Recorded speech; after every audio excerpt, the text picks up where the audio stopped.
Robby and Rexrode with Robby Stanley and Joe Rexrode on Nashville's best sports talk. ESPN 102.5 The Game and the Game Nashville app.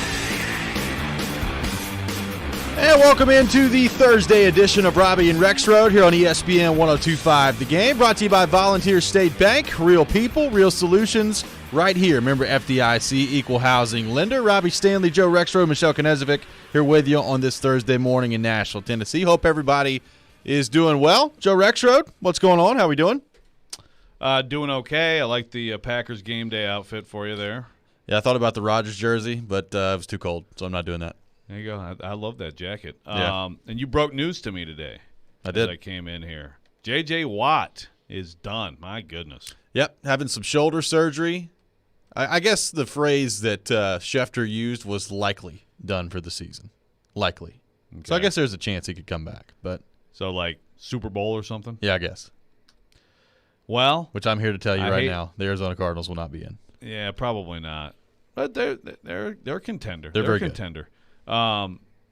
This does make me want to say I told you so to the Titans fans who desperately wanted J.J. Watt because it was absolutely guaranteed that he was going to get hurt.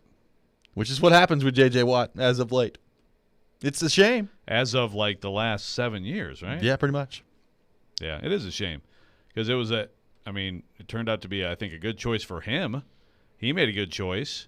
Heck of a story. Maybe the story in the NFL this year. It's too bad. Like, at what point does he say, you know what? I've probably just done enough to my body. It's probably time to just hang it up. Like, he's got to be getting close, right? I would think so. I think he's chasing a ring. Yeah. Which I get. But he's a Hall of Famer, whether or not he's got a Super Bowl ring. But I understand wanting to chase a Super Bowl ring. Yeah, but two separate things. Yeah. But, yeah, no, he's a Hall of Famer. But that's the thing. So I could see him, for the other stuff that he's gone through, some of the injuries he's had, I guess like your basic season-ending shoulder injury is, small potatoes. Yes. But, no, I feel that it can't be too far away. How many years was the deal with the Cards? He'll finish out the deal. Probably a 2-year deal, I think right? It was 2. He'll probably come back next year. But, yeah, at some point, you're getting there. It's got to be getting close. Michelle Knezovic, how in the world are you? I'm doing good this morning, guys. Got a large coffee sitting right next to me. The fall weather, Halloween's coming up this weekend, which is one of my favorite holidays ever.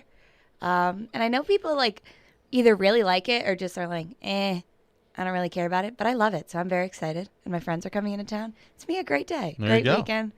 You got an outfit? Yeah, I'm going to be Venmo. Oh, that's right. Yeah, I like that. So if you see me, just scan my QR code. If you like my costume, give me $10. So you actually will have your actual code on the. That's actually pretty brilliant. I'm gonna wear it as a necklace. That's pretty brilliant. I usually let spend us know money. what you raise on Halloween. I know, right? And then I will be Venmo for the rest of my life. Just walk around and be Venmo every day. Yeah. My friend sent it to me, and I was like, actually, that's a good idea. A young professional, get a couple bucks here. I like it. Joe Rexrode, do you still qualify as a young professional? Yes. I don't think I qualify as young or a professional, actually. An old unprofessional. OP. That's why we love you. Oh, I just said OP.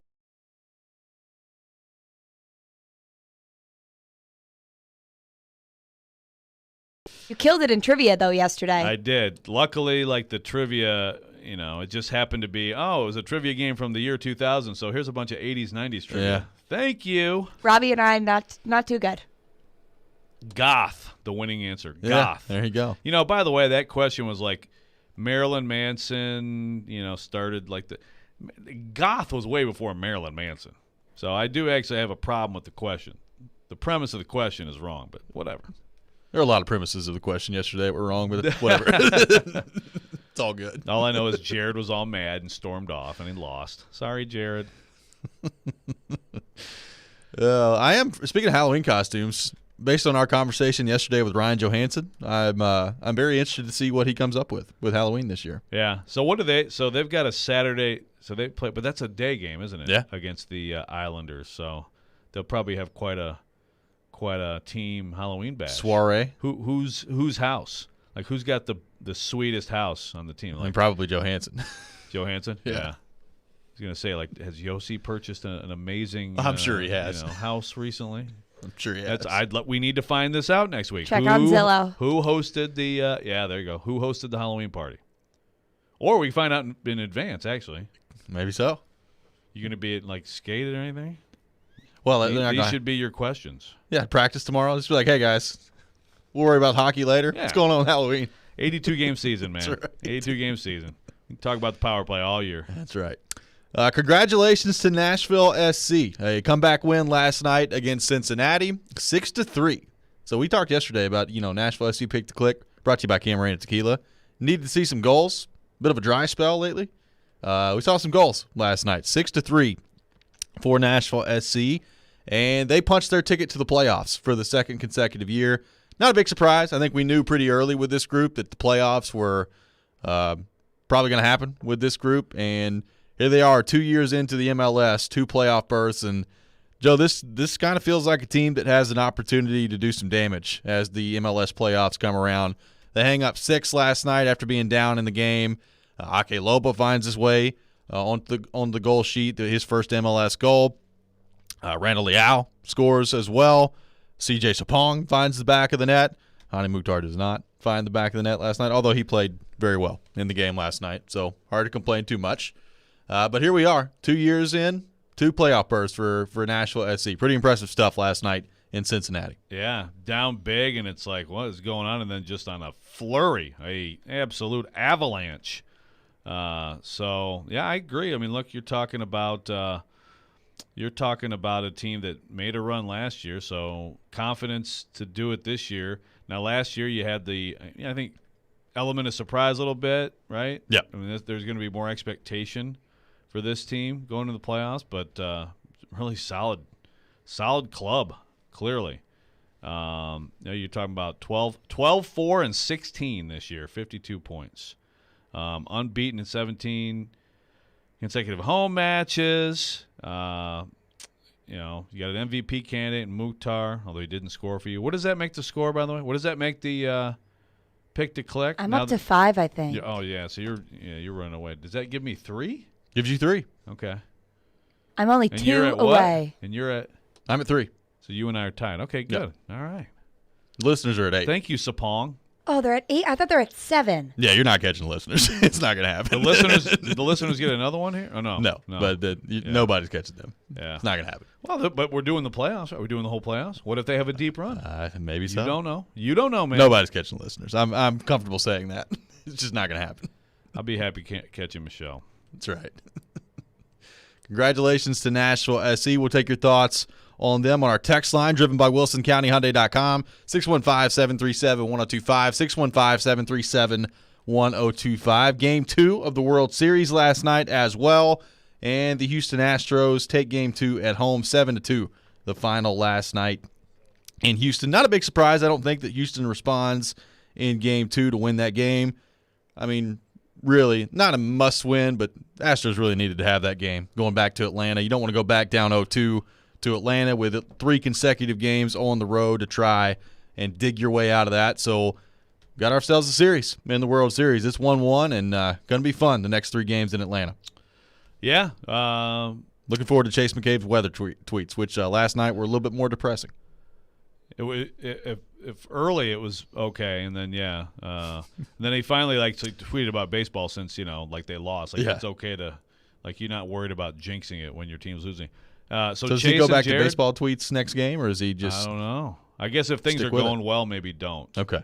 If they're going poorly, then tweet about that. I don't know. That's a good question. But he and Jared will both be there, right? I think so. I believe so. Braves fandom. So yeah, I think we may have ourselves a very good series here. One that goes deep. Could be. Yeah. You talking 7 games? I mean, could be. A classic. Yeah, that's what it is called. Sure, that won't stress Braves fans out at all going to 7 games. Yeah, I mean, you got to look. You got to split. Embrace it. You got to split. You got to be happy with it. You got to split. You can't think in terms of got to win all 3. You're going to win this thing. You're probably going to have to do it in Houston, but you knew that anyway. You knew you had to win at least one there anyway. So Just focus on the next game. Yeah, I mean, it's always interesting to me in the playoffs. Like, you go through an entire regular season of pitching, and a good quality start, 5 innings, 6 innings, 7 innings, somewhere around there. Max Fried's in there last night. He goes 5, gives up 6 runs last night. It's just one of those things where it's always so easy in the postseason to really second guess a manager. Like, sometimes I think in the playoffs they take their starting pitchers out way too early. Sometimes I think they leave them in way too long. And in the regular season, there's 162 games, so you kind of live with those mistakes. Everything gets amplified a little bit more in the playoffs. It's always interesting to see how the managers handle the bullpen in the playoffs. Wow, and that's the number one. It's like in football, the OC. It's like we can all see exactly what was called every single play. The pitching decisions late in games, and they're critical, and they're not always easy. I mean, I agree with you. Sometimes managers kind of depart from, but sometimes you have to depart from your regular season routine. Obviously, like sometimes you got a starter you can get an inning out of, or what. I mean, it's different, but often critical. And in this game anymore, and I can tell you, the Detroit Tigers had some teams that were absolutely built to win it with Scherzer and David Price and ridiculous, and Cabrera in his prime, but did not have the 8th inning guy that you needed, did not have the 7th inning guy you needed, and ultimately paid for it. Like, that is such as important as anything in baseball now. Coming up next, we'll get into the story of the day in sports yesterday. A really awful situation coming out of Chicago with the Blackhawks dating back all the way to 2010. We'll get into that coming up next. This is Robby and Rexrode here on ESPN 102.5 The Game.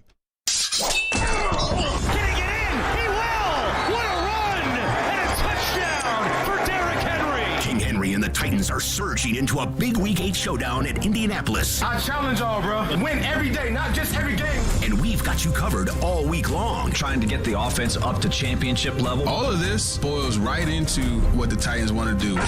This is Nashville's best sports talk. ESPN 102.5 The Game and the Game Nashville app. Indeed believes less is more. That's why they have powerful tools to help you source, screen, and hire quality people faster. Learn more at Indeed.com/credit.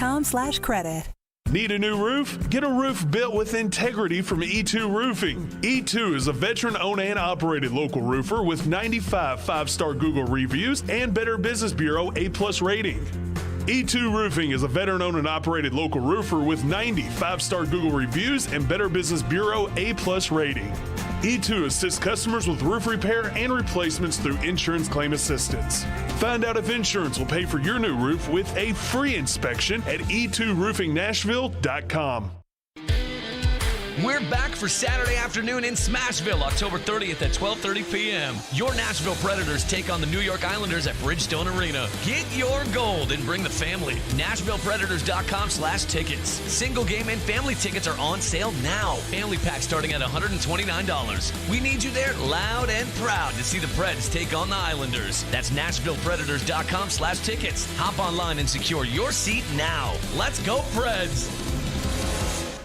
Genesis Diamonds is gearing up for their biggest and last sale, November 5th, 6th, and 7th. It's an extra special event with savings of 20, 25, even up to 35%. Store-wide. Rings, earrings, pendants, bands, bracelets, nothing's held back for this once-a-year 3-day extravaganza. Acclaimed designers will be flying in with expanded collections and exceptional pricing. Plus, get 0% interest financing. The final store-wide sale of the year with discounts up to 35%. Get first pick on top gifts for the holidays, November 5th through 7th only at Genesis Diamonds, Green Hills and Cool Springs. See store for details. When Genesis Diamonds has a sale, you know it's the real deal. And it's happening November 5th, 6th, and 7th. Our final store-wide sale of the year with deep discounts up to 35% off. This is the big one. The one where the staff knows they can break all the rules. Plus, the selection is nearly doubled with designers flying in their entire collections, all of it on sale. This is the last and best jewelry buying opportunity of the year. Save up to 35%, zero interest financing. November 5th, 6th, and 7th only at Genesis Diamonds, Green Hills and Cool Springs. See store for details. Halloween is here, and that means scary low prices at Electronic Express. Save big on the best 4K TVs from Samsung, LG, Sony, Hisense, TCL, and more. Keep an eye on your kids and your home with smart security from Ring, Arlo, and Night Owl. Appliances are covered with up to 50% off, in stock, and ready to deliver with up to 36 months free financing. Get spooky low prices this Halloween at Electronic Express. We make it happen. Yo, this is Josh from Music Vintage. We're here to provide you with all your vintage apparel needs. Tons of great shoes and memorabilia from your past. We're located in the heart of East Nashville at 2503 Gallatin Avenue, where we do buy, sell, and trade. Got some clothes your stepdad gave you in the 90s? Found some dope clothes in your granddad's closet? Bring it by, we'll give you a cash offer. Found some at a thrift store and don't know where to sell it? Bring it by, we'll give you a cash offer. Got some new Jordans that don't quite fit well? Bring it by and we'll give you a cash offer. Music Vintage, here to provide you with all your vintage and shoe needs. See y'all soon, Nashville. If you've missed any of today's show, just search Robby and Rexrode on Apple, Spotify, or your favorite podcast platform. Welcome back in, Robby and Rexrode here on ESPN 102.5 The Game, brought to you by Volunteer State Bank, conveniently serving Middle Tennessee with 13 locations. Member FDIC, equal housing lender. Robby Stanley, Joe Rexrode, Michelle Knezvik here with you on this Thursday morning in Nashville, Tennessee. Joe, the story of the day yesterday in sports surrounding the Chicago Blackhawks, and, you know, we've been keeping up with this for a while in terms of a player who was known as John Doe filing a lawsuit against the team for mishandling sexual assault allegations stemming back from 2010, which, of course, was the year the Blackhawks won their first of 3 Stanley Cups this past decade. Video coach Brad Aldrich was accused of sexually assaulting a player that was on the team at the time, and that's led to an investigation, and the details of those investigations have come out this week. And then yesterday afternoon, Kyle Beach, who was with the Blackhawks in 2010, came forward on a really emotional interview on TSN as the player who was victimized in this situation, and had about a 25-minute long interview with Rick Westhead of TSN, which was just it was really emotional. It was all over the place in terms of, you know, talking about his feelings on the situation, how he recovers from this, you know, what he felt like when Aldrich was still on the team in 2010, got to spend a day with the Stanley Cup, just the details of, you know, who Kyle Beach thought knew about it and who he didn't.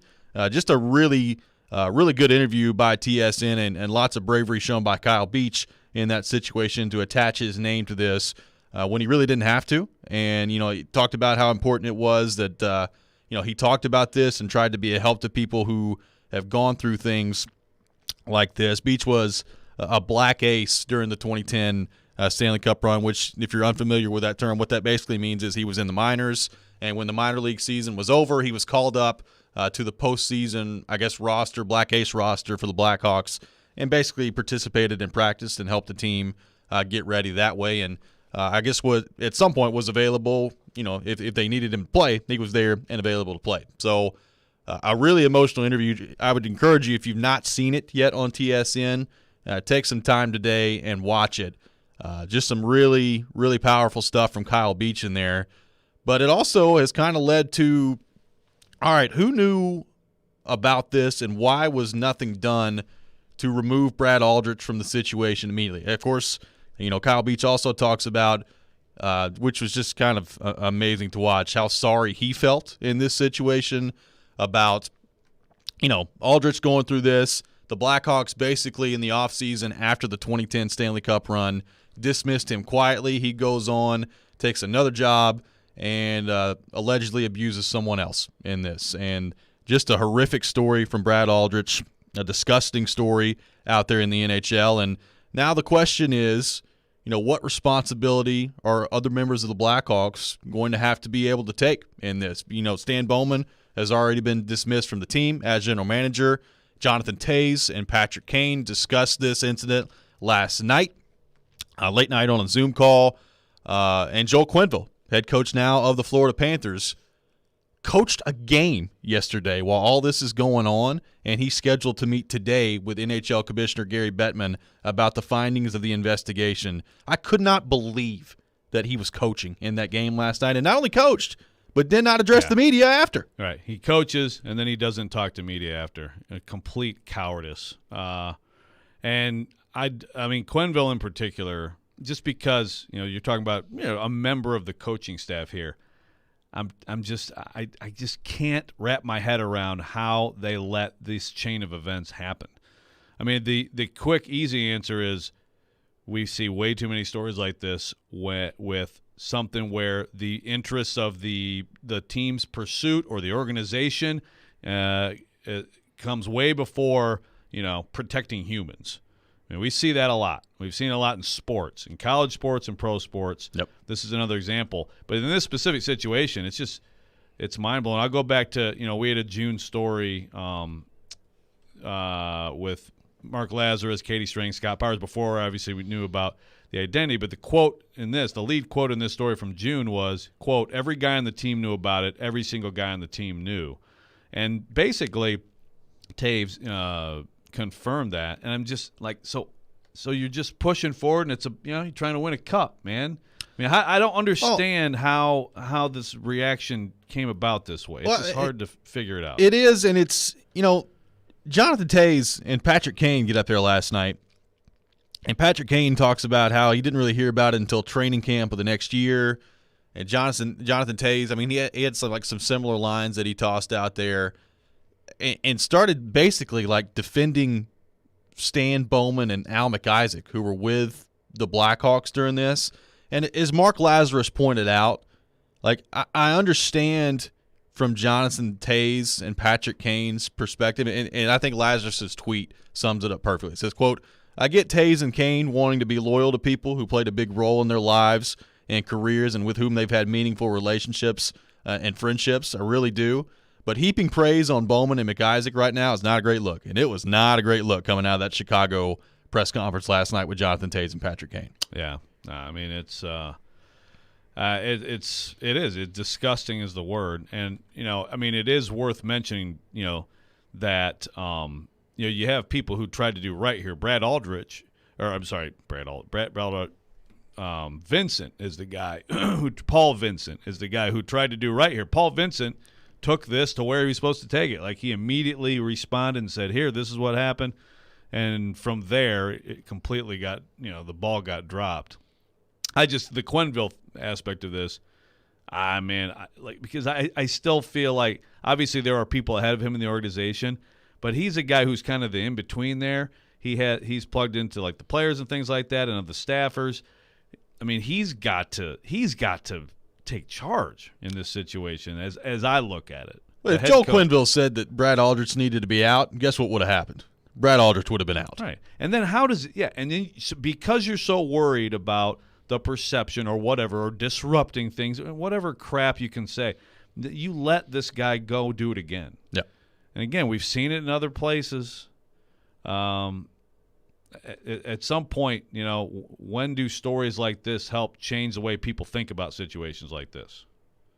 I don't know. Yeah, it's a great question. And, we going back to the conversation of who knew what at one time. I mean, Kyle Beach was talking about, meetings that took place in Joel Quenneville's office. And the quote he had, and I don't have it right in front of me, but it was essentially, there's not really any way Joel Quenneville can say that he didn't know about it because the meetings were all around it. Well, again, which is basically what they've said. Yeah. So you try to deny, and then it comes around that everybody knew pretty quickly. That's pretty obvious.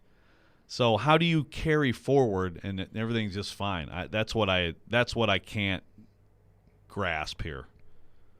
Great team, I'm sure he did a great job with the video. I mean, it's unbelievable. It's unbelievable. And now, Joe Quenneville meeting today with Commissioner Gary Bettman. And look, I mean, I think there's a chance that we just saw Joe Quenneville coach his last game last night. I don't know for sure what's going to happen in this meeting, obviously. And, there's information throughout this whole process that I'm not privy to, but it would not surprise me if that was the last time we saw Joe Quenneville coach last night, which is still amazing that he was behind the bench last night. Right. No, I would agree. I think that's what should happen. Like there has to be accountability for this stuff. If there's not accountability in these situations like this for these people, then it makes it much more likely that the next one goes the same way. Exactly.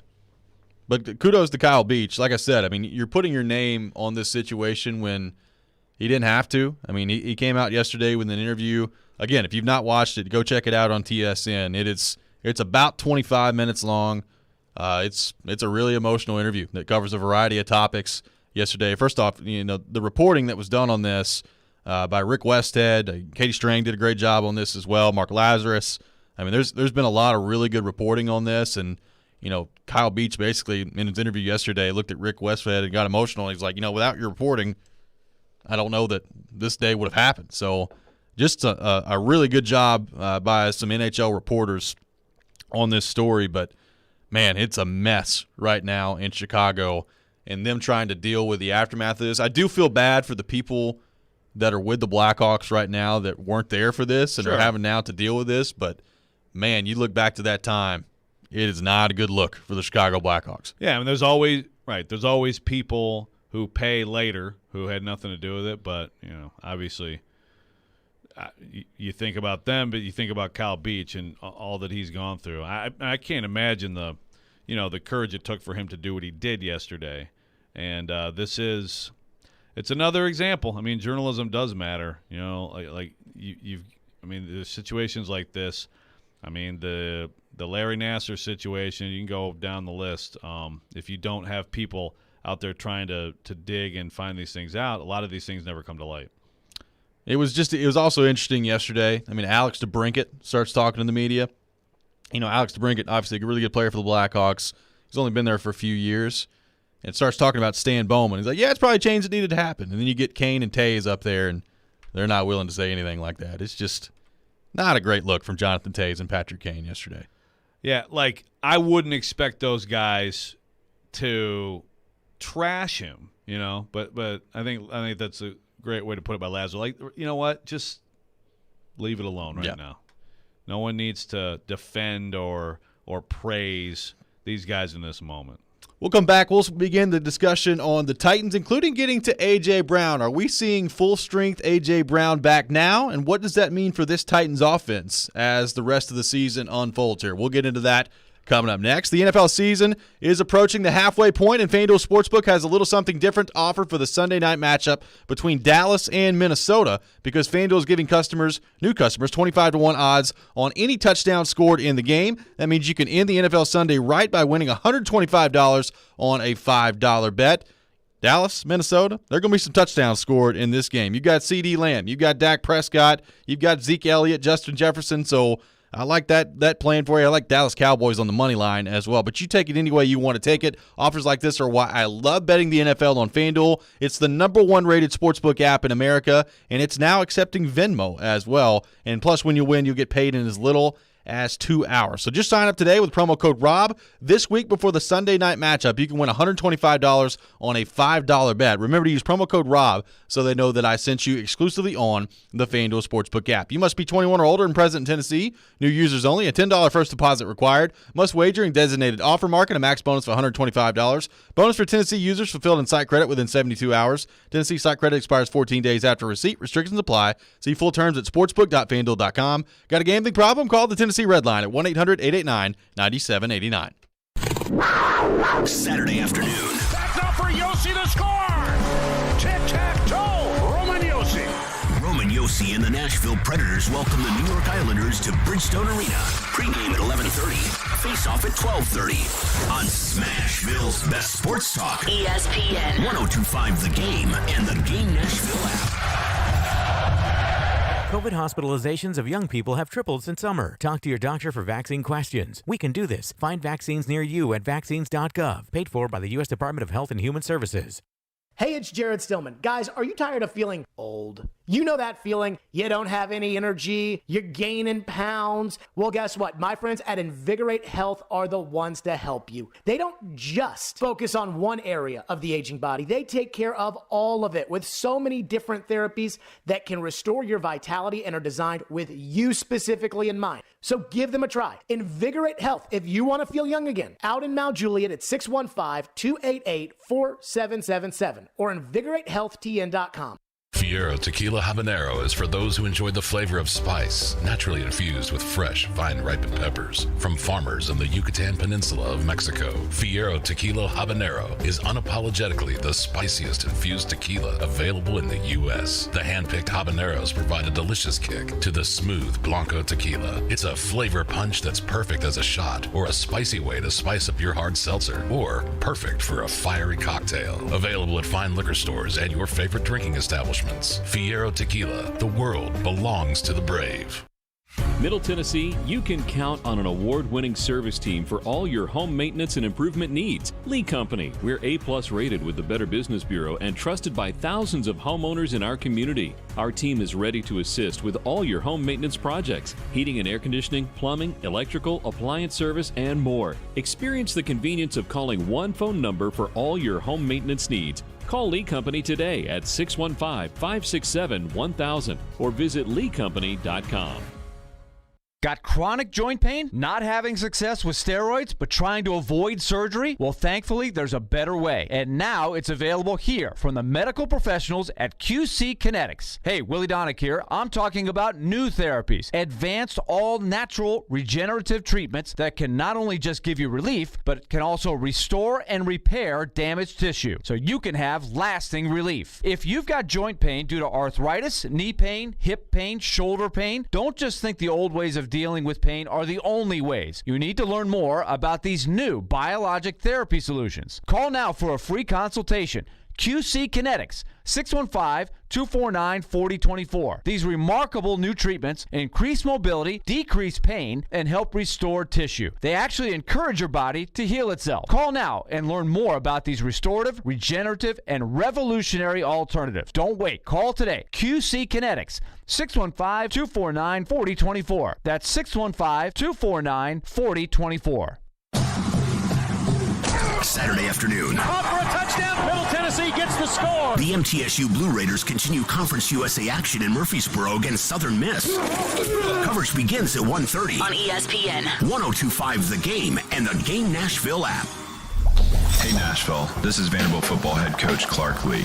You're listening to Nashville's best sports talk, ESPN 102.5 The Game and the Game Nashville app.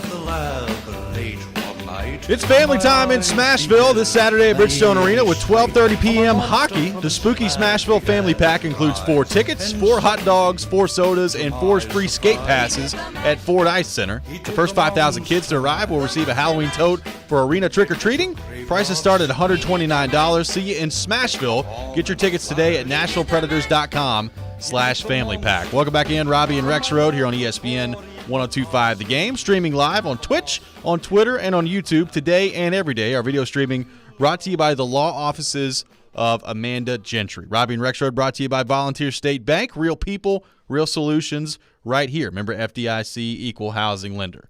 Joe Rexrode, A.J. Brown, the last 2 games, 7 catches for 91 yards against the Buffalo Bills is in what has been known as, I guess, the Chipotle game. And then last week against Kansas City, 8 catches, 133 yards, a touchdown. Really a dominant performance, especially in the first half by A.J. Brown against the Chiefs. It looks to me like A.J. Brown is healthy, that A.J. Brown is back. And if that's the case, and this is the version of A.J. Brown we're going to see for the rest of the season, obviously that's good news for the Titans. My question to you is, what does this mean for the offense that we might see from the Titans if A.J. Brown is fully, quote-unquote, back at this point? Well, he was limited yesterday, although it was not injury-related, so he just got a rest day. Same thing with Saffold, by the way. Well, it's big, obviously, because it's not just that he's a very good player, terrific after the catch, physical, can do everything, but he and Tannehill have a very good chemistry. And so automatically, and at times this year, it's just been different circumstances that have kind of limited it, including his own drops in Seattle. I mean, he had opportunities there, and he just had a weird day where he's dropping the football. And then, of course, the hamstring. But young guy, a little different than Julio, who, by the way, didn't practice yesterday. Hamstring. who knows? You know, like who knows with Julio? Like, it's gonna be a weekly thing, man. And then on Friday, he'll I'd be like, "What? Hamstring? What are we? I'm hurt. What are you talking about?" No, I'm just moving forward, just looking forward. So, but you're talking about 32-year-old versus what is AJ? 25, 26, 24, I think. Yeah. Is he only 24? Okay, well there you go. Jeez. So a 32-year-old with a 24-year-old, big difference. I still say, man, what would it be like to see a full game with A.J. Brown, Julio Jones, everything working together? The offensive line, Taylor Lewan at left tackle, by the way. Taylor Lewan, full participation. Yep. He's in the protocol, but probably feeling good about him being back. And, yes, that's important. Do we really have to argue about whether that is like good? People are going to argue. Oh. I mean, of all-time dumb takes about the Titans, please don't give me the – no, I'd rather have Bobby Hart at left tackle than Taylor Lewan. Please don't do this. Hey, he did a good job. He did a good job. By the way, he was limited with a chest. The injury report was not what it was a couple weeks ago, but you still have Chester Rogers not practicing with the groin. Tier Tart now is on there with a groin. And he's been – by the way, we don't talk enough about Tier Tart. He's been pretty important. Yeah. Chris Jackson still not practicing with the foot. Amani Hooker not practicing with the groin. Blossom game knee. Now, Bud Dupree, we said it yesterday, right? Like, expect him to not practice. Right. He didn't. So we'll see today that might clear that up. But, I mean, it's a robust injury report. It has been worse. Has been worse. I mean, look, once we get to the 7 o'clock hour, things will – speaking the English language, we'll get better. Monty Rice's illness too, so that's. I think I've gone through the whole thing, but A.J. Brown being all the way back and getting through the hamstring, and I mean that alone, with Derrick Henry, with Ryan Tannehill throwing the ball like he did last game, you're gonna have to have all that working Sunday. Yep. You look at the Colts injury report. Xavier Rhodes did not practice with the calf. Naheem Hines limited with the ribs. Jonathan Taylor limited with ribs as well. So a few rib injuries that Colts running backs are dealing with. It's amazing how things seem to get like contagious within a team. You Yeah. know? Yeah, but T.Y. Hilton, he's right back out. He finally gets back out there. Now he's got a quad, didn't practice. A guy who T.Y. Hilton could be 47 years old and the Titans would still much prefer him Double not cover to him. play. Yeah, right. It's still bracket him. So, but Braden Smith supposed to be back, foot/thumb, but he was limited. So this looks like it's trending toward the most healthy offensive line they've had this year. And look, Quentin Nelson went out early in that first game, and that made a difference. That guy, I mean, I'm all in for like Quentin Nelson, Jeffrey Simmons going sumo on each other Sunday.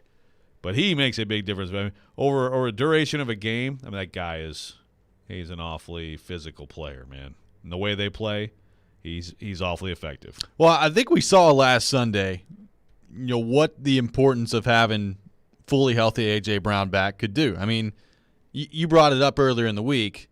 The linebackers for Kansas City, I mean, just totally coming after Derrick Henry all game long. And, Derrick Henry did not have the day running the ball that I think a lot of people thought that he would have, and that's because Kansas City was just totally selling out to stop the run. I don't think that Kansas City is going to be alone in that approach as the rest of the season unfolds. But at some point, if A.J. Brown's out there just absolutely cooking you, and if you could get Julio Jones to the point where maybe that's an option for him as well, and he can get healthy, that goes back to the discussion we had in the preseason of how do you defend this offense if you're a defensive coordinator. I mean, right now, Derrick Henry, I think, is clearly the number one threat. I think probably going to be the number one threat all season long. But A.J. Brown, he just totally carved up an albeit awful Chiefs defense on Sunday. But if he's getting one-on-one matchups on the outside, if you're Ryan Tannehill, I think you feel pretty good most of the time about A.J. Brown winning those matchups. Right, and that's what they were single high all day. So basically on the outside, you're going to be one-on-one. And again, so that's where it's like, so what if you had the other guy full go over there? You just haven't. I mean, how much have we seen that this year? Like, it's always been something a little bit off, right? Like either Julio's hurt, AJ's hurt, both are hurt, or maybe they're there, but the offensive line isn't playing as well, or Tannehill isn't playing as well. I mean, Derrick Henry's been the constant. Derrick Henry's been the constant element.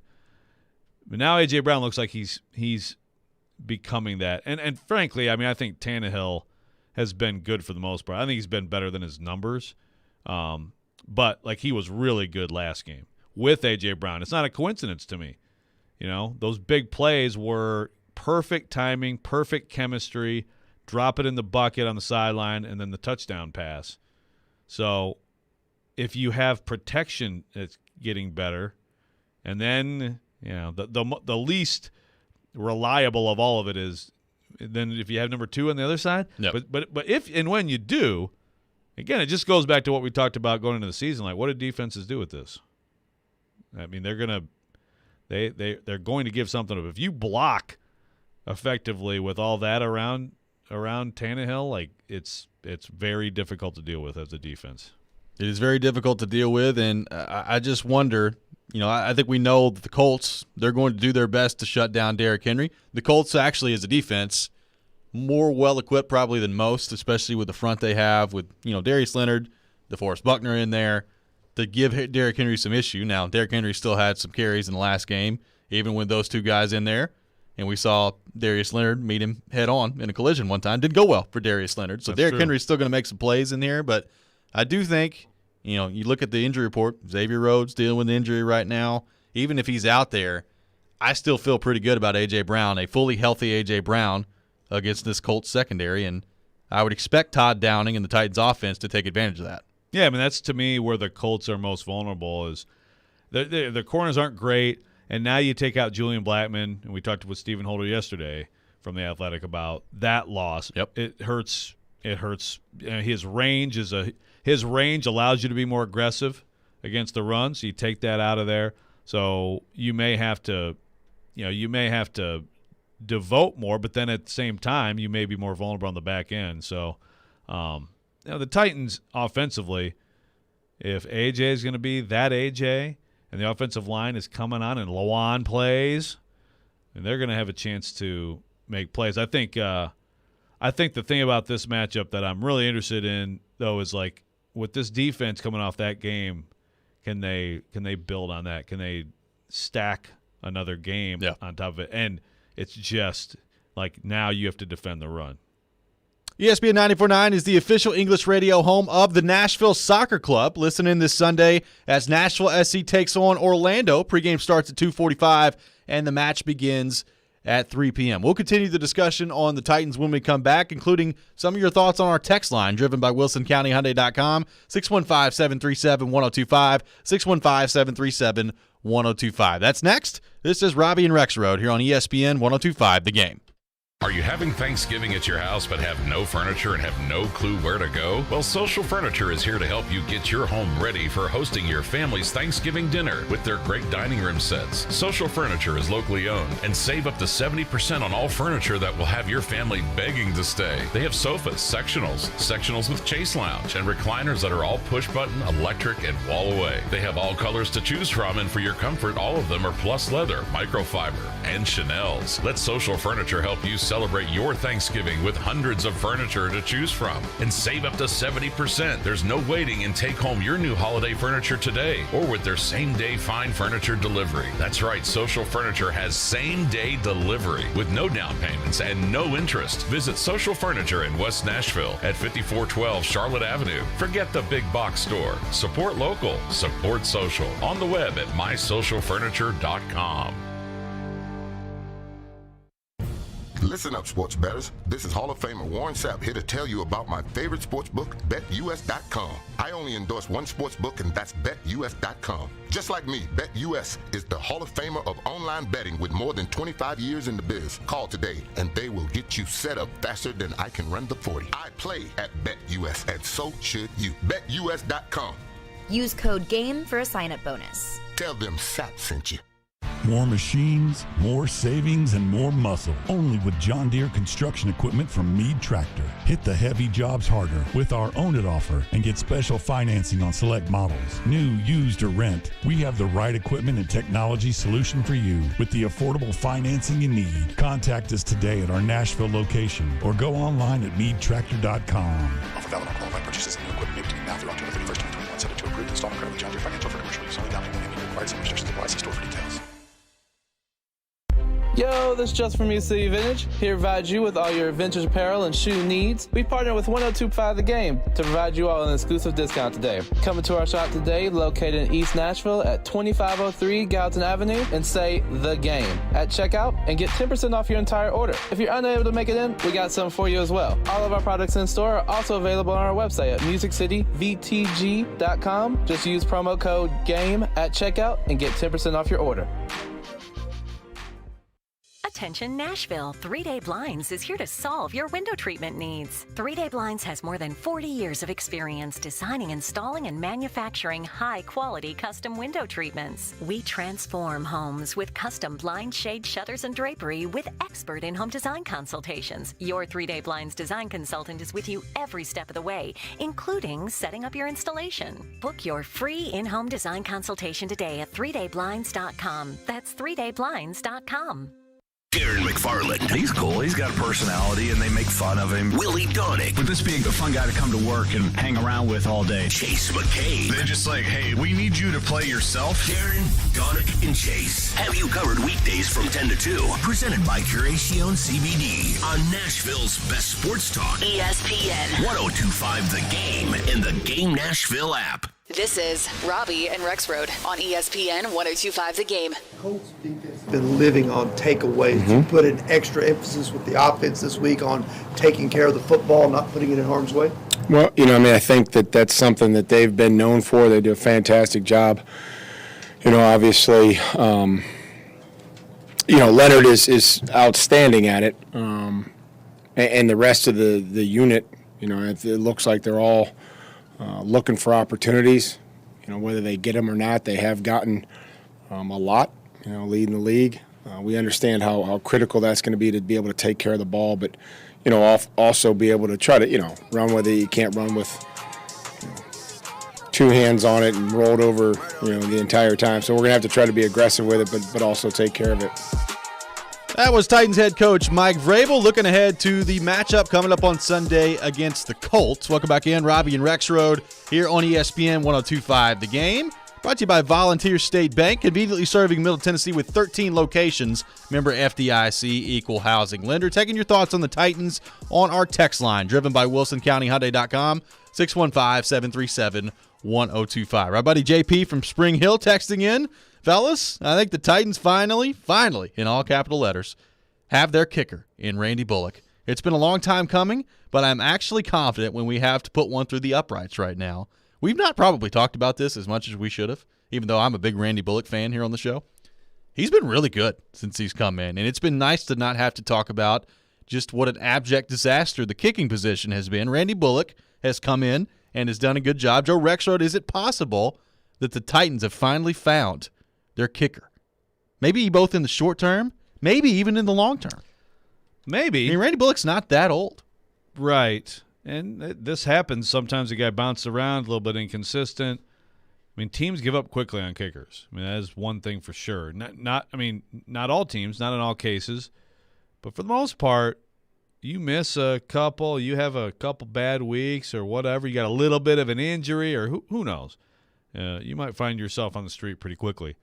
So maybe he's figured it out and he's going to be a consistent kicker from now on. I'm still hesitant through 7 games of a season to declare that yet. I mean, all it's going to take is a 1 for 4 one of these weeks. And, he doesn't have the career receipts, basically, to withstand a bad week still probably. But, hey, right now you can't complain with what is he? He's missed 1, right? Yes. He's missed 1 all year. It was a big one. It was a big one. But early on, some of his makes, kind of pushing it, and they were kind of sneaking through. And you're like, yeah, I don't know about this, but he's drilling them right now. Yeah, he's it looks good right now. So maybe I still would be careful to, like if I was him, I don't know if I'd buy right now, in Nashville. Yeah. I mean, let's see if he can keep it up. But it's amazing. Like you said, we don't talk about it enough, but actually it's like the fact that we don't talk about kicker is kind of amazing because usually we're constantly talking about kicker on this team. It's a nice change of pace. Yeah. Yeah. Kickers, officials, offensive linemen, just rather – long snappers, you'd rather not be talked about. Punters? Although we love talking about Brett Kern. But Trevor Daniel. Unless you're a punter like this, yeah. That's right. Yeah. Double reverse. Maybe we'll see one Randy Bullock. I mean, I bet Randy Bullock could carry the ball a little bit. He could be a lead blocker for Brett Kern. Yeah, he could. Yes, he could. Mike from Nashville texting in. You ready to get back into this? Oh, good. Time to write off Lawan. This coming from Mike from Nashville. First of all, okay, I'm going to get on the text line. Is Mike the same one who was barking about Lawan yesterday? No. Okay. It's different. Okay. It's different. I mean, look, I'm definitely, if we want to have a discussion about Lawan next year, no, that's different. Now, Lawan next year. Oh, I think there's a pretty solid chance that based on the way this year's gone, just purely from an injury standpoint, that he may not be back next year. Sure. But this year, you need him. I mean, look at your roster.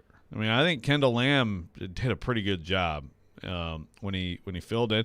And, hey, I'm blown away that Bobby Hart comes off the Bills practice squad and comes in and does what he did. Now, with both those guys, if you want to go back and watch the game, they had someone on their side a lot, okay? I mean, the Titans weren't chancing it and saying, hey, there you go. That's your area, which is what they do with Taylor Lewan.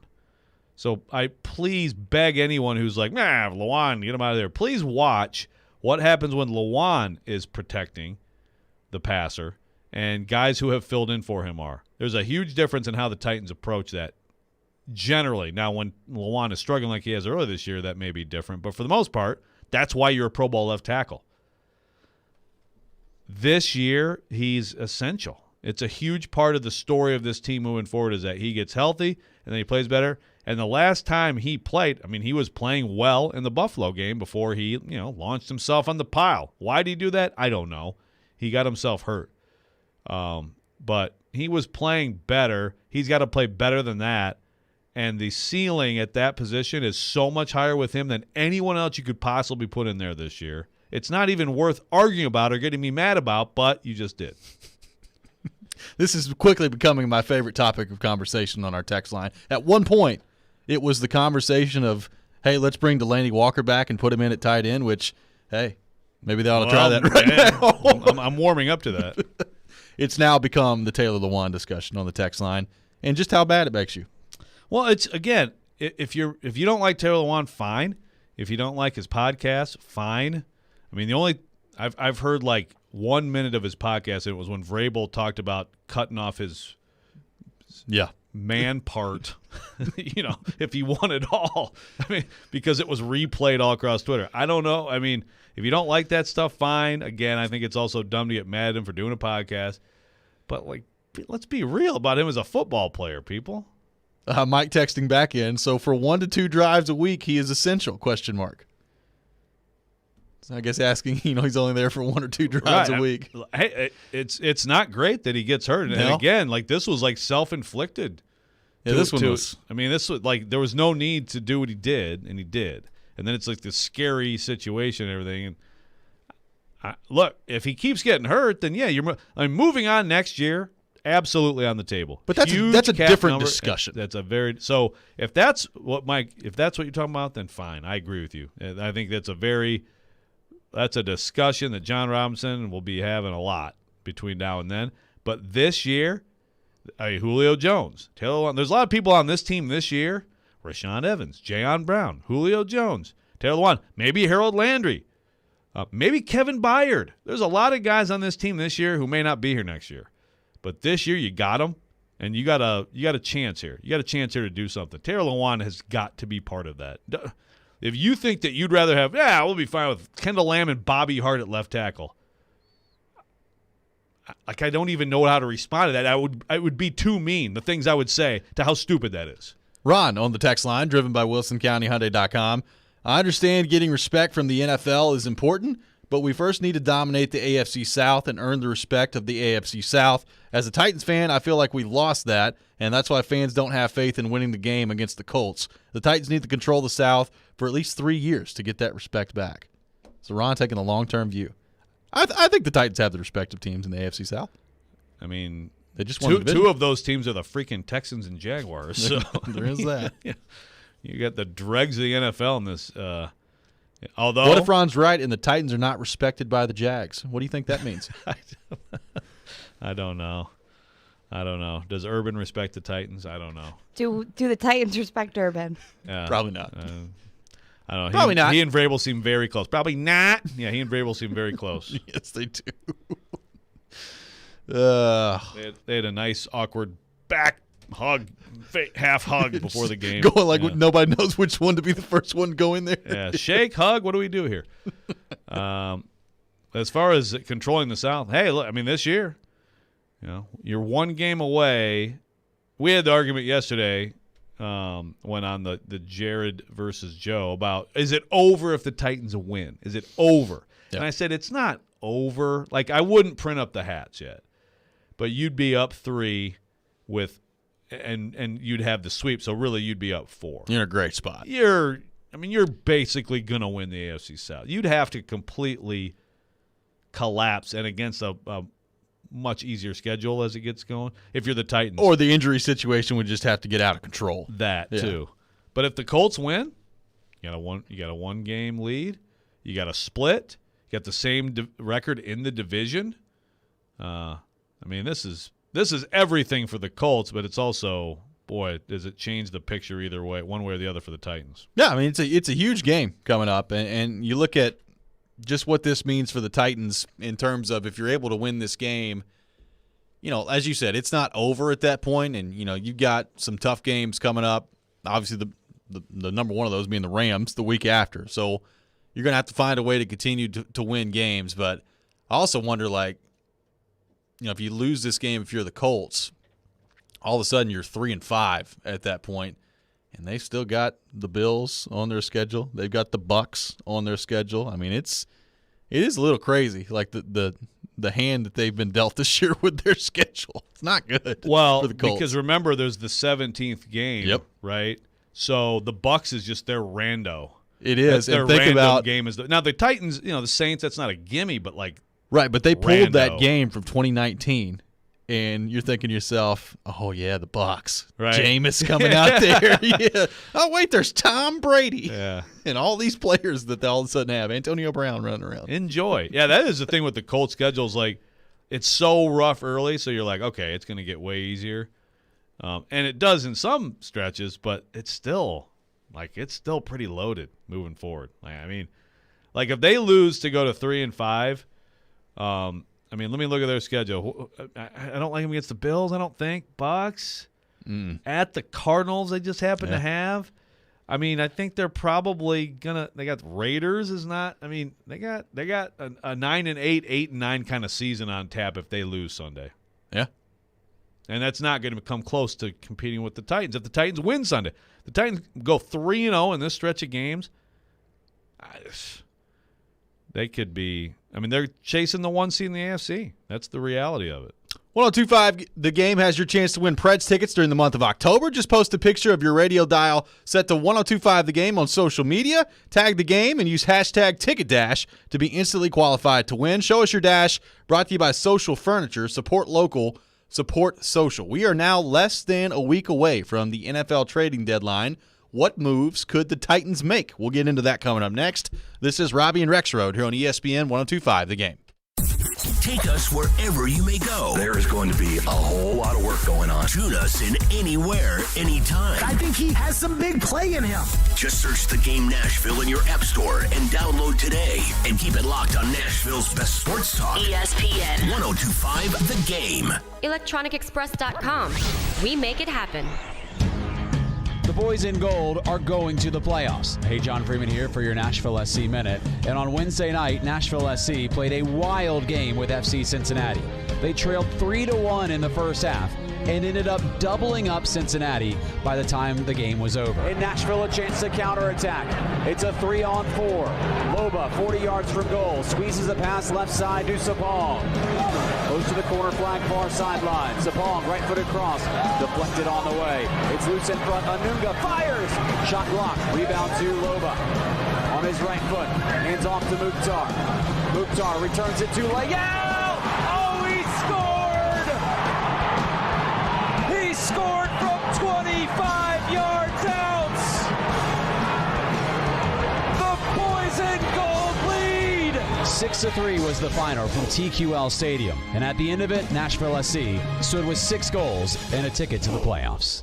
Are you a father that is passionate about your fundamental constitutional right to parent your own child or children? Has your parenting time or your income been affected by COVID? This is Amanda J. Gentry, and I am a fierce defender of your constitutional rights. The courts in Tennessee are under an obligation to maximize equal parenting time. We do not live in an every other weekend world anymore. At the law offices of Amanda J. Gentry, fathers are extremely important, much like my own father was. Go to AmandaJGentry.com or call or text 615-604-6263. That's AmandaJGentry.com. Halloween is here, and that means scary low prices at Electronic Express. Save big on the best 4K TVs from Samsung, LG, Sony, Hisense, TCL, and more. Keep an eye on your kids and your home with smart security from Ring, Arlo, and Night Owl. Appliances are covered with up to 50% off, in stock, and ready to deliver with up to 36 months free financing. Get spooky low prices this Halloween at Electronic Express. We make it happen. 312 Pizza Company is family owned and operated, bringing you a slice of Chicago to Nashville. 312 Pizza Company specializes in deep dish pizza, thin crust pizza, and all things Chicago style. Always made from scratch using secret family recipes passed down generation to generation. 312 Pizza is open every day except for Tuesdays and is located in Germantown with dine-in, takeout, and curbside available. Call 615-730-7888 to order 312 Pizza Company, Nashville's authentic Chicago pizzeria.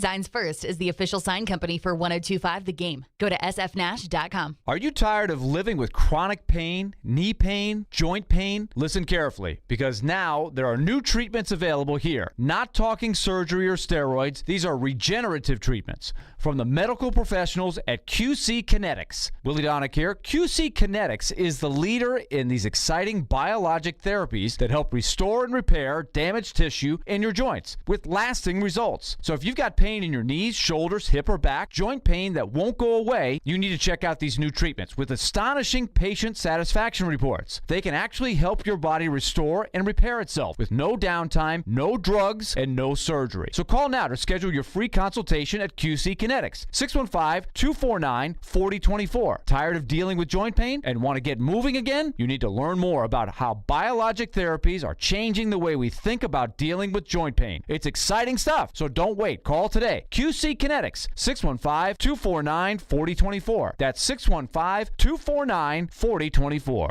Nashville's best sports talk, locally owned, home of our Nashville Predators. WPRT-FM Pegram, 97.5 Murfreesboro, WBUZ HD2 Laverne, online at thegamenashville.com. We are ESPN 1025 The Game. Live. It's Robby and Rexrode with Robby Stanley and Joe Rexrode on Nashville's best sports talk. ESPN 1025 The Game and the Game Nashville app. Welcome back in. Hour number 2 of Robby and Rexrode here on ESPN 1025 The Game. Brought to you by Volunteer State Bank. Real people, real solutions right here. Remember FDIC, equal housing lender. Robby Stanley, Joe Rexrode, Michelle Knezovic here with you on this Thursday morning in Nashville, Tennessee. Going to be joined by Nashville Predators head coach John Hines at 7:30. So looking forward to that conversation coming up here in about 30 minutes. Taking your thoughts all show long on our text line, driven by WilsonCountyHyundai.com, 615-737-1025, 615-737-1025. Joe Rexrode, I got on the text line this morning, and our man Rick is back on the text line. That one that texts in all night long. Oh, there's about overnight Rick. Yeah, there's about 23 text messages that we missed on the text line. Okay, all of them really just kind of attacking me, which is fine. Not me though. No, just basically Just you? Basically, I'll read off the first three texts, and again, there are like literally 20 of them. But the first three, I think Predators fans deserve better media coverage than Ren and Stimpy, Robbie Stanley, and Adam Vingan. A couple of guys. All you got to do is sweet talk them, and they'll give you all the puff pieces you want. Oh. Robbie Stanley and Adam Vingan tried to convince us for years that Ryan Ellis and Roman Josi were good at defense. So please forgive me if I don't take the bait that Ben Harper is not good on defense, according to Robbie Fanley. Robbie Fanley.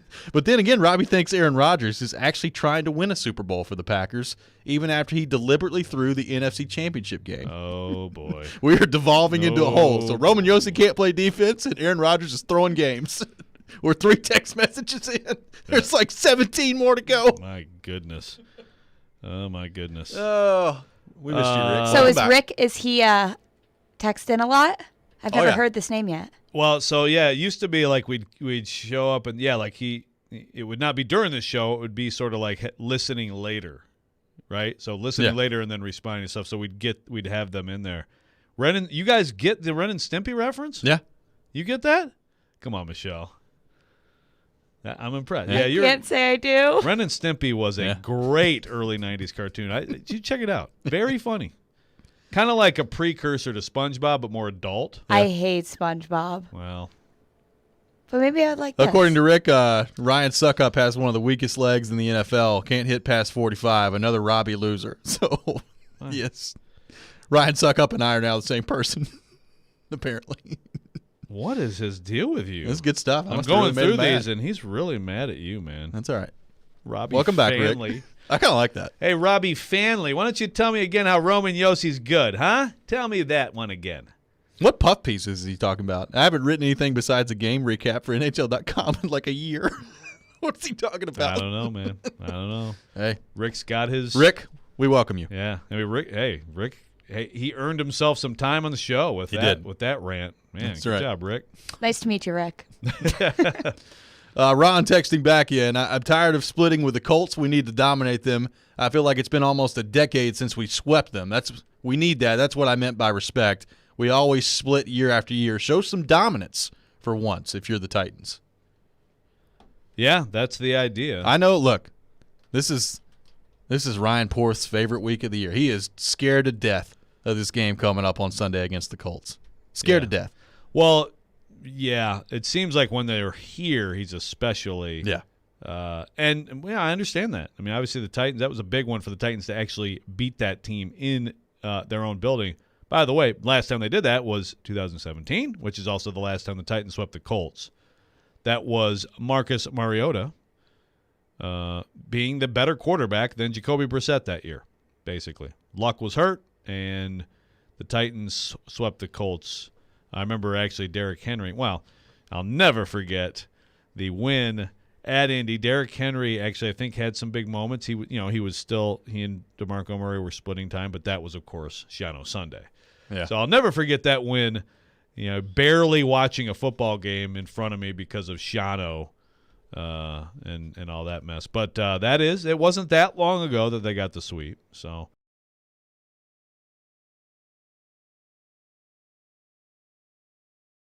Before the halfway point to have a stranglehold on the division. It is kind of amazing that this is week 8 and they'll be done with the Colts after this week.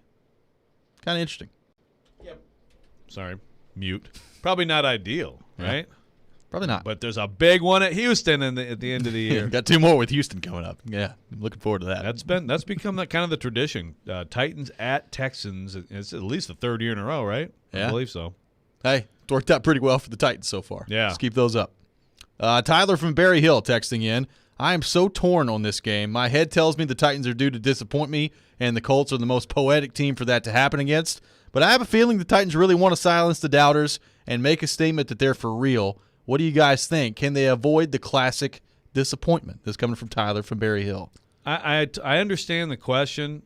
The Titans are not going to have like a letdown for the Colts, okay?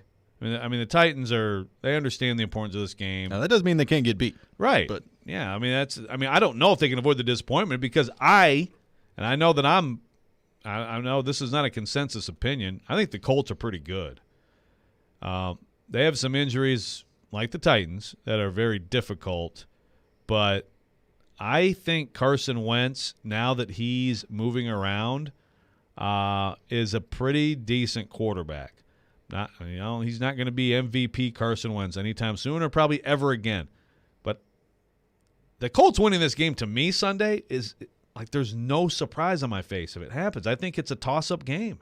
The Colts now a 2-point favorite on the FanDuel Sportsbook. We talked the other day, the Titans were a 1.5-point favorite. Yesterday they were a 1-point favorite. Now the Colts a 2-point favorite. It went from Titans 1-point favorite to Colts 2-point favorite in a day? That is correct. Whoa. That's interesting. Yeah. Something like that happens, and the people like see Julio Jones has a hamstring. They're like, oh, no. Is Tannehill actually not practicing and they're just not telling us? Like what? I don't know. That's a big move in one day. Yeah. Wow. But there you go. I mean, either way, Titans favored by a point, Colts by a couple. It's a toss-up game. So it's a game to really celebrate if your team wins, if you're a Titans fan. I'm not sure that I wouldn't be as impressed by that as anything in the stretch. And also it would be probably the best 3-game stretch because the best 2-game stretch is the 2 playoff wins over the Patriots and Bills on the road or Ravens on the road. Yeah. But you follow up Bills, Chiefs, and then with Colts, that 3-game stretch, tell me what's been better in years. That would be great. And, we said coming into the 4-game stretch, just win 2. Yeah. They've already done that. That's mission accomplished, man. But also said, what's the most important? The most important of the 4. It Yep. is this one. It has always been this one. Let's go back to the text line, driven by WilsonCountyHyundai.com. Clay and Cunningham texting in. We have a weekly Rex rant, and now on Thursdays, we should have a weekly Rick rant where you take all of his best comments of the week and make him his own segment. I don't know if I don't want to totally encourage Rick to do this craziness Just too much. Eviscerate me every week. I mean, it is kind of fun. Robby Fanley is pretty awesome. Robby Fanley's pretty good. Yes, that was clever. It's pretty good, Rick. But gosh, what did you do to piss off Rick? Maybe he's like he's fabricating puff pieces that you wrote. I know. You didn't write. Maybe he really likes Ben Harper. I mean, Vingan writes a bunch of puff pieces. That's for sure. That's for sure. Also says, it just hit me. Every player Robbie Stanley is a big fan of is soft front runner that cares nothing about winning. And every player Robbie Stanley is highly critical of as an overachieving winner like Victor Arvidsson and Derrick Henry. Have I been critical of Derrick Henry? You're ripping. I called him an all-time great. I wish you would stop ripping Derrick Henry. Seriously. Why can't you get on board with Derrick Henry's pretty good? I just haven't quite seen enough from him yet. I got to see a little bit more from Derrick Henry. A little bit afraid of Rick. I'm not gonna lie. Rick, let's be a little kinder. Yeah. No, I'll keep it on, Rick. Pour on more steam, as they say. Robbie's like, bring it on. General Nealon said it. That's right. One of the maxims of Rick. We'll continue the discussion on the Titans. We will get to the trade deadline coming up next. What moves would you like to see the Titans make? Hit up our text line, driven by WilsonCountyHyundai.com, 615-737-1025, 615-737-1025. That's coming up next. This is Robby and Rexrode here on ESPN 102.5 The Game.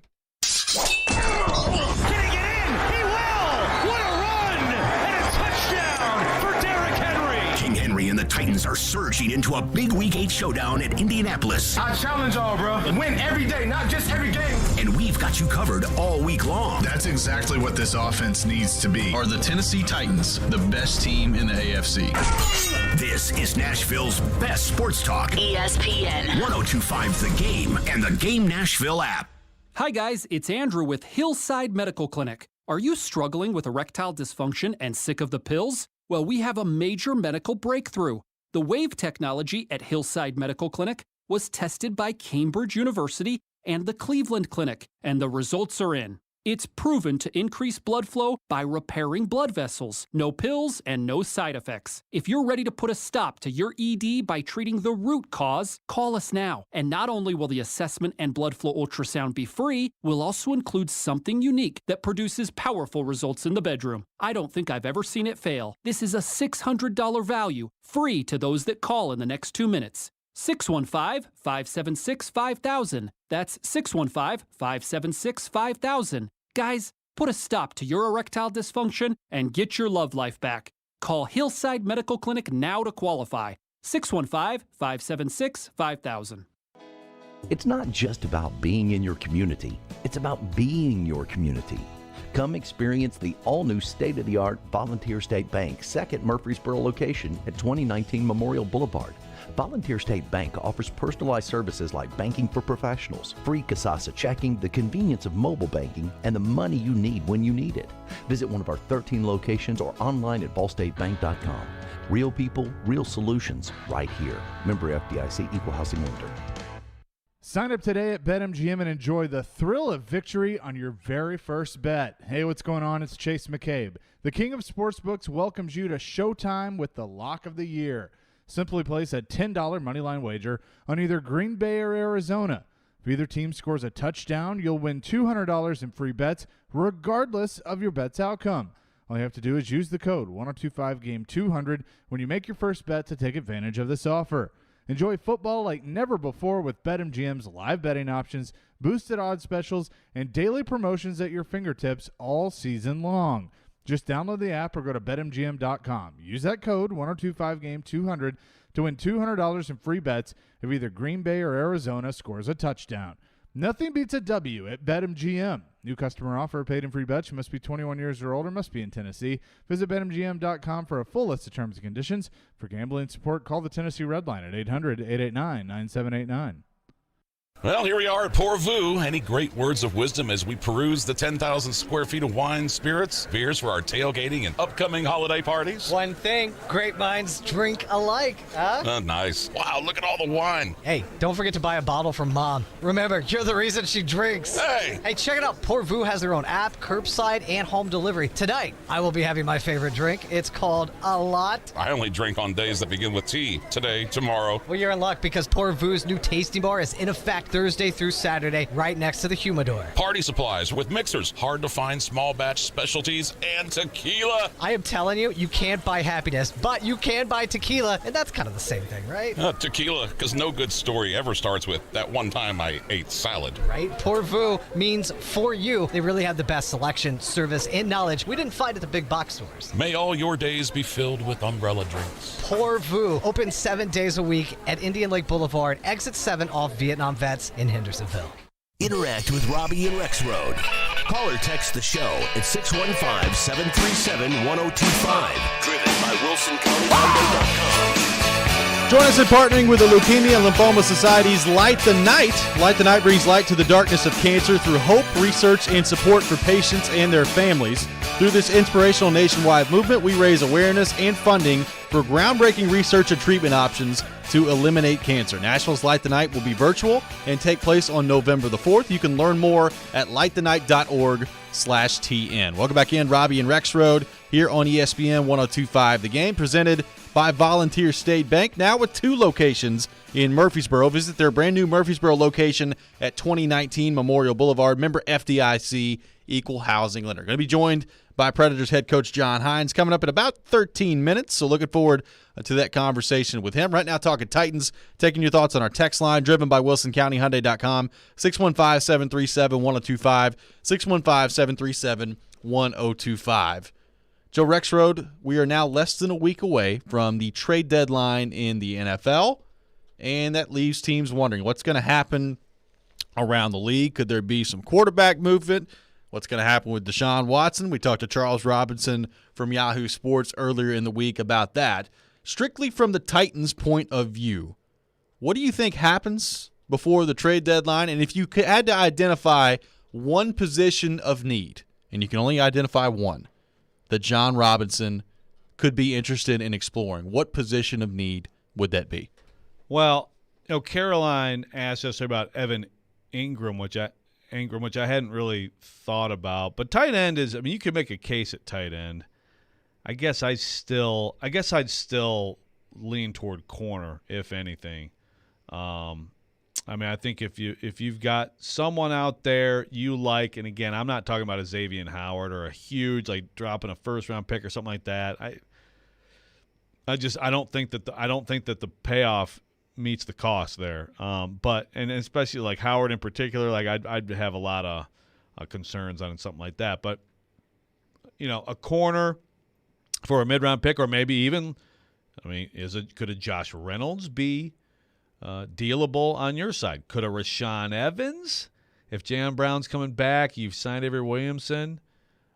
If someone had real interest in either of those guys, could it be player for player?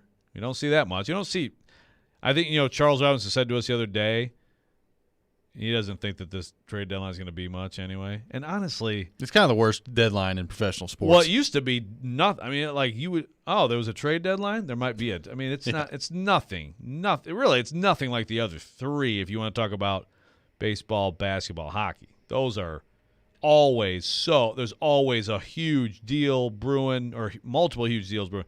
The NFL has been better in recent years. There's been some interesting trading deadline. At least it's almost like the NFL is like, hey, this is the only way that we don't dominate the headlines. Our trading deadline doesn't dominate headlines like other leagues. Right. Can you guys, make some trades, please? But I don't think there's going to be a lot. I think it would be something like that, like just a veteran corner that you feel good about. I mean, look, but don't give up much. You just went out and signed Greg Mabin off a practice squad and got a pretty good football game from him as a starting cornerback. When you get Christian Fulton back, I think you're okay. I mean, you'd love to have more depth and another corner you feel good about. Hey, at some point, it'd be great to have someone, if Jenkins doesn't play better, to possibly push there. But, Chris Jackson is going to come back too, and he's a guy that they can plug into any spot in this defense. So I'd go corner. I guess I could buy the idea if you think tight end is more important, like a Hayden Hurst, something like that. That's something Jared brought up, who he knows the offense. He can come right in. I guess I could buy that. Tight end is where I would go. Yeah. I mean, they just haven't – and, look, I hear you on corner. I don't disagree with that. But tight end is where I would go. I mean, they've gotten – I know Michael Pruitt has made some big plays, had some nice catches this year, but they've largely gotten nothing out of that position in the receiving game. And look, even blocking-wise, they've done a better job. Like, it's not like Jeff Swain goes out there and just totally whiffs on every play. So I think sometimes that gets a little overblown. There have been some times this year where he has whiffed and gotten his quarterback almost killed, but it would be nice to at least have a threat in the passing game. It goes back to this. Like, if you're the Titans, do you know more about Anthony Ferkser than we do? Is he still struggling with something and he's playing anyway? Or is it just that he's just not able to get going so far this year? Because if you don't feel good about him getting going, like, to me, it would still serve this offense really well to at least have a threat at tight end. And right now, as good as Michael Pruitt has been at times in certain situations, I don't really feel like they have much of a threat at tight end. No, I agree. I don't know. I mean, to me, I look at that position now. It's like basically just do your job on the line of scrimmage and here and there be available. There's enough firepower to move the ball, but it still would be, to me, great to have a tight end who – I mean, when you have a tight end who is effective in the run game as an inline tight end, and then the play-action game, that's a guy who often gets good matchups, often – finds himself with an opportunity to make plays. I feel like I'm watching Anthony Ferkser. It's not the Anthony Ferkser who was playing in camp, and I know that some people are going to roll their eyes at that, like, yeah, training camp, but he was trending toward a guy who was going to be certainly a bigger part of the offense than he has been. So I have to think that the knee injury with him is a big part of why he hasn't really made an impact. And then maybe it's almost like you move on as an offense and you found other things. I mean, Pruitt, talk about a timely signing for the Titans. Guy who, again, I think I was like to people on the text line, nah, come on. If they were going to sign Michael Pruitt, they would have done it by now. Well, they eventually did it. Good thing for them. So I don't know. I mean, I'm not against the idea of bringing in a tight end who could do more for you. I still think Ferkser could be that guy, but maybe that's just going to be a thing that plagues him all year. Matt from the Borough texting in on the text line, driven by WilsonCountyHyundai.com. Rashaan Evans for Hayden Hurst. Who says no? Straight up, 1 for 1. Is as much as Rashaan Evans has struggled, and he has. Yeah. Is that a fair trade for the Titans? I don't know. I mean, I think if you're John Robinson, you're probably going to lose him anyway. Like Hayden Hurst is a guy that you could keep around if you wanted to.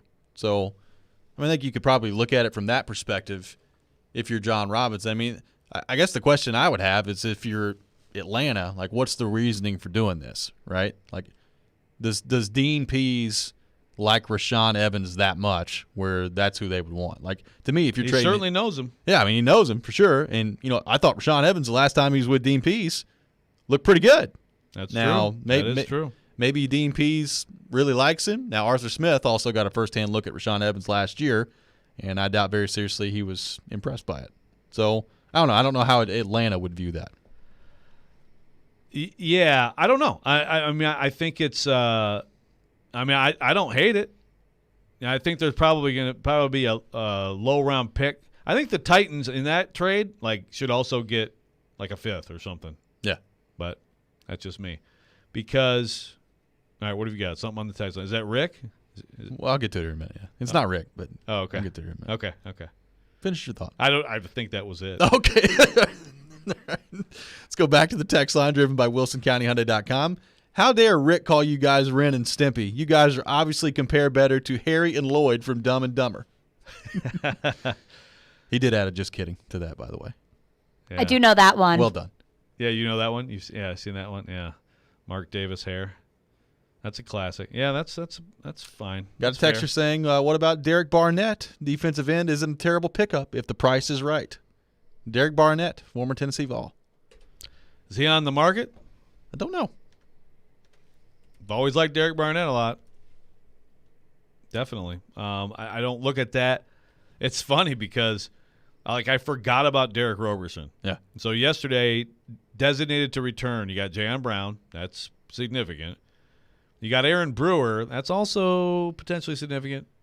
And you've got Derek Roberson. It's like, gosh, they actually have pretty good depth at outside linebacker with Adaney doing what he's doing. You bring Roberson back. I mean, you almost forget that Rashad Weaver was lost for the season, yeah. So I don't know that I would be looking at that spot. I mean, Derek Barnett has 0 sacks in 7 games this year. He must be hurt, right? Is he hurt? I mean, he's played in every game. I don't know. That's surprising to me. I do remember, you want to talk about some takes on Twitter I'm sure you could find. I definitely tweeted that he's going to have a better NFL career than Myles Garrett. Yeah, so did I. Definitely tweeted that. Yeah, me too, and that's not looking great. Yeah, not looking great. But my Lamar Jackson tweets from when he was in college that he's going to be a great NFL quarterback, those look better. That's right. When we come back, we'll be joined by Predators head coach John Hines. We'll get his thoughts on his team as they look ahead to Saturday hosting the New York Islanders. That's up next. This is Robby and Rexrode here on ESPN 102.5 The Game. Hey, this is Matt Duchene, and this is Smashville. Here's Duchene breaking in. He scores! Matt Duchene wins it in double overtime! You're listening to the flagship of the Nashville Predators radio network. ESPN 102.5 The Game. Saturday means college football, so put on your game face, then grab an ice-cold Dos Equis. Dos Equis tastes light, finishes clean, and will never let you down. Like a friend that defected to your rival team. Pick up a pack wherever you buy beer, and not nearly enough snacks. Dos Equis, a proud sponsor of college football. Get a dose. Enjoy Dos Equis responsibly. Copyright 2021. Imported by Cervezas Mexicanas, White Plains, New York. 102.5 The Game has your chance to win Preds tickets all month long. Just post a picture of your radio dial set to 102.5 The Game on social media and tag the game and use hashtag TicketDash to be instantly qualified. All brought to you by Social Furniture. Shop local. Shop social. Genesis Diamonds is gearing up for their biggest and last sale, November 5th, 6th, and 7th. It's an extra special event with savings of 20, 25, even up to 35%. Store-wide. Rings, earrings, pendants, bands, bracelets, nothing's held back for this once-a-year 3-day extravaganza. Acclaimed designers will be flying in with expanded collections and exceptional pricing. Plus, get 0% interest financing. The final store-wide sale of the year with discounts up to 35%. Get first pick on top gifts for the holidays, November 5th through 7th only at Genesis Diamonds, Green Hills and Cool Springs. See store for details. Genesis Diamonds has a sale, you know it's the real deal. And it's happening November 5th, 6th, and 7th. Our final store-wide sale of the year with deep discounts up to 35% off. This is the big one. The one where the staff knows they can break all the rules. Plus, the selection is nearly doubled with designers flying in their entire collections, all of it on sale. This is the last and best jewelry buying opportunity of the year. Save up to 35%, zero interest financing. November 5th, 6th, and 7th only at Genesis Diamonds, Green Hills and Cool Springs. See store for details.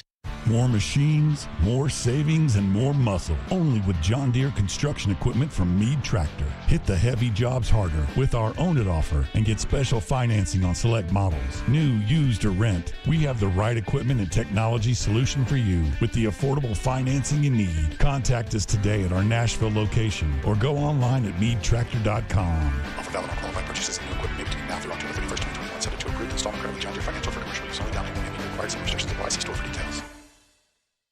Got chronic joint pain? Not having success with steroids, but trying to avoid surgery? Well, thankfully, there's a better way. And now it's available here from the medical professionals at QC Kinetics. Hey, Willie Donick here. I'm talking about new therapies. Advanced, all-natural, regenerative treatments that can not only just give you relief, but can also restore and repair damaged tissue, so you can have lasting relief. If you've got joint pain due to arthritis, knee pain, hip pain, shoulder pain, don't just think the old ways of dealing with pain are the only ways. You need to learn more about these new biologic therapy solutions. Call now for a free consultation.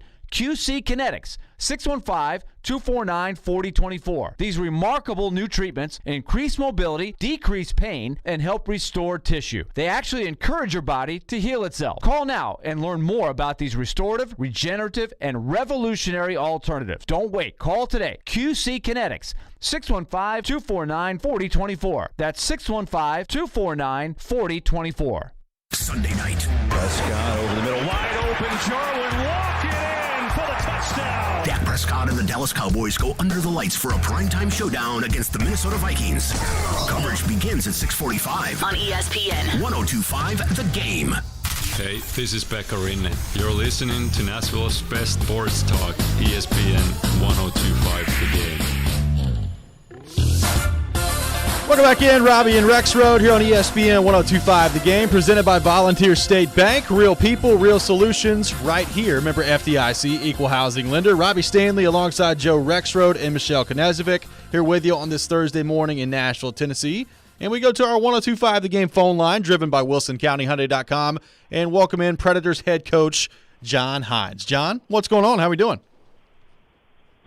Great. Good morning. A little rainy, but good to be up and going. Hopefully you guys are having a good morning as well. Well, we are. We appreciate you taking time to join us this morning, John. Any big Halloween plans this weekend? Are you a Halloween costume guy? How do you go about handling Halloween? Yeah, you know what? I'm not so much a Halloween costume guy, but I do enjoy it. I got three girls, 2 in high school and 1 in 5th grade, so we'll definitely be my younger one will be going around, so I'll probably maybe have the assignment of taking her around the neighborhood and collecting some candy.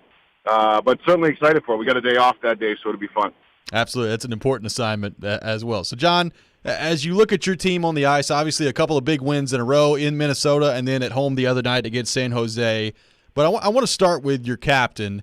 How do you kind of put into words what Roman Josi is doing right now, both defensively and offensively, what he's meant so far for your group? Yeah, Roman's really, really playing well, and you know, it's nice to see him be able to perform the way he's performing, because he is. I mean, he's the true leader of the team on the ice, off the ice. I do think he's really growing as an off-ice leader. You know, lots of times captains in the game are, you know, great players, but you know, leadership sometimes is a little bit of a learned skill, and he's done a really good job of that. He's come back to camp in great shape, and he's off to a great start. And that's the type of, you know, coming into the year with adding some younger guys and particularly on D, you know, to see him perform the way he's performing, as well as Ekholm, you know, I think that really helps solidify the D core, and he's given us a good chance to be competitive right now. Well, John, I wanted to ask you about the guy playing with him right now, Dante Fabro. What are you seeing so far from him? It looks like some of the things you talked about at the end of last season and in the offseason, you know, really registered with him. And is Fabro playing with Roman? Is that in part a reward for how he's playing? Yeah, Joe, he came back to camp a lot stronger. I mean, he improved his his power outputs. He improved his upper body strength. His skating improved. Those are all the things that we spoke with him about. But now he's got to be able to apply it. And, really since the start of training camp and coming through, I mean, he's much more physical and harder on the puck defensively, at the net front, along the boards. Like he's able to end plays and contain players much more than he had last year. He's moving the puck better. He's skating better. So he's a transitional defenseman, meaning his ability to move the puck out of our zone, up the ice, through the neutral zone, and then make good decisions at the offensive blue line. That's where his strengths are, as opposed to like a Roman and Ekholm where they can skate it end to end. He's a pass first defenseman. But he's done a really good job of improving his body, his game. And we just felt like he's certainly earned the opportunity. It seems like he and Roman have worked pretty well together here for the last few games.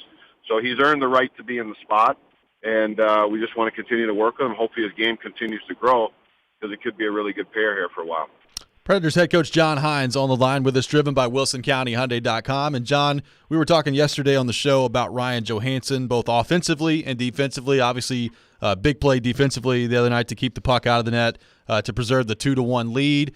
But just what have you seen so far down the middle from Johansson, both on the power play 5-on-5, on all 200 feet of the ice? What's he brought to the table so far? Well, I'd say number one, he's playing faster. He's moving his feet. Ryan's a really smart player. He's a very competitive guy. But what's been the difference so far this year is he's engaged, he's skating, 5-on-5. I think, you see him more involved with his speed and his size are factors in the game, whether it's in on the forecheck or off the rush. I think in the face-off circle, he's really competitive. He's winning a lot of draws. He's taking a lot of key face-offs for us.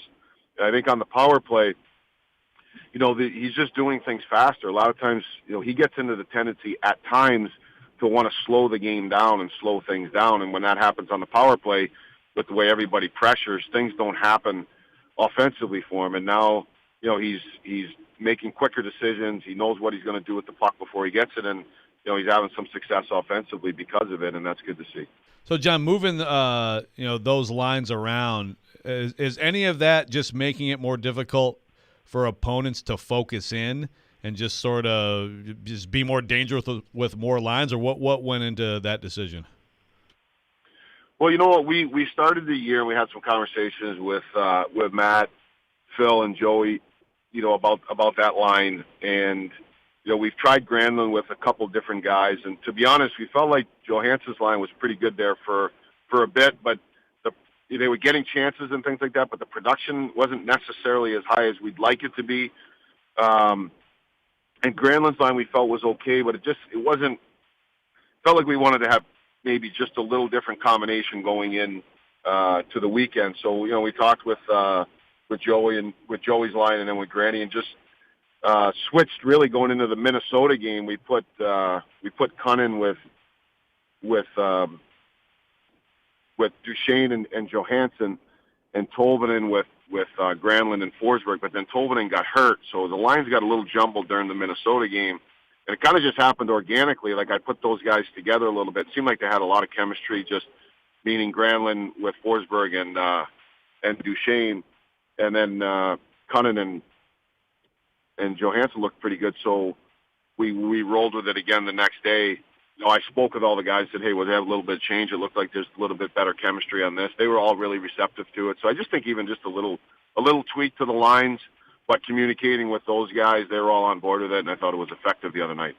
John, speaking of Tolvanen, what have you seen so far from him? Obviously, just the one goal so far on the season. He has been shooting the puck. I think he's third on the team in shots on goal right now. Overall, though, what have you thought of Tolvanen's game, 5-on-5 overall? I think it's been up and down. We've talked with Tolvy. There needs to be more.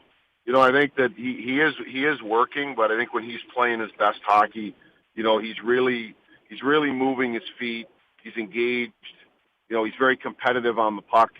So I think that there needs to be a little bit. We need more from him. Coming into the year, we're looking for him to be, in a top 6 type of a role, 6 through 9. You know, a guy that's going to be able to play the way that we want to play, night in and night out, but also be a guy that's going to be able to, you know, contribute from an offensive perspective. So I think there's lots of good in his game right now, but there's another level I think he and we would like to get him to be really, really the guy that, you know, can help us here. John, Connor Ingram, you know, had a obviously a big performance for you guys. Has had, you know, a very turbulent, tough year, of course, and sort of put a post on, I think it was Twitter, Twitter, about that. You know, kind of I think it was, you know, 9 months of the day he entered the health program, and then he gets that win. First of all, what did you think of him and his performance in that game? But also, just as an organization, what have you seen from him in going through all this and coming out on the other side?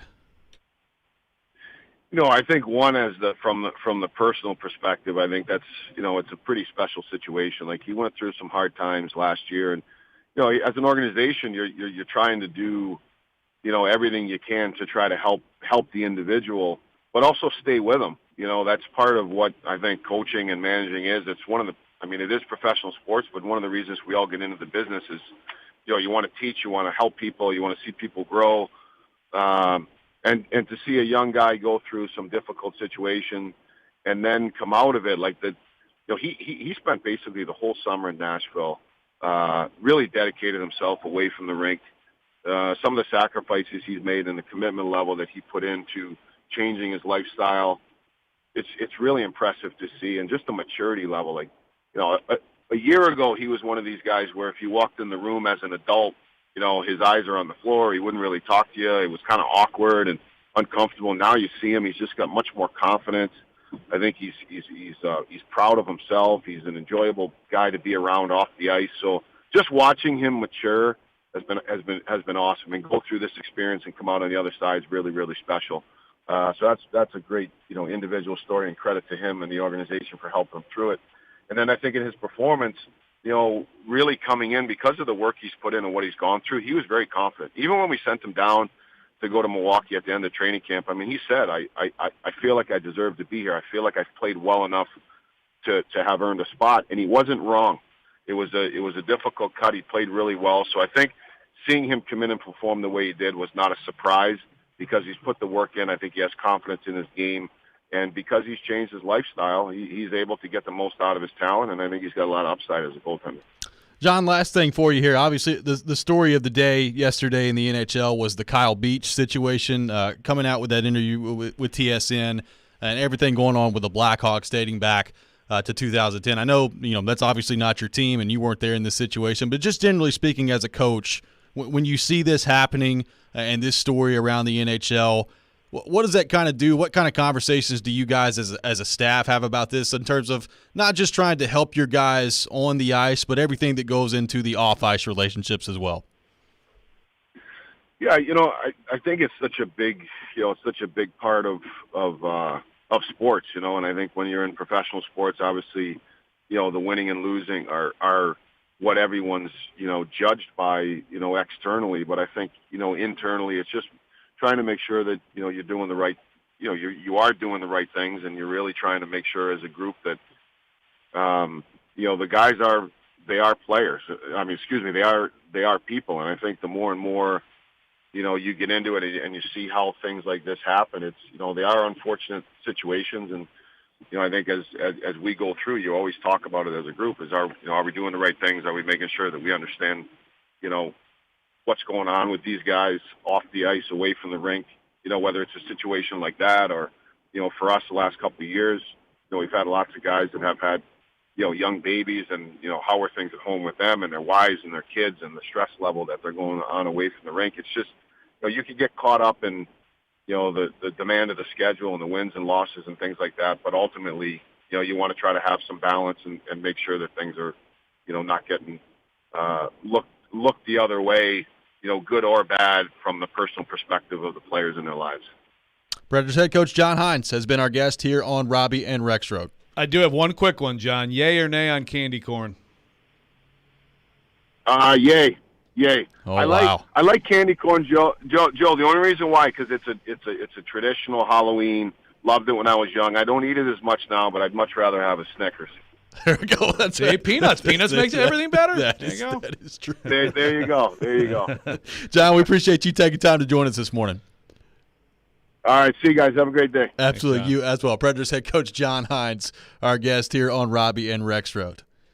He did. He said yay on candy corn. Told you guys. Wow. Did you guys see, by the way, someone sent – okay, I'm going to find this. Someone sent me in the mentions – like there's a candy corn. I'm going to find it right now before we go to break. There's a candy corn that actually is sold with like chocolate peanuts, I think. Really? I got to give credit to whoever sent this to him. I'm going to find it. Okay. Rob Denson 5123 Brock's mini candy corn and chocolate peanuts. He's got the wrapper here. Wow. Did not know this existed. This is an exciting revelation. It is. Let's all celebrate it. Listen, Rick, let us know what you think on the text Rick, line, buddy. hit up the text line, driven by WilsonCountyHyundai.com. See if Robby family likes it. 615-737-1025. Listen to the MLB postseason on ESPN 1025 The Game and ESPN 94.9, brought to you by 312 Pizza Company. Tomorrow night, tune in to 1025 The Game for Game 3 of the World Series as the Houston Astros face off against the Atlanta Braves. First pitch is at 7:09 p.m. 312 Pizza Company in Germantown is home to the best pizza in Nashville. Head to 312 Pizza Company to grab a bite, a beer, and to watch some October baseball. We'll come back. We'll react to some of your thoughts on our text line, driven by WilsonCountyHyundai.com, 615-737-1025. That's next. This is Robby and Rexrode here on ESPN 1025 The Game.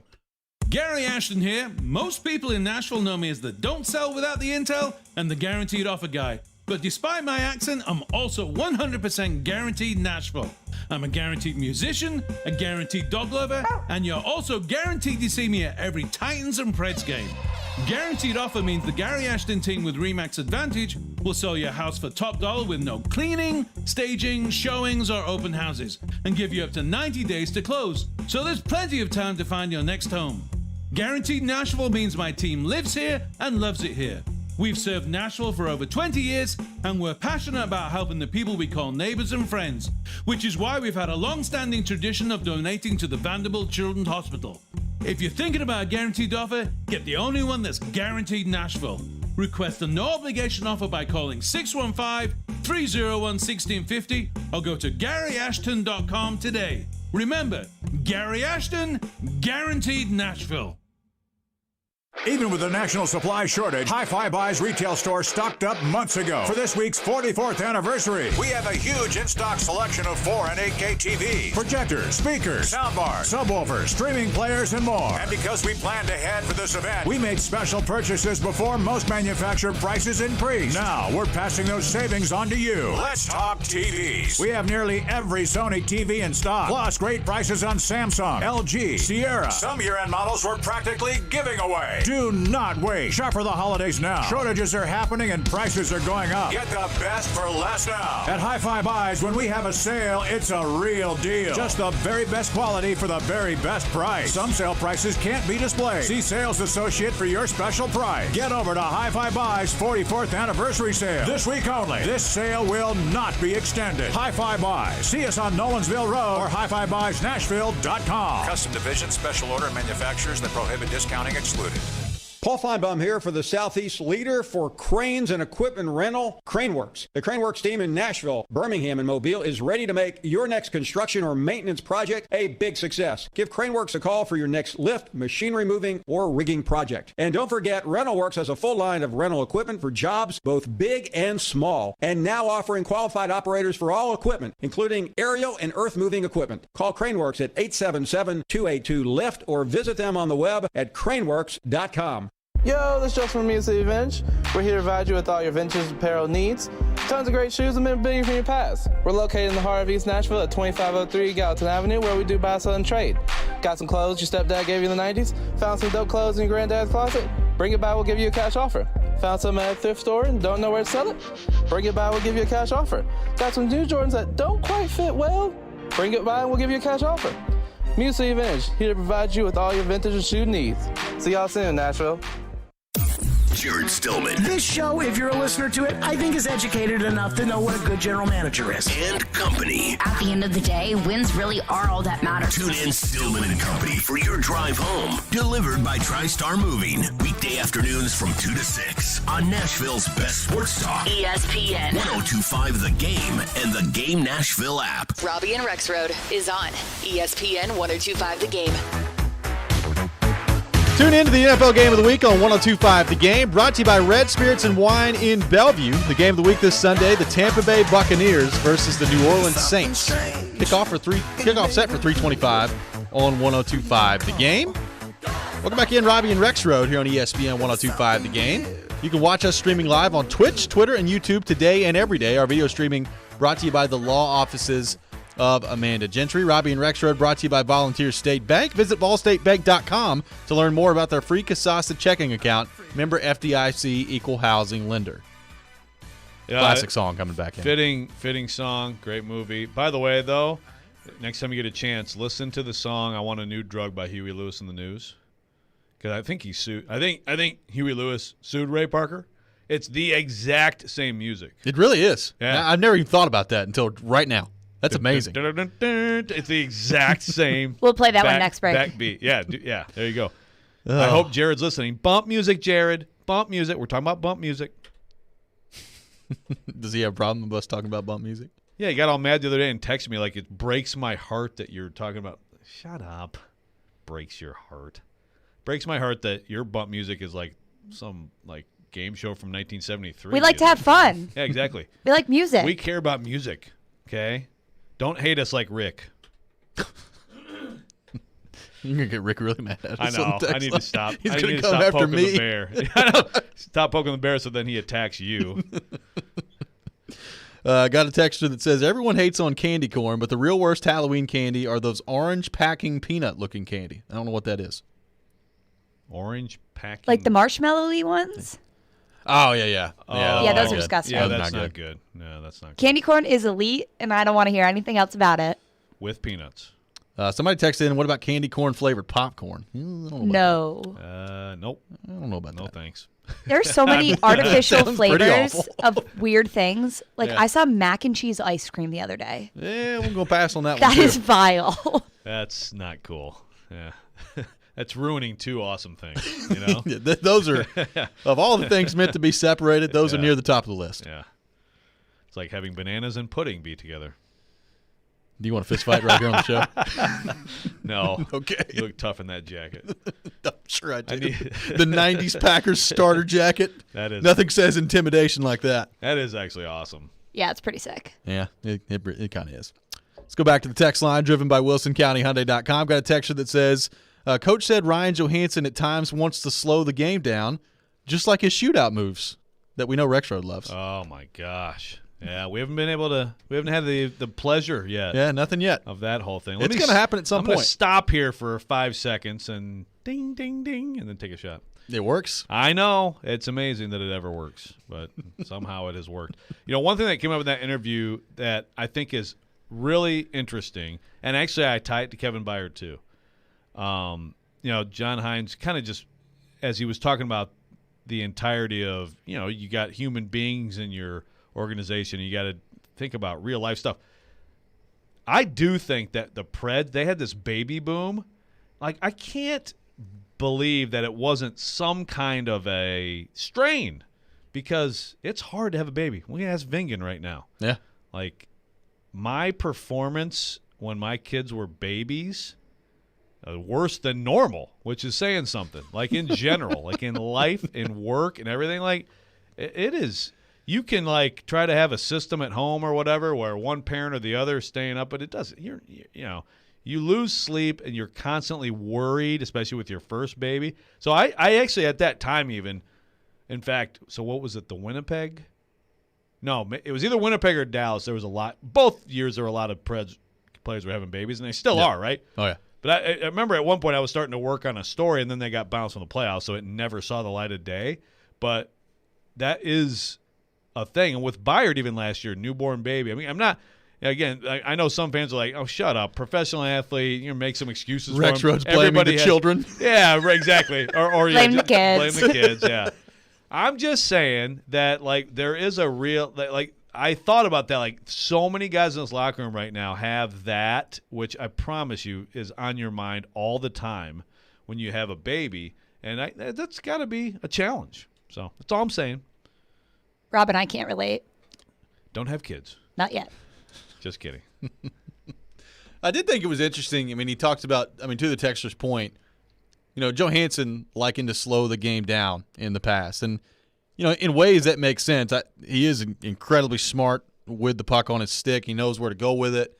I do think at times, especially on the power play, we've seen him on the half wall just kind of biding his time and waiting to see where he's going to go with the puck.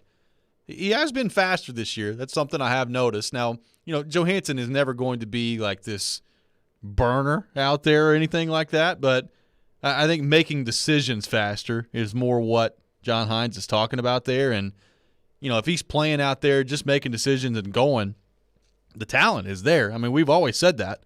The talent is there. I mean, it's not like he just forgot how to play hockey, him and Matt Duchene. And you could see it so far. Ryan Johansson, Adam Bingen said it yesterday on the show. I said it yesterday. He's been really good so far. And if he can continue to play this way, that's a big deal for this group. Well, and one of his goals was one of those, like, I wouldn't have expected him to shoot it. Yeah. And he did. It was like a quick decision to just snap one at the net, which I think is – we've been talking about that for years. Even He's got when a great shot. Even when he was having good years, but it was still like shoot it more goals, you scored 30, blah, blah, blah. That has kind of faded with the overall, like, what's going on with him, right? But that play was like, see, do that more. I know it's easy to say from this seat, but it's less predictable too. It's like it's not what probably opponents expect from him because he is his mindset is that of a playmaker. But yeah, he's got a great shot. Yeah, and he moves. As far as he moves great for his size. He's by no means slow. Let's go back to the text line driven by WilsonCountyHyundai.com. Ron texting in. At my job, we're making candy corn brats. What is that? What is a candy corn brat? Again, you're taking two good things and let's make them awful. Like, you know what I love? Caesar salad with anchovies. Now, you like that? Yeah. If you like Caesar, so gross. Okay, do you like Caesar salad? Yeah. Okay, well that's anchovy-based dressing. That's what the dressing is. Yeah. So I don't like anchovies in general. So. But it's in the dressing. Yeah, like so anyway, I love the anchovies. But I'm a saltaholic too. Right. But like if I took anchovies and like ice cream sundaes, which I also love, it would be the most disgusting thing in the world. That's what candy corn brat sounds like. Okay, but is it just like a sweeter brats? Like, is it not actually candy corn brats? Because that's weird. But if it's like a sweet spicy thing, I could see that and them just naming it that. But if actually candy corn, nope, I'm just going by the literal, the literal definition there of him. We do need to know more. We do need to know more about this. Send us a picture. Lots of literal talk this week here on the show. Yeah, you tweeted literally correctly. I did. We're trying to improve the world one grammatical rule at a time. Jim on the text line texting in a picture of caramel candy corn. Caramel. Corn. No, it's definitely caramel. I say caramel too. Yeah, but y'all both from the north, and y'all say things wrong. Either way, I like the idea. Yes. I like the idea. If you had caramel candy corn plus peanuts. Hey. And popcorn. Nate texting in, do you like the donut burger sold at some MLB parks? Have you ever had this? I have. There's a place called Joe's Gizzard City in Eaton Rapids, Michigan. So Andy Staples has actually written about this when he was at SI. Okay. I was like, you got to go to Joe's Gizzard City, dude. And he did. And is it near Climax, Michigan? It's about an hour away. Okay. It's probably about a 3,000 calorie. It is a huge, like, bacon burger, and it's basically fried inside of a donut. Oh, yeah. Yeah. If I could absolutely induce a heart attack with myself with, like, a week eating at that place. It's incredible. Like, do that every once in a while, or if you're young. Or every once in a great. Well, Nate, to answer your question, yes, I do like the donut burger. I've had it. I will say you get about halfway through it, and you're like, all right, we've kind of reached the point where this is too much. I've never finished a donut burger. Like a slice. Yeah, that's a good point. Like a slice of it would be fine. Right. Share it among your friends. You know what they have Many in Maryland friends. football games? They have what is it? It's like a crab. Oh man, I forget. When we come back, I'll show you a picture. Okay. Okay. We come back, we'll be joined by Gentry Estes from the Tennessee, and we'll get his thoughts on the Titans and as they look ahead to their big matchup against the Colts. That's next. This is Robby and Rexrode here on ESPN 102.5 The Game. Your speaker at home is so smart that even Alexa knows where to find Nashville's best sports talk. 102.5 The Game is Nashville's best sports talk. Ask Alexa to enable 102.5 The Game. Once enabled, ask Alexa to play 102.5 The Game. Welcome to 102.5 The Game. We are Nashville's best sports talk, ESPN 102.5 The Game. ElectronicExpress.com. We make it happen. Time for the Predators Report. The Predators have a 2-game winning streak, their first of the year going for themselves right now. They have improved their play overall, and in the course of time, as a matter of fact, over the last 3 games on the power play, the team has converted 5 of 11 chances, including 1 chance against San Jose on Tuesday, which required all of 19 seconds to produce the Matt Duchene goal, the first of the game. Now the puck comes down the middle, and the score from the high slot. Nashville now at 31.8% before last night's games, ranking 4th in the league. On the penalty kill, they have allowed a power play goal only once in the last 6 games. They're at 82.6% there on the penalty kill so far. Up next, Saturday afternoon against the New York Islanders. 11:30 the pregame, 12:30 will be game time. Hope you can join us. Pete Weber reporting on the Fifth Third Bank Nashville Predators Radio Network. For exclusive, in-depth coverage of your Nashville Predators, this is Nashville's best sports talk. ESPN 102.5 The Game. Listen up, sports bettors. This is Hall of Famer Warren Sapp here to tell you about my favorite sports book, BetUS.com. I only endorse one sports book, and that's BetUS.com. Just like me, BetUS is the Hall of Famer of online betting with more than 25 years in the biz. You need a sports book with integrity and longevity, and you need to know when you win, you're gonna get paid. You need a sportsbook that offers all the action to make every game feel like the playoffs. Call today at 1-800-69-BET-US. That's 1-800-MY-BET-US. And they will get you set up faster than I can run the 40. Nobody in the industry gives bigger bonuses than BetUS. I play at BetUS, and so should you. Now is your turn. Join now. Call today at 1-800-69-BET-US. That's 1-800-MY-BET-US. My favorite sports book, BetUS.com. Up to 200% sign-up bonus. Support the station and use code GAME. Tell them Sapp sent you. Great first dates start with a confident smile and guacamole. And with the largest network of dentists in the nation, Delta Dental of Tennessee can give you a smile that leaves a memorable first impression. Learn more at deltadentaltn.com. Life isn't always nice and tidy. With the largest network of dentists in the nation and affordable plans, Delta Dental of Tennessee can help make sure your smile is the cleanest thing you own. Learn more at deltadentaltn.com. 312 Pizza Company is home to Southeastern Carolines with Caroline Fenton. Are you tired of living with chronic pain, knee pain, joint pain? Listen carefully, because now there are new treatments available here. Not talking surgery or steroids. These are regenerative treatments from the medical professionals at QC Kinetics. Willie Donick here. QC Kinetics is the leader in these exciting biologic therapies that help restore and repair damaged tissue in your joints with lasting results. So if you've got pain in your knees, shoulders, hip, or back, joint pain that won't go away, you need to check out these new treatments with astonishing patient satisfaction reports. They can actually help your body restore and repair itself with no downtime, no drugs, and no surgery. So call now to schedule your free consultation at QC Kinetics. 615-249-4024. Tired of dealing with joint pain and want to get moving again? You need to learn more about how biologic therapies are changing the way we think about dealing with joint pain. It's exciting stuff, so don't wait. Call today. QC Kinetics. 615-249-4024. That's 615-249-4024. Nashville's best sports talk, locally owned, home of our Nashville Predators. WPRT FM Pegram, 97.5 Murfreesboro, WBUZ HD2 Laverne, online at thegamenashville.com. We are ESPN 102.5 The Game. Live. It's It's Robby and Rexrode with Robby Stanley and Joe Rexrode on Nashville's best sports talk. ESPN 102.5 The Game and the Game Nashville app.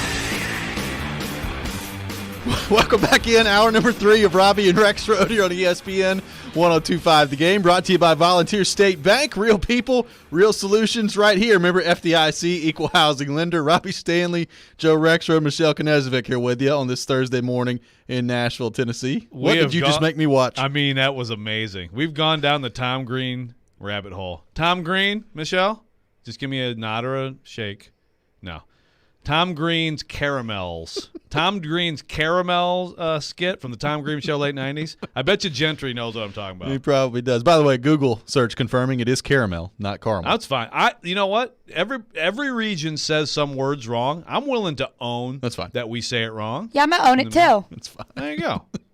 Let's go to our 102.5 The Game phone line, driven by WilsonCountyHyundai.com, and welcome in our good friend Gentry Estes from the Tennessee. And Gentry, what's going on, brother? How we doing? Hey, good to be with you guys. And I will say, out of everything I would have thought we would have talked about, the Tom Green Show was not real high on the list. So props to you guys for that. I mean, we were howling. We were just howling at his. Do you remember this skit where he like put fake teeth in and went around eating his caramels? Where's he wandering down, like Alberta? Yeah, like in Alberta. Pretty magical. I can't say I do, Joe. I remember the show vaguely. Yeah.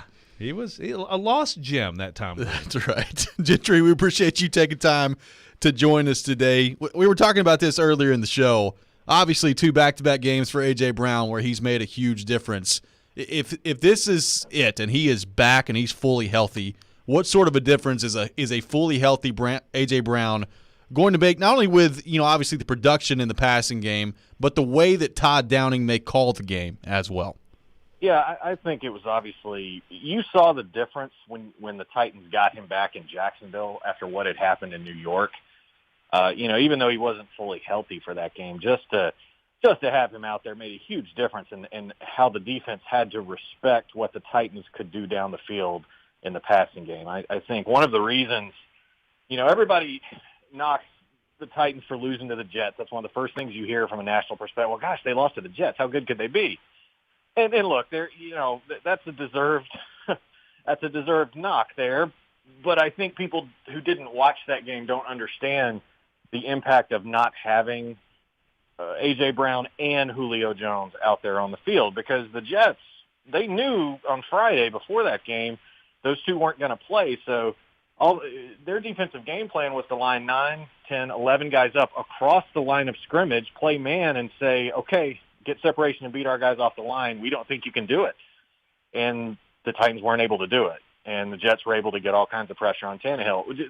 Just the threat of being able to make explosive plays offensively in the pass game, that's what he gave them. You saw a difference in Jacksonville. And, obviously I think having both those guys on the field even more so. Yeah, well, and, of course, we were talking earlier, Gentry, it's like, here and there, little stretches of games. Usually it's like with Julio Jones, it feels like it's kind of like, in that first quarter, you're going to get full Julio. And then, we were sitting in the press box the other day, and I at least twice I saw Rob Moore say, nap. I looked like he wanted to go in. Now he's back on the report, hamstring, didn't participate. You wonder, like, when it will all come together, if and when it will all come together.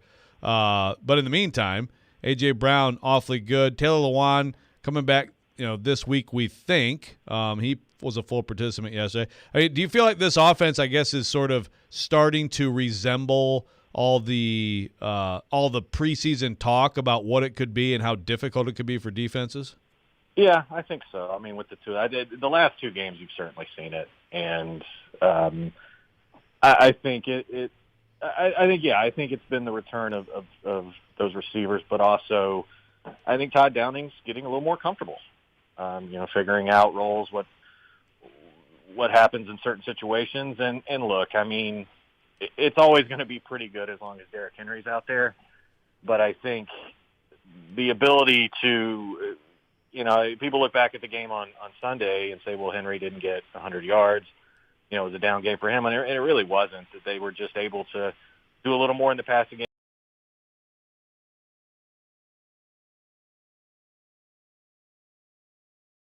started to look explosive in a lot of different ways, which was the case most of last season. I mean, that offense ended up, I think, number 2 in the NFL, and that's not just Derrick Henry. They were able to make a lot of plays in the pass game, especially late in games, and so yeah, we're starting to see more of that. Whereas I think they don't win in Seattle without Derrick.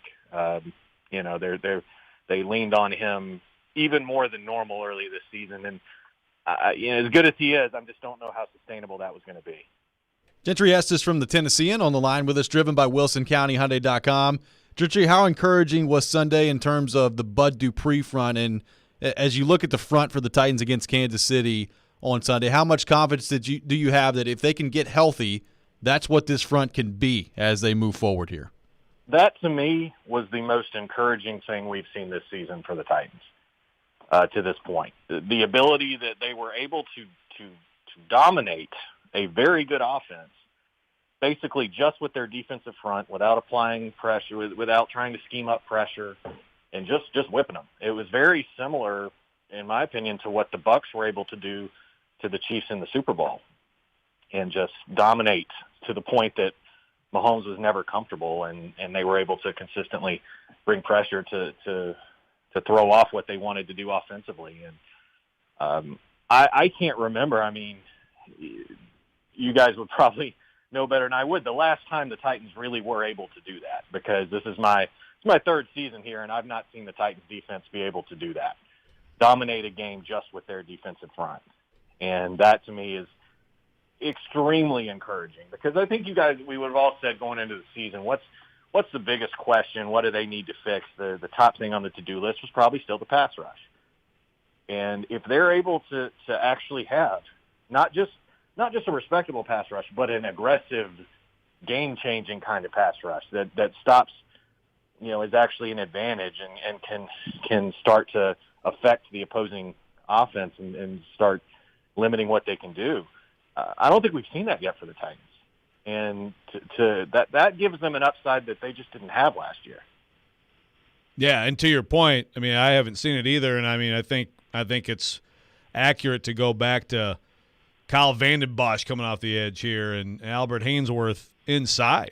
You're going back a long way. Like Brian Arakpo had some good stretches here. Derek Morgan, but that was not this. Now, of course, we have to see if they can sustain it. And Gentry, this is going to be a very different kind of game just in terms of having to actually defend the run versus the last two teams would just show it as a formality. Okay, I guess we'll throw a draw play in here. I mean, obviously the Colts are going to be firing off the ball at the Titans and playing a physical brand of football.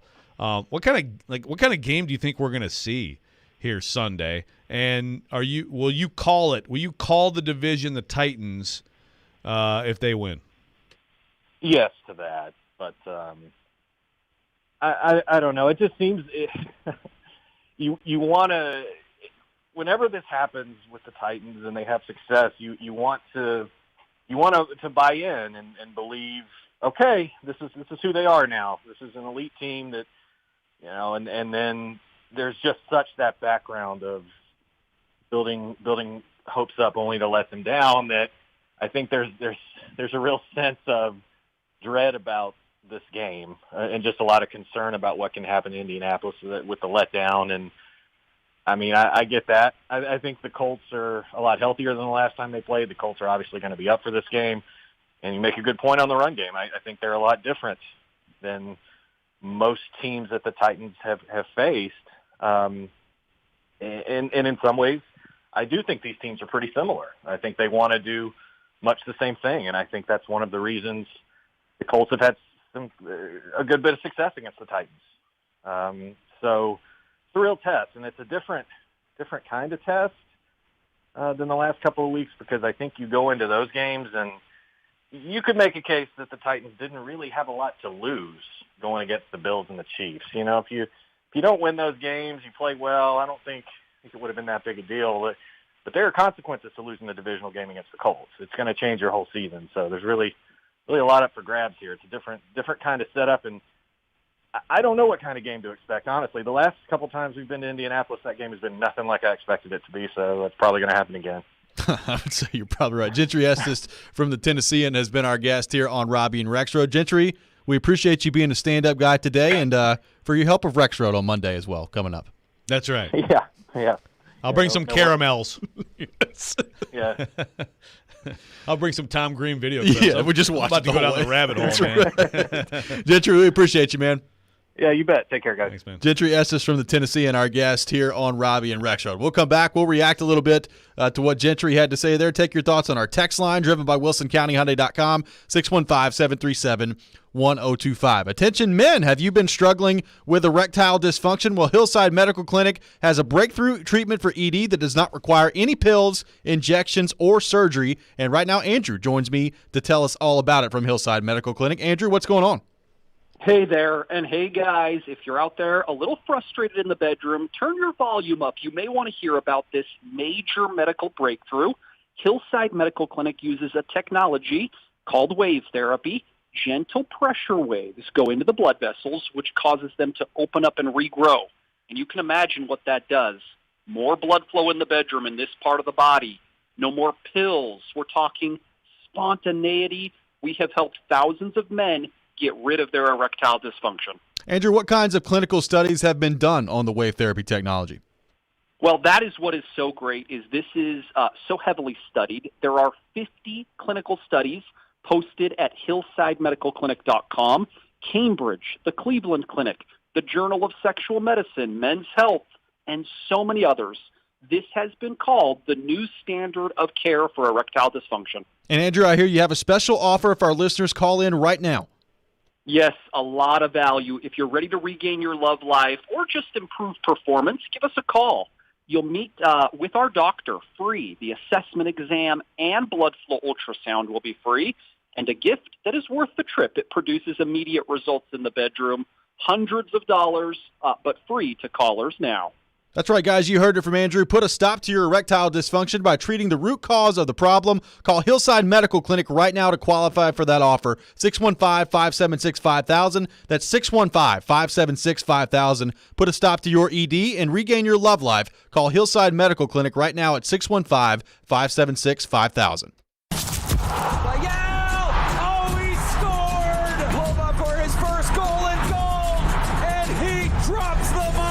Nashville Soccer Club is headed back to the MLS Cup playoffs.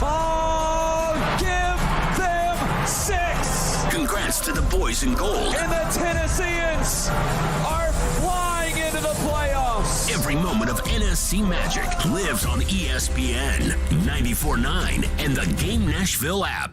Genesis Diamonds is gearing up for their biggest and last sale, November 5th, 6th, and 7th. It's an extra special event with savings of 20, 25, even up to 35%. Store-wide. Rings, earrings, pendants, bands, bracelets, nothing's held back for this once-a-year 3-day extravaganza. Acclaimed designers will be flying in with expanded collections and exceptional pricing. Plus, get 0% interest financing. The final store-wide sale of the year with discounts up to 35%. Get first pick on top gifts for the holidays, November 5th through 7th only at Genesis Diamonds, Green Hills and Cool Springs. See store for details. When Genesis Diamonds has a sale, you know it's the real deal. And it's happening November 5th, 6th, and 7th. Our final store-wide sale of the year with deep discounts up to 35% off. This is the big one. The one where the staff knows they can break all the rules. Plus, the selection is nearly doubled with designers flying in their entire collections, all of it on sale. This is the last and best jewelry buying opportunity of the year. Save up to 35%, zero interest financing. November 5th, 6th, and 7th only at Genesis Diamonds, Green Hills and Cool Springs. See store for details.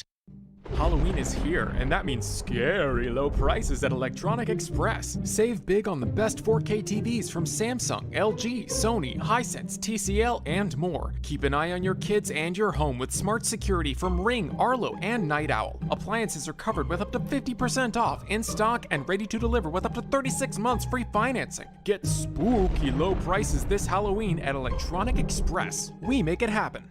Attention Nashville, 3-Day Blinds is here to solve your window treatment needs. 3-Day Blinds has more than 40 years of experience designing, installing, and manufacturing high-quality custom window treatments. We transform homes with custom blind shade shutters and drapery with expert in-home design consultations. Your 3-Day Blinds design consultant is with you every step of the way, including setting up your installation. Book your free in-home design consultation today at 3dayblinds.com. That's 3dayblinds.com. If you've missed any of today's show, just search Robby and Rexrode on Apple, Spotify, or your favorite podcast platform. This here's my mountain, and it's my favorite place in the whole world. The fact of the matter is, sometimes it gets a little lonely. Sometimes I head on into the village to buy some caramels. Sometimes when I'm down the village, people like talking to me, and I can try to get them to eat some of my caramels. And sometimes the people are really happy to eat them. But lots of the times the people don't even want to eat any of my caramels. Oh, I like that kind of caramel like right there. I'm going to eat caramels all day long. I like to eat them.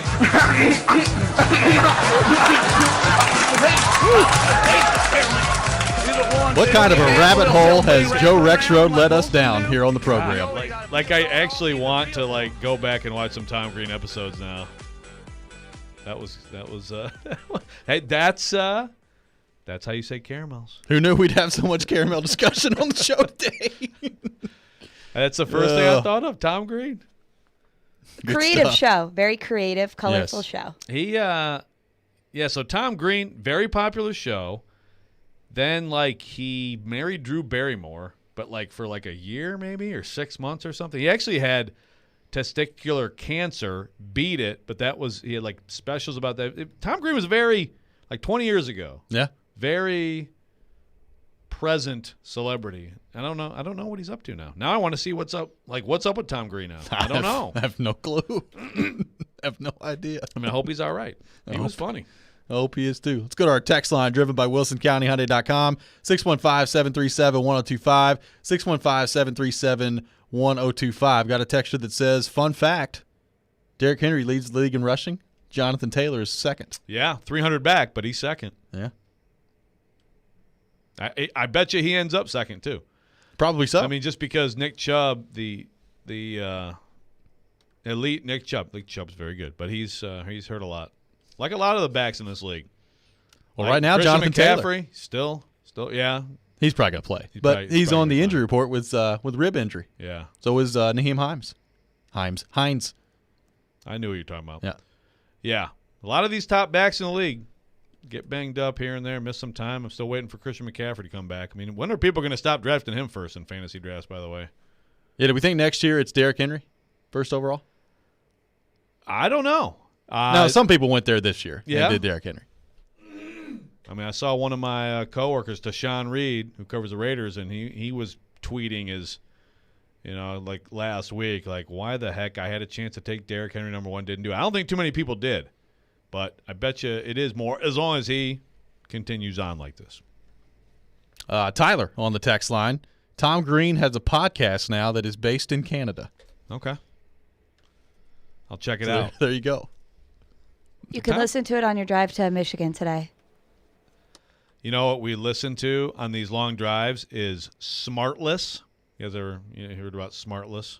It's like trivia or something? No. Smartless is the podcast with Jason Bateman, Will Arnett, and Sean – gosh darn it. Sean, the guy from Will and Grace. Oh, yeah. What is his last name? I don't know. I have the Google machine. Sean Hayes. There you go. It's those three. It's actually a hilarious podcast. They have awesome guests. Also, my wife would leave me for Jason Bateman at any moment. And Katie, if you're listening, don't deny it. She won't deny it. No, she actually her birthday party might be like a Jason Bateman themed birthday party. I'm not big kidding. Ozark fan? Oh, yeah. We're big Ozark fans. Yeah. Let's go back to the text line driven by WilsonCountyHyundai.com. Got a text that says, I hate when I look at social media and everyone talks about how Derrick Henry's yards per carry are worse than other backs in the league and claim there are running backs that are better, but there are always running backs that are injured and can't handle Derrick Henry's workload. Yeah, I agree, and that is a frustration because here's what people don't get is that, the Titans' strategy, the Titans know that he's going to have ones and twos in there, He gets the ball so much more, and he is given so much more attention by defenses. Look, Nick Chubb's a really good back. There's some other really good backs. There are no game plans, I contend, around the league for another back that is as focused on what can we do to bottle this guy up? Yeah. Like Nick Chubb, whoever you want to name. And some of the other, great backs around the league are more, they're more receiving backs, right? Kamara, McCaffrey, Zeke. Like they're more the quote-unquote modern back. But it's not – like your entire game plan is not like stack the box. How do we keep him from getting out of there? So he gets more carries, and he gets more carries against more people than anybody. So he should have a lower yards per carry. To me, his yards per carry coming into this year is ridiculous, given the attention that he has now drawn since the beginning of the 2019 season. Caleb texting in 13-4 Lockett for the Titans. 13-4. I will say, if they win Sunday, I could buy that. I had him 13-4 preseason. What I have? I had 12-5? You had 12-5. Yeah, 12-5. Yeah, which is looking pretty good. Yeah, I mean, I think that they should handle a lot of the latter half of their schedule. If they win, Sunday to get to 6-2, you have a very tough one right up next after that. Oh, yeah. Which, by the way, if you want to talk about the Derrick Henry discussion, there's a game against that defense, against Aaron Donald and company. Like if Derrick Henry on Sunday Night Football has a huge game, there's where if you want to talk about MVP stuff. So, again, here we are looking past the huge game in front of us to the next game. That's what we do. But, I mean, you look at the Titans' schedule, and certainly it is, like Gentry said, people talk about the Jets, and they lose these games they shouldn't lose, but they still win like 90% of the games, in the past few years under Vrabel against the bad teams that they should win. And they got Texans and Jags and Dolphins, which I thought would be a big game, and Texans again, and Niners. What are they going to be when they come in here at that point? A lot of opportunity. A couple weeks ago when he had the conversation about Derrick Henry is already an all-time great, there's some people that thought we were crazy for having that conversation. You know what the conversation is right now on Good Morning Football? Is Derrick Henry one of the best running backs of all time? How about that? So not only does that validate our discussion, it kind of dunks on the Titans aren't getting any national attention and aren't getting any. I think there's been a lot of respect and attention for the Titans since these two wins. I agree. Now, I will say most of it has come from Derrick Henry, but that's what happens when you have elite players in the NFL. Yeah, but even the question being brought up, which I know some people didn't like Stephen A. Smith's answer, right? But the question being brought up about, can the Titans be in the Super Bowl? And frankly, his answer, although I think he's over-dramatized it, but I think his answer is what a lot of people would say. Like, okay, well, Tannehill's going to have to outduel these quarterbacks, but I mean, to me, I think he could. I think he's good enough. We'll see. We may see. I think they'll be in the playoffs. Joe texting in, when the talk is only a quarterback will win MVP and Derrick Henry says, hold my beer and throws a touchdown. That's what we saw on Sunday. There was that. Yeah. What do you think the odds would have been for Derrick Henry to have more touchdown passes in that game than Patrick Mahomes? If you laid down $1, what could you have gotten back? I know these odds were not available on most sportsbook, but what would those odds be? Plus 20,000. Probably so. Probably pretty close. Yeah, that's a heck of a stat right there. And yeah, it's a nice little addition to the Derrick Henry resume tape from this year. Tannehill was asked yesterday about being wide open and stuff, and maybe Derrick could look his way if they run that play again. And you know what, when he threw the jump pass to Corey Davis, I think it was the same thing, wasn't it? Marcus Mariota was wide open on that play. Yeah. That's right. Mariota was in for that trick. It was Mariota who was in. That's right. Yeah, he was. He could have just looked to his right. Yeah. He could have just underhanded, lofted it. Look, Derrick Henry's not going through the reads. He sees this guy. He makes the throw. That's right. That's what he does. If your first read's there, go with your first read. That's exactly right. We'll continue the discussion on the Titans when we come back, including a special Titans edition of Buy or Sell coming up next as well. NFL Week 8 is upon us, and FanDuel Sportsbook wants you to get the most out of every play. That's why they're giving everyone a $10 risk-free bet every single week. Thursday night, a great opportunity to give it a try, and all you got to do is bet a same-game parlay bet with 3 legs or more, and if your first bet doesn't win, FanDuel will pay you back up to $10. The Packers and the Cardinals tonight. Injuries really the story on both sides, and COVID as well. J.J. Watt not going to be a part of the action. Devontae Adams likely out with COVID. Alan Lazard out as well. So give me Aaron Rodgers on the under on the passing yards. Give me Kyler Murray over on rushing yards. Give me Aaron Jones over on receiving yards. But you take it any way you want to take it. Offers like this are why I love betting with Vanderbilt Sportsbook. And you can sign up today if you're new with promo code ROB to also receive 25-1 enhanced odds on any touchdown during the Sunday night matchup between Dallas and Minnesota. Win $125 on a $5 bet. Once again, that promo code is ROB so they know that I sent you. Must be 21 or older and present in Tennessee. Refund issued as non-withdrawable site credit that expires in 7 days. A max refund of $10. Restrictions apply. See terms at sportsbook.fanduel.com. Same game parlay available for multiple sports in all states on mobile and web. Got a gambling problem? Call the Tennessee Red Line at 1-800-889-9789. Titans. Colts. Who wants to talk football? Bring it on, Chuck. Let's go.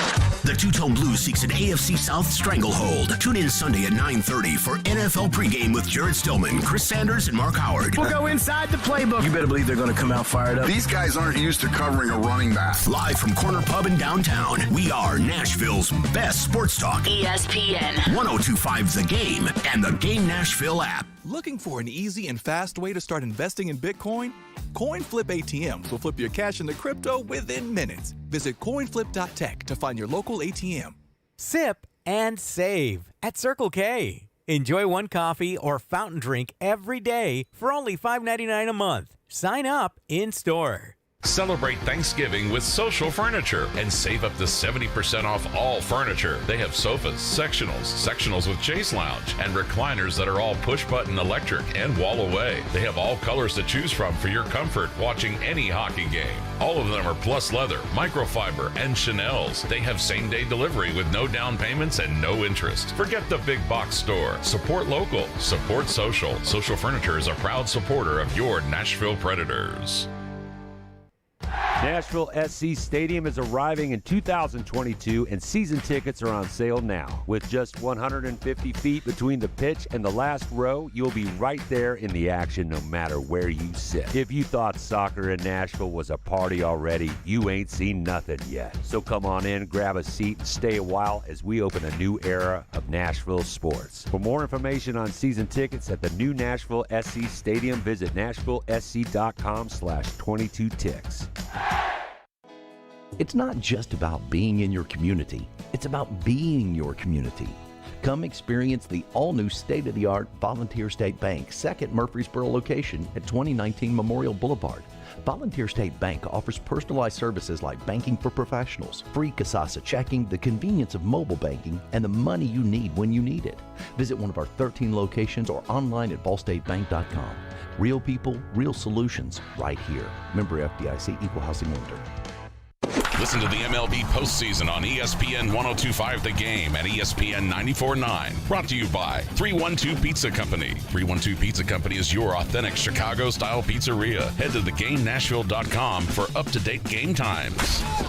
Screwball Peanut Butter Whiskey is the official whiskey of the NFL pregame broadcast on ESPN 102.5 The Game. Screwball is the original and most awarded peanut butter whiskey in the world. Made with real whiskey, peanuts, and peanut butter, Screwball is all natural flavor to be enjoyed as a straight shot, in an espresso martini, peanut butter old fashioned, or a PB&J shot with a berry liqueur. Check out screwballwhiskey.com/recipes for more. Be sure and ask for Screwball by name at your favorite watering hole in Nashville. Enjoy responsibly. 2021 Screwball Spirits LLC, San Diego, California. Whiskey with natural flavors, 35% alcohol by volume. Sunday afternoon. It is caught by Godwin for the touchdown. It's our NFL Game of the Week, brought to you by Red Spirits and Wine in Bellevue. Tom Brady and the Buccaneers visit the New Orleans Saints. Touchdown, New Orleans. Coverage begins at 2:45 on ESPN 102.5 The Game. Hey, this is Roman Yossi. You're listening to Nashville's best sports talk, ESPN 102.5 The Game. Play silly underdog picks today. Pick 3 football underdog teams you think will win this week for a chance to win.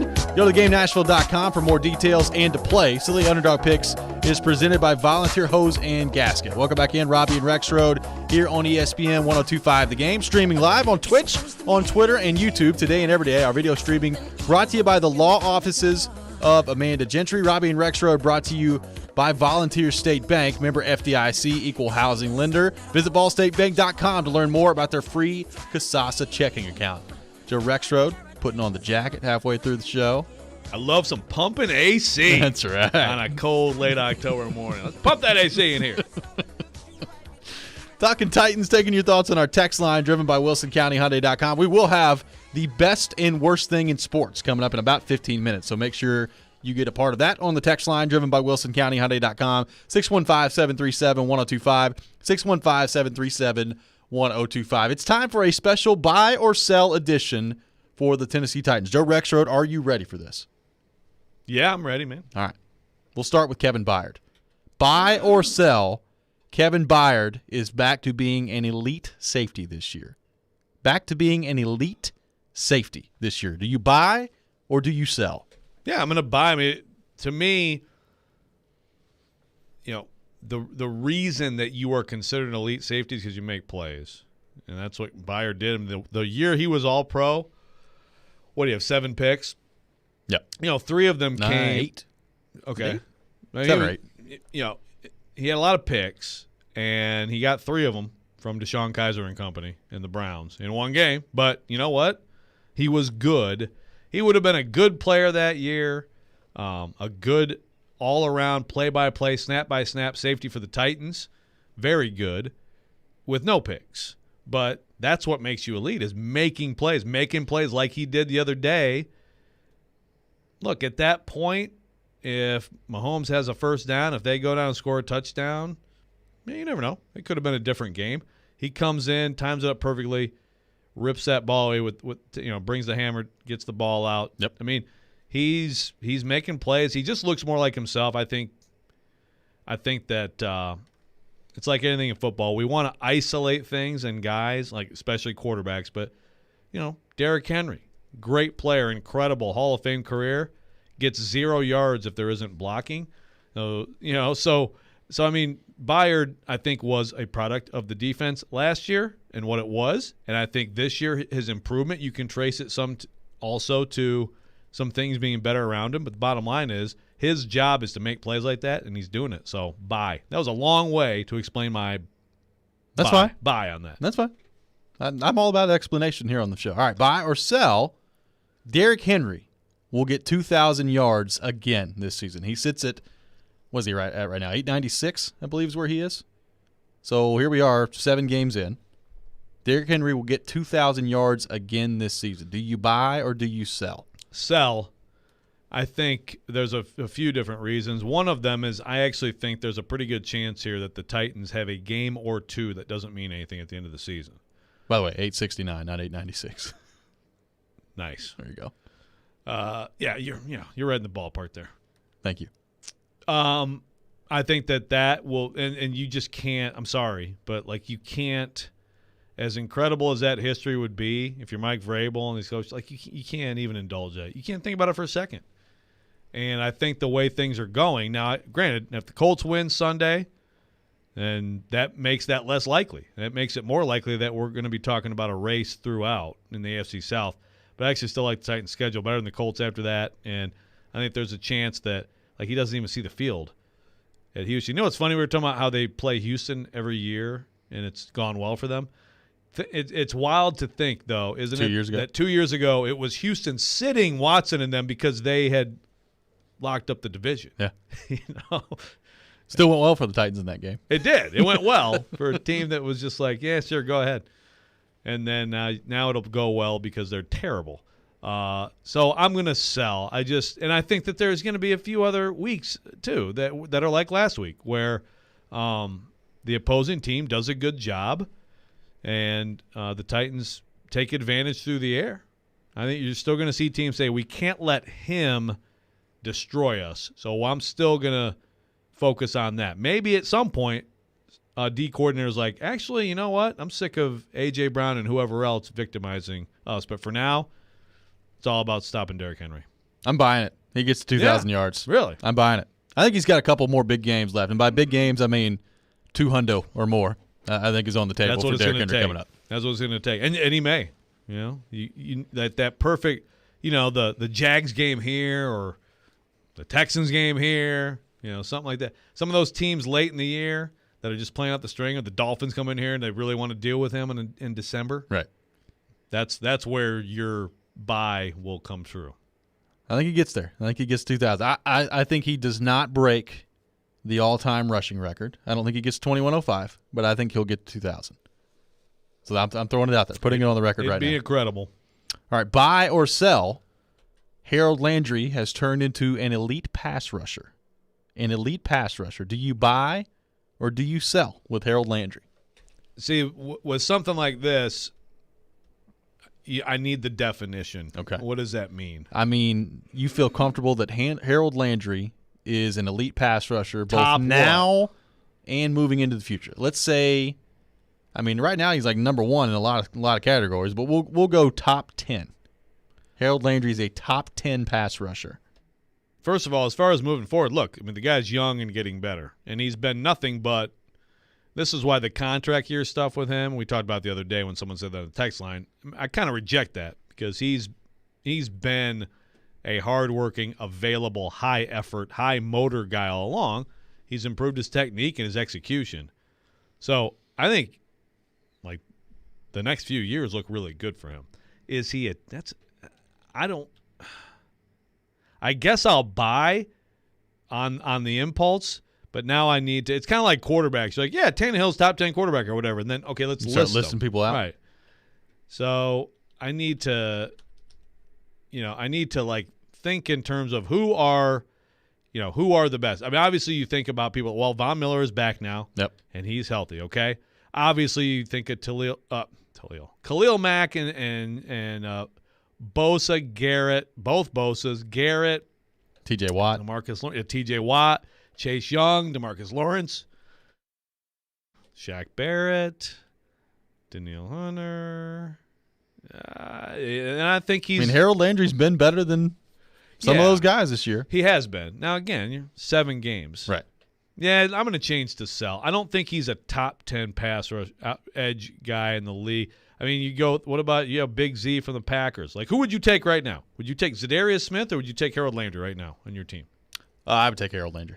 Okay. Well, Big Z's hurt, and he's – well, I mean Big Z, healthy. Well, he's just older, too. Yeah. Chandler Jones. I mean, we saw that guy come in here and destroy. You know what I mean? If Chandler Jones is playing the Titans, I'll take him every time. Yeah. Well, yeah, exactly. If he's playing Lawan in his first game off an ACL. I don't care who it is. Yeah. I don't think he's quite there, but I think he's very close, so I'm going to sell. He is better than Jadeveon Clowney. I will sell. Yes, he is. I will sell as well, although it's interesting that we're even having this conversation. Yeah, That's a credit to Harold Landry. That's a laughable question. Right. 6 weeks ago. Exactly. Okay, last one. You said earlier in the show that you think Ryan Tannehill has been better than his numbers would suggest. Do you buy or do you sell that Ryan Tannehill's numbers will explode in the second half of the season?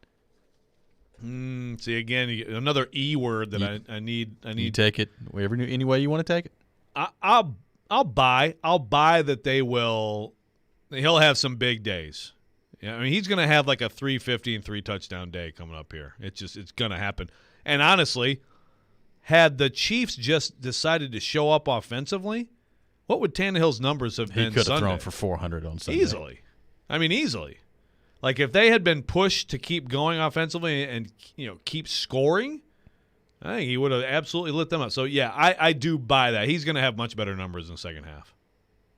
It's just because I just won A.J. Brown, and I'm not even really counting Julio. I just don't know. I don't know what they're going to get out of Julio Jones, but they got enough other guys. Chester Rogers is going to come back. I think Marcus Johnson is going to have some days ahead too. Don't sleep on him just because he didn't do anything last week. I mean, he threw for 270 on Sunday in a game where in the second half they were just like, all right, we're going to run the clock out. Right. That's basically what we're going to do. Exactly. Yeah. No, I mean, that was a 400-yard game begging to be had, but the Chiefs scored 3. They did. What in the world? Still can't believe it. I can't believe it either. That has been a special Titans edition of Buy or Sell here on Robby and Rexrode. Good questions. Thank you very much. Tomorrow, it's your chance to participate in the Nashville SC Pick to Click, brought to you by Camarena Tequila. If you guess correctly which player scores the goal in the game Sunday, you win a pair of tickets to see Nashville SC take on the New York Red Bulls at Nissan Stadium on November the 7th. Participate tomorrow morning at 9:45. When we come back, it is time for the best and worst thing in sports. We'll do that next This is Robby and Rexrode here on ESPN 102.5 The Game. Gary Ashton here. Most people in Nashville know me as the don't sell without the intel and the guaranteed offer guy. But despite my accent, I'm also 100% guaranteed Nashville. I'm a guaranteed musician, a guaranteed dog lover, and you're also guaranteed to see me at every Titans and Preds game. Guaranteed offer means the Gary Ashton team with RE/MAX Advantage will sell your house for top dollar with no cleaning, staging, showings, or open houses, and give you up to 90 days to close. So there's plenty of time to find your next home. Guaranteed Nashville means my team lives here and loves it here. We've served Nashville for over 20 years, and we're passionate about helping the people we call neighbors and friends, which is why we've had a long-standing tradition of donating to the Vanderbilt Children's Hospital. If you're thinking about a guaranteed offer, get the only one that's guaranteed Nashville. Request a no-obligation offer by calling 615-301-1650 or go to GaryAshton.com today. Remember, Gary Ashton, guaranteed Nashville.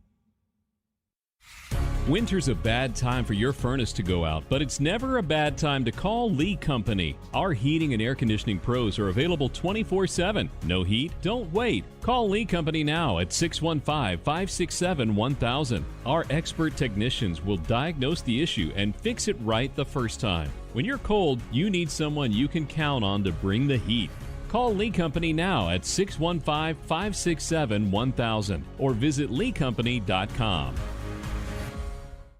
More machines, more savings, and more muscle. Only with John Deere construction equipment from Meade Tractor. Hit the heavy jobs harder with our Own It offer and get special financing on select models. New, used, or rent, we have the right equipment and technology solution for you with the affordable financing you need. Contact us today at our Nashville location or go online at meadtractor.com. Offer valid on qualified purchases and new equipment made between now through October 31st, 2021. Subject to approved installment credit with John Deere Financial for commercial use. Only down payment and required. Some restrictions apply. See store for details.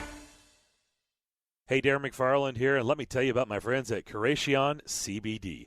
If you're like me and have aches and pains all over your body and you've been searching for a solution, well, I've got it. It's Curacion CBD. Curacion means healing, and that right there says it all. Curacion is locally and organically sourced CBD products right here from Middle Tennessee. From seed to final sell, Curacion is passionate about providing quality products for everyday use for athletes and for pets, too. Order yours now at CuracionCompany.com. Curacion CBD, curated for life. Attention Nashville, 3-Day Blinds is here to solve your window treatment needs. 3-Day Blinds has more than 40 years of experience designing, installing, and manufacturing high-quality custom window treatments. We transform homes with custom blind shade shutters and drapery with expert in-home design consultations. Your 3-Day Blinds design consultant is with you every step of the way, including setting up your installation. Book your free in-home design consultation today at 3dayblinds.com. That's 3dayblinds.com. Darren McFarland. That should get you in the mood for a game tonight. Willie Donick. I think between 5.5 and 6 is probably in the ballpark. Chase McCabe. Typically, I like to take the most difficult task and do it first. Darren, Donick, and Chase have you covered weekdays from 10 to 2. Presented by Curacion CBD on Nashville's best sports talk. ESPN 102.5 The Game and the Game Nashville app. This is Robby and Rexrode on ESPN 102.5 The Game. The best and worst of the sports week, now on Robby and Rexrode. On ESPN 102.5 The Game and the Game Nashville app. And it is that time of the week, time for the best and worst things in sports. We'll take your thoughts and your submissions on our text line, driven by WilsonCountyHyundai.com, 615-737-1025, 615-737-1025. Joe Rexrode, as we do every week, would you like to kick us off this week with your best thing in sports? Yeah, and I guess if I would have thought about this in advance, well, it's tough. There isn't a great little short audio clip of this. But to me, and yeah, I think for me, obviously, it goes a little bit to history as a reformed Lions fan, but also as a many years ago, I used to go on a Columbus radio station every week for like part of this Big Ten roundup. Oh, yeah. And Chris Spielman, one of the hosts of the show. And every once in a while, I would be like, Chris, I want to thank you for your service, man. As a former Detroit Lions fan, you made life better for us in the 90s. Chris Spielman was a great player for an awful franchise. And if anybody hasn't seen this video clip of Chris Spielman, the Lions brought him to the facility to like read off this thing like as a promotional thing for the Lions. Yeah. But he was actually, as he found out, he was reading about how he is going into the Ring of Honor. He started crying. He started thinking about his wife, Stephanie, who he lost to breast cancer. It's an incredible, like, all-around video. I urge anyone. In fact, I'm going to tweet it. I'm going to find it and tweet it right now. It's awesome. At Joe Rexrode on Twitter. And frankly, like, seeing the Lions organization do anything smart or positive is quite a shocker. No, it really was a great video. Yep. Really good stuff by the Lions there. Michelle Knezovic, your best thing in sports. Okay, I was trying to look for the video, but Joe, you go look for it while I do this. My best thing in sports this week, we played it earlier this week on the show, but Mike Tomlin's press conference when there were apparently rumors about him going to USC. It's pretty awesome. And you know what? He just sat there. Yes, he got a little heated, but he was very assertive, and he just made it very clear about what he's doing. None of this like wishy-water, those are just rumors. Very assertive. He said, never say never, but never. Yeah. So I just love that. I thought that was great. He took it to the boss, and we definitely know he's not going to USC now. It is kind of amazing. Like, yes, I agree. That was awesome. And then you like watch videos yesterday coming out of Penn State and James Franklin just swimming around in word salad, trying to navigate his, like, that's all people in Penn State are talking about right now is James Franklin to USC. Oh, yeah. And like they keep giving him opportunity after opportunity to say, yeah, no, I'm not going to USC. Which, first off, if he said that, it doesn't really mean anything anyway. And yet he's still not saying it. He's just not doing it. It's amazing to watch. It was like, I'm fiercely loyal. Fiercely loyal to Penn State, but you never know, I might go. Okay, bye. Yeah. No, I mean, look. So he's definitely going to USC, right? If you're in, I think so. Or he's getting a contract. But even if he's not, I mean, look, we have to ask the questions. Like, I guess someone felt they had to ask the question at the Steelers presser. But, like, you would be stupid to say anything but I'm focused on my team. Yeah. Because you don't know what's going to happen. And if you're that marketable, well, I mean, I can't blame anybody for trying to better their job or better their salary, you know? No. But it is funny to watch. Well, that's why you don't even get into the word salad. I don't know why Frank, like, you're not making anybody feel any better or better about you or about the situation. He went through like this minute 30, minute 45 long explanation yesterday, and he said so much without really saying anything at all. I mean, it was amazing to watch. You could take that as when I do leave and don't have a presser, here's what I said about it. Right. Go back and replay this. Exactly. Like, Lane decided to have a statement in front of the media, but not take questions. My best thing in sports, largely because I figured this might happen, and it's very early, but it's happening so far. The LA Lakers have been a disaster so far. They are 2-3. They blew a 26-point lead last night to the Oklahoma City Thunder, who, by the way, the Oklahoma City Thunder, they might end up being the worst team in the NBA this year. They're not good. I mean, the Pistons are bad. Oklahoma City Thunder are bad. Now, full disclosure, LeBron James did not play last night. But you still have Anthony Davis, Russell Westbrook, who got kicked out of the game last night, Carmelo Anthony, Dwight Howard, Rajon Rondo, all these people that at one time or the other have been very successful in their NBA careers. And I've watched this mix that the Lakers have put together. And from the very beginning, and really since the Westbrook trade specifically, I thought to myself, this makes no sense and this is not going to work. And Elijah Campbell tweeted this out last night. Like, he thinks there's a chance they might not make the playoffs. Like, the mix that they have together does not go well together. And I don't really – and as good as LeBron still is, as good as Anthony Davis still is, I don't know that they're going to be able to pull this team out of it. I know it's very early. They're 2-3. There's 82 games. So it's not time to panic. But they've looked bad at times so far.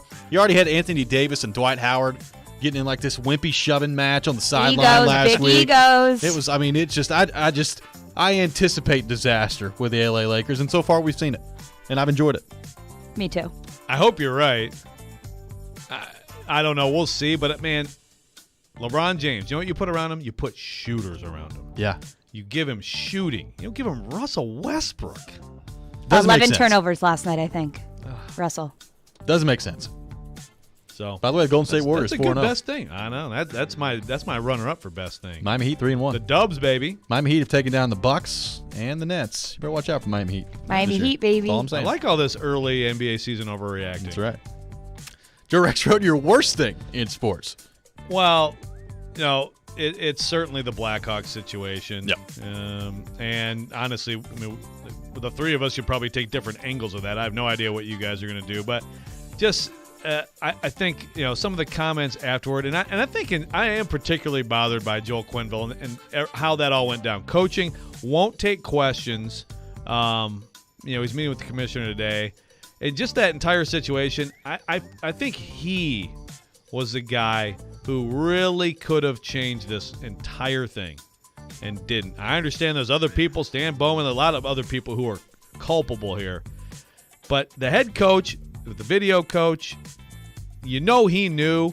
There's lying about what he knew, when he knew, and all that stuff too. That's becoming more and more apparent. So I'm going to make him in particular of an awful, awful situation the worst thing, and also in the same moment give so much credit to Kyle Beach here.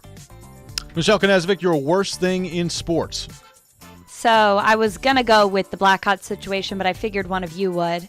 And this might come to a surprise, guys, but my worst in sports is about Kentucky basketball. So I don't know if you saw this on Twitter. It kind of went viral in the sports world, but essentially they posted a job position. It's Kentucky men's basketball creative services coordinator. It's required a degree, a couple years in the business, basically a very good creative mind, making the hype videos and all of this stuff. And Twitter kind of went crazy because it pays $2,000 a month, requires a college degree, an expert level of creative skill set to work for one of the most storied college basketball programs in the country. And to me, I was just thinking of how much revenue Kentucky basketball brings in. You need a college degree for this position, and the person who were to get it wouldn't even be able to live off $2,000 a month.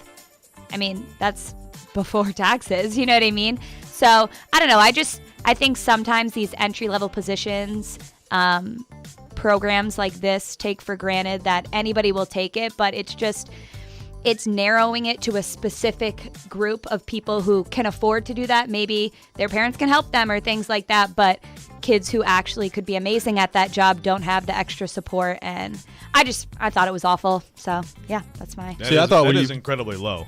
I thought when they put up, the job opening, maybe it would be like Coach Cal or something, but not yet. Maybe after this year. Okay. He's never leaving there. They missed the tournament again? Nope, we're going to win. We're going to win the national championship this year. We'll just have Mark to wait my and see word. on that. Wow, called shot. October 28th. There you go. The shot is called. My worst thing in sports, it is the Blackhawks situation, but I'll take a shot at the Florida Panthers too. It's one thing for Joel Quenneville to want to coach the game. It's another thing for you to allow him to do so. The Florida Panthers should not have allowed Joel Quenneville to coach this game last night. Somebody in that organization, whether from ownership or the GM, somebody needs to step in and say, hey, dude, yeah, you're not coaching tonight. Wait till this thing happens tomorrow, which now is today with Gary Bettman. Have your meeting with the commissioner. We'll see what happens on that front, which is essentially what they said after the game. So if you're going to say that after the game anyway and not make your head coach available, just don't let him coach. So, look, we've talked about the Blackhawks part of this and all that's horrible. I'll take a shot at the Florida Panthers today, too. That's a good one. I mean, why is it so important that he coaches last night? Right. And if you know you're not going to make him available, you're inviting this onto yourself. It's not leadership. Yeah. Let's go to the text line driven by WilsonCountyHyundai.com. Got a texter that says, I'm also a Laker hater, but LeBron always starts slow. And when he changes up his team or really shakes up his roster, the Heat started 8-10 in 2010. That is true. There is a big difference between that Heat team and this team. Yeah, this that team all along you looked at it and said, yeah, they're just loaded. They're too good. They'll figure it out. This team, I think before they ever played a game, we were like, yeah, is that going to work? It's just a weird dynamic they've got. Jordan texting in, best thing in sports is the Colts are closer to 500, and Wentz is looking comfortable. Worst thing in sports is all of Jared Stillman's takes on the Colts this week, especially no way he actually watches the game. This coming from resident Colts fan Jordan on the text line. He is a Colts hater extraordinaire. Jared? Oh, yeah. Yeah. Like Wentz, he still thinks Wentz hasn't completed a pass this year. Jordan's fired up about this game. Actually, Jordan also says, normally I look forward to to these weeks, but the Titans are not head and shoulders above the Colts. I get it, the Titans are 5-2 and the Colts are 3-4, but those takes don't pass the eye test, in my opinion. Hey, it's a toss-up game. Do I think the Titans are a better team? Yes. Like, you put these teams, if you gave these teams their entire teams, and I think the Titans are going to have a better record over the course of a season. I think would beat the Colts more than they lost to them, but I don't think there's a huge gap. Right. That is the best and worst thing in sports. We appreciate your participation. We'll continue to take your thoughts on our text line, driven by WilsonCountyHyundai.com, 615-737-1025. Go to theGameNashville.com/deals to check out Nashville's best deals. Current deals include half off on gift cards for Retro Snow, Fat Cat Slims, Central Barbecue, Joyland in East Nashville, and Bad Axe Throwing Nashville. Get your deals now at theGameNashville.com/deals. When we come back, some movement yesterday on the quarterback front for the University of Tennessee. We'll get into that and what that means for the Vols as they move forward here. That's next. This is Robby and Rexrode here on ESPN 102.5 The Game. The MTSU Blue Raiders live here. Touchdown, Middle Tennessee! 3-ball, yes, sir! And when you're in the borough, tune us in on 97.5. In the end zone, caught, touchdown! We are Nashville's best sports talk. ESPN 102.5 The Game. ElectronicExpress.com. We make it happen. More honors for Scotty. This is the Commodore Report. I'm Kevin Ingram. 2 weeks out from basketball openers, another preseason salute for Vanderbilt guard Scottie Pippen Jr. He's been chosen first-team All-SEC by the league's coaches after the media voted him preseason player of the year last week. The Commodore season begins on November 10th for the men's team. Vanderbilt football now gets ready for Missouri Saturday in Nashville with another chance to grab a first conference win.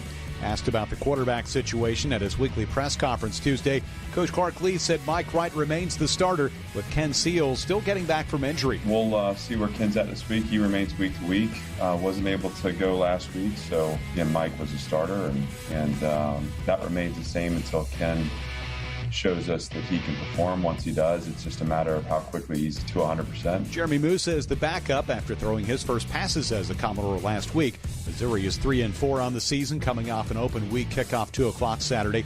Next stop, February's season opener for Vanderbilt baseball with fall training complete. The team split 2 games in the Black and Gold Series. The 2022 campaign begins February 18th against Oklahoma State.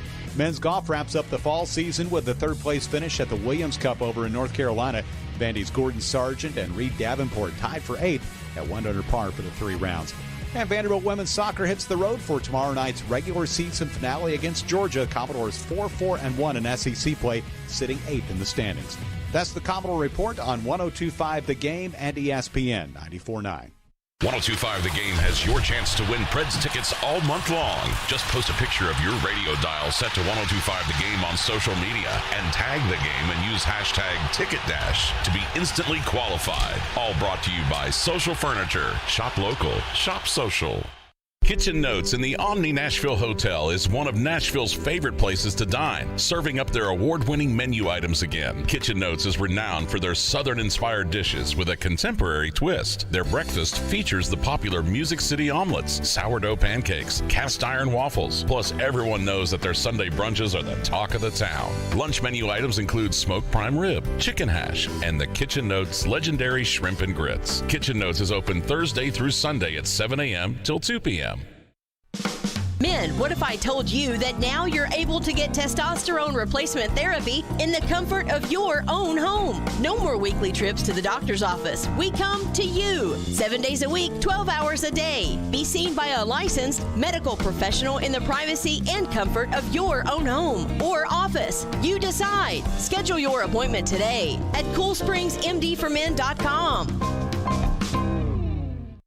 Nashville's best sports talk, locally owned, home of our Nashville Predators. WPRT-FM Pegram, 97.5 Murfreesboro, WBUZ HD2 Laverne, online at thegamenashville.com.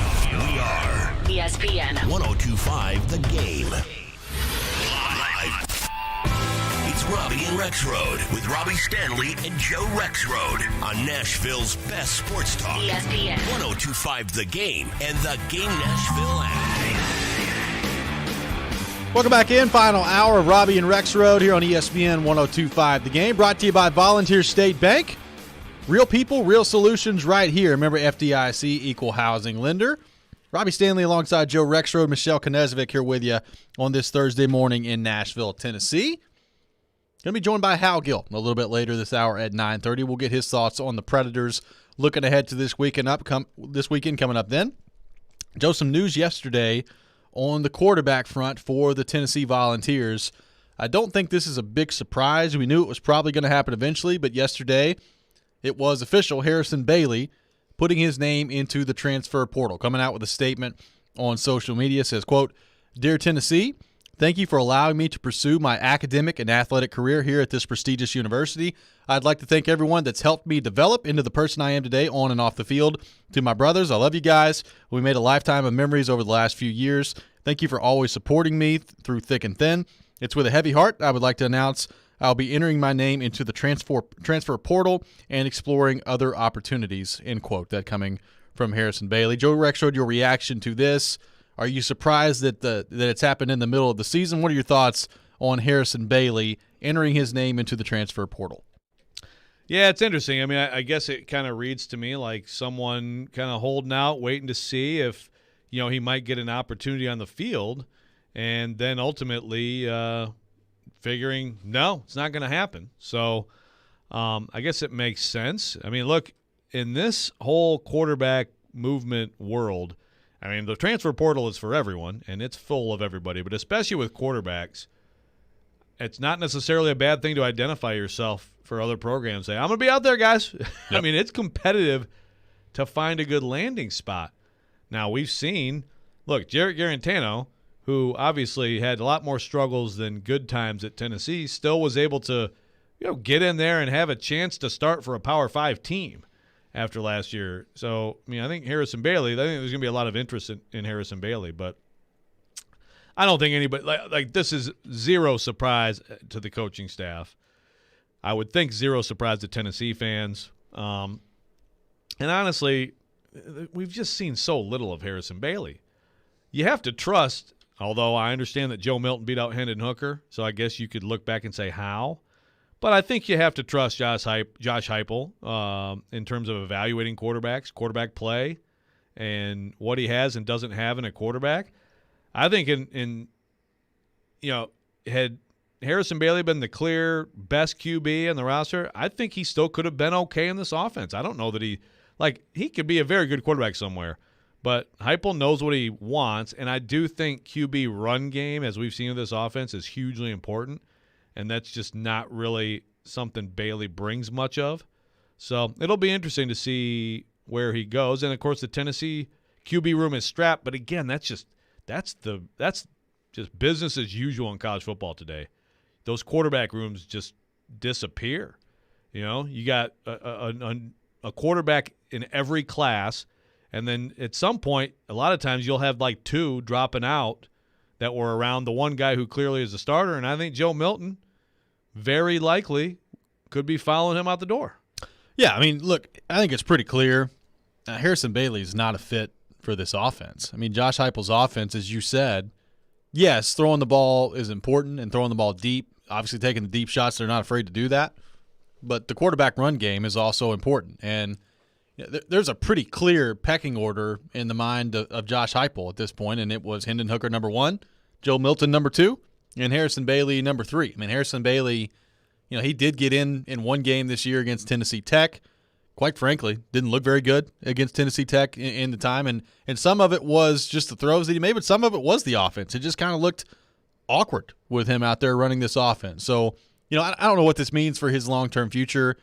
I do think it's pretty clear at this point that he was a little overhyped coming into the program. I mean, you're talking about, at this point now, 2 different coaching staffs looking at him and saying, okay, yeah, probably not ready to be the starter at this point. I mean, he started last season basically by necessity at the end of the year, and then J.T. Shrout came in and looked better than Harrison Bailey did at the end of the year. So, I'm not saying that Harrison Bailey's not going to go somewhere else and play really well and look like a good quarterback. He was a 5-star quarterback for a reason. There's obviously some talent there. I'm interested to see where he ends up. I have my doubts that it will be the Georgias or the Clemsons or the Alabamas and Floridas of the world. That would be my guess, that it's not going to be at one of those big-time programs. I think you're probably right. I will say, though, when you talk about was he overhyped? Sure. I mean, that makes him like 90% of these quarterbacks coming out. But you're still like the last staff. Let's remember, they're dealing with a true freshman here, right? Sure. So for him to not be ready to just come right in and set the world on fire as a true freshman makes him like more than 90% of quarterbacks coming into college football, big-time college football. And, the fact that he didn't beat those other two guys out. I mean, look, for all the criticism of Joe Milton has a skill set. Joe Milton has some things to offer, and Hendon Hooker's been outstanding. I mean, Hendon Hooker's been great. He's been far beyond what I ever would have guessed. So you also – like, he's behind those two guys. I guess you could say, how could you not beat out Milton to be the 2 at some point? But, yeah, I think you're right. He's going to go to could he go to Cincinnati loses Ritter or something? Like, would a Harrison Bailey be? Like, I think it'll be either a mid-range Power 5 or maybe a really good Group of 5 program. And who knows? I mean, he could professional athletes sometimes are way better at age 27 than they were at age 24. Yep. A guy like Derrick Henry comes to mind. Ryan Tannehill. Well, that could just be a situation too. But I mean, this could be a situation. I mean, it's interesting though to think about. Let's go back to early spring in Knoxville. The quarterback room is some variation of Hendon Hooker. You've got Brian Maurer. You've got Harrison Bailey. And you've got Caden Salter. And then Joe Milton comes into the mix, and then Caden Salter's gone, and then Brian Maurer's gone, and now Harrison Bailey's gone, and I think you're right. I think at the end of this season, there's a decent chance that Joe Milton's gone too. I just think this is what it is in college football now. Like, if you have a quarterback room that you feel good about and that you think that there's some depth there, it's going to be really hard to keep it, because if you feel good about your quarterback room, that probably also means the quarterback behind your starter thinks that they can play, and they're going to want to play somewhere else. So it's going to be really interesting at this position specifically, because it's going to happen in other positions, but quarterback's going to be the headliner. How do you, as a program, build up some quarterback depth, knowing that you're basically going to have it for a year, and then you're going to have to reshuffle the deck again? I mean, that's basically what college football quarterbacks is going to turn into. Yeah, and the thing is, look, I don't blame anybody, and maybe name, image, likeness increases that a little bit too. Like Harrison Bailey, for example, I remember at media day, I was asking about name, image, likeness, and he was saying, yeah, like actually I don't want that on my plate, so I have this like marketing firm deals with it for me. Okay, that makes sense. Well, I bet you they haven't been too busy. Probably not. I bet you they haven't been too busy this year. So there's the urgency also to cash in. Like Hendon Hooker right now, I don't know if he's going to be an NFL quarterback in the next year. If he's going to play like this and then come back and be like a great quarterback next year, I hope he gets rich in the next year at Tennessee. Yep. He should. That's exactly what this is for. But that also means, I think, even more likelihood of guys not willing to wait. Because that's one, I mean, it used to be, sure, you had more transfers probably at quarterback than any other position. But there was still a lot of quarterbacks who, okay, it's my redshirt sophomore year or it's my junior year. Now I get my chance. And I think you are going to see less of that.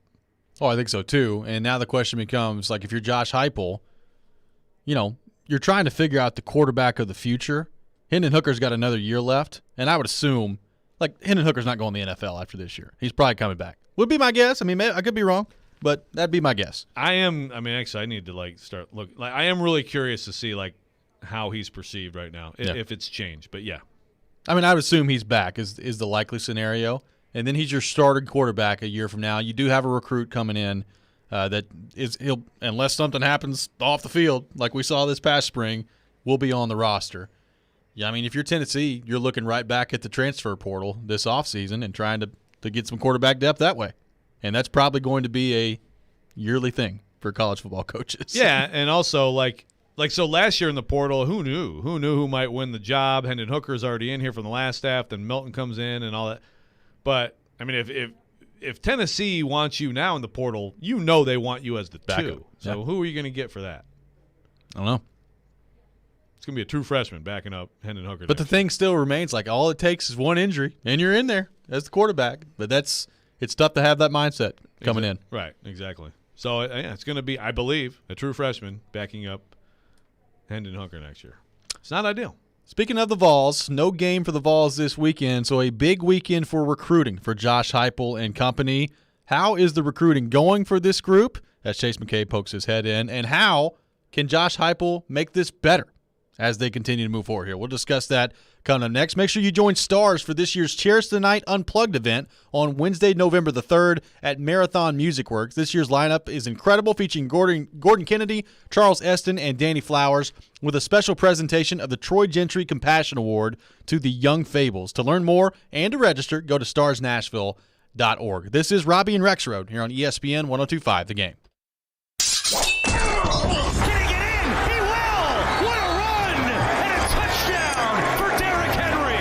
And the Titans are surging into a big Week 8 showdown at Indianapolis. I challenge all, bro. Win every day, not just every game. And we've got you covered all week long. Trying to get the offense up to championship level. All of this boils right into what the Titans want to do. This is Nashville's best sports talk. ESPN 102.5 The Game and the Game Nashville app. Creating the finest award-winning tequila means starting with the best ingredients. Camarena Tequila is 250 years in the making from Arandas, Jalisco, Mexico. You see, at Camarena, they wait for their 100% blue Weber agave to reach maturity before harvesting each and every plant by hand. This allows them to consistently produce one of the smoothest and best-tasting tequilas in the world. Experience Camarena Tequila today, available at a fine liquor store near you. Camarena Tequila is the official tequila for the Nashville Soccer Club. Even with the national supply shortage, Hi-Fi Buys retail store stocked up months ago for this week's 44th anniversary. We have a huge in-stock selection of 4 and 8K TVs, projectors, speakers, soundbars, subwoofers, streaming players, and more. And because we planned ahead for this event, we made special purchases before most manufacturer prices increased. Now, we're passing those savings on to you. Let's talk TVs. We have nearly every Sony TV in stock, plus great prices on Samsung, LG, Sierra. Some year-end models we're practically giving away. Do not wait. Shop for the holidays now. Shortages are happening and prices are going up. Get the best for less now. At Hi-Fi Buys, when we have a sale, it's a real deal. Just the very best quality for the very best price. Some sale prices can't be displayed. See sales associate for your special price. Get over to Hi-Fi Buys 44th anniversary sale. This week only. This sale will not be extended. Hi-Fi Buys. See us on Nolensville Road or HiFiBuysNashville.com. Custom division, special order manufacturers that prohibit discounting excluded. Hey, it's Jared from my friends at Hiller. You've noticed all the inventory shortages and empty shelves everywhere. Now there are serious shortages on equipment and products for your home. HVAC systems, tankless water heaters, and generators are going to be extremely limited in 2022. If you need a replacement, call our friends at Hiller today. Don't wait until you are out of options. Hiller has special financing available. Buy now and pay nothing until next year. Hiller's work is backed by the Happy You'll Be or Services Free guarantee. Learn more at happyhiller.com. Listen up, sports bettors. This is Hall of Famer Warren Sapp here to tell you about my favorite sports book, BetUS.com. I only endorse one sports book, and that's BetUS.com. Just like me, BetUS is the Hall of Famer of online betting with more than 25 years in the biz. Call today, and they will get you set up faster than I can run the 40. I play at BetUS, and so should you. BetUS.com. Use code GAME for a sign-up bonus. Tell them Sapp sent you. Got chronic joint pain? Not having success with steroids, but trying to avoid surgery? Well, thankfully, there's a better way. And now it's available here from the medical professionals at QC Kinetics. Hey, Willie Donick here. I'm talking about new therapies. Advanced, all-natural, regenerative treatments that can not only just give you relief, but can also restore and repair damaged tissue so you can have lasting relief. If you've got joint pain due to arthritis, knee pain, hip pain, shoulder pain, don't just think the old ways of dealing with pain are the only ways. You need to learn more about these new biologic therapy solutions. Call now for a free consultation. QC Kinetics, 615-249-4024. These remarkable new treatments increase mobility, decrease pain, and help restore tissue. They actually encourage your body to heal itself. Call now and learn more about these restorative, regenerative, and revolutionary alternatives. Don't wait. Call today. QC Kinetics, 615-249-4024. That's 615-249-4024. Interact with Robby and Rexrode.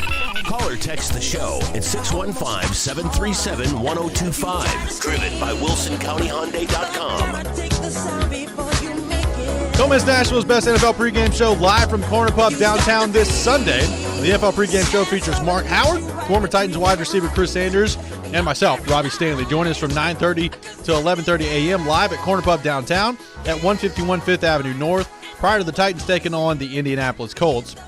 The NFL pregame show is brought to you by TriStar Moving, Parman Tractor and Equipment, FreedomTireGuys.com, FanDuel, E2 Roofing, Hillside Medical, Social Furniture, and Screwball Peanut Butter Whiskey. Welcome back in, Robby and Rexrode, here on ESPN 102.5 The Game, streaming live on Twitch, on Twitter, and YouTube today and every day. Our video streaming brought to you by the law offices of Amanda Gentry. Robby and Rexrode brought to you by Volunteer State Bank. Now with 2 locations in Murfreesboro. Visit their brand new Murfreesboro location at 2019 Memorial Boulevard. Member FDIC, equal housing lender. Talking Vols, taking your thoughts on our text line, driven by WilsonCountyHyundai.com, 615-737-1025. Joe Rexrode, the Vols right now, according to the 24/7 composite rankings, ranked 31st in the nation for recruiting for the 2022 class. It's not great, not very good in the SEC either. My question to you is, how much better can Josh Heupel make this? And he talked about it a little bit yesterday in terms of it being easier to recruit now that you actually have a product on the field to sell. At the University of Tennessee, you've seen this offense. There are things that have gone well for Tennessee this year. So I think that makes sense when you start to connect the dots on, especially if you're an offensive skill player. It's got to be fun to watch this offense and think, might be able to put up some numbers in this offense. How much better do you think Josh Heupel can get this recruiting for Tennessee at a place that has every resource you could possibly ask for? They've got a situation going on with the NCAA right now that who knows how 17 and 18-year-olds view exactly what that looks like. You've got NIL laws now into effect, and you've got what they've done so far on the field. What does this recruiting situation look like for Josh Heupel as they continue to try to improve upon that ranking throughout the rest of this year? Yeah, I mean, it's important to finish strong for sure. I mean, you would think that you would get some payoff for the product on the field. My gosh.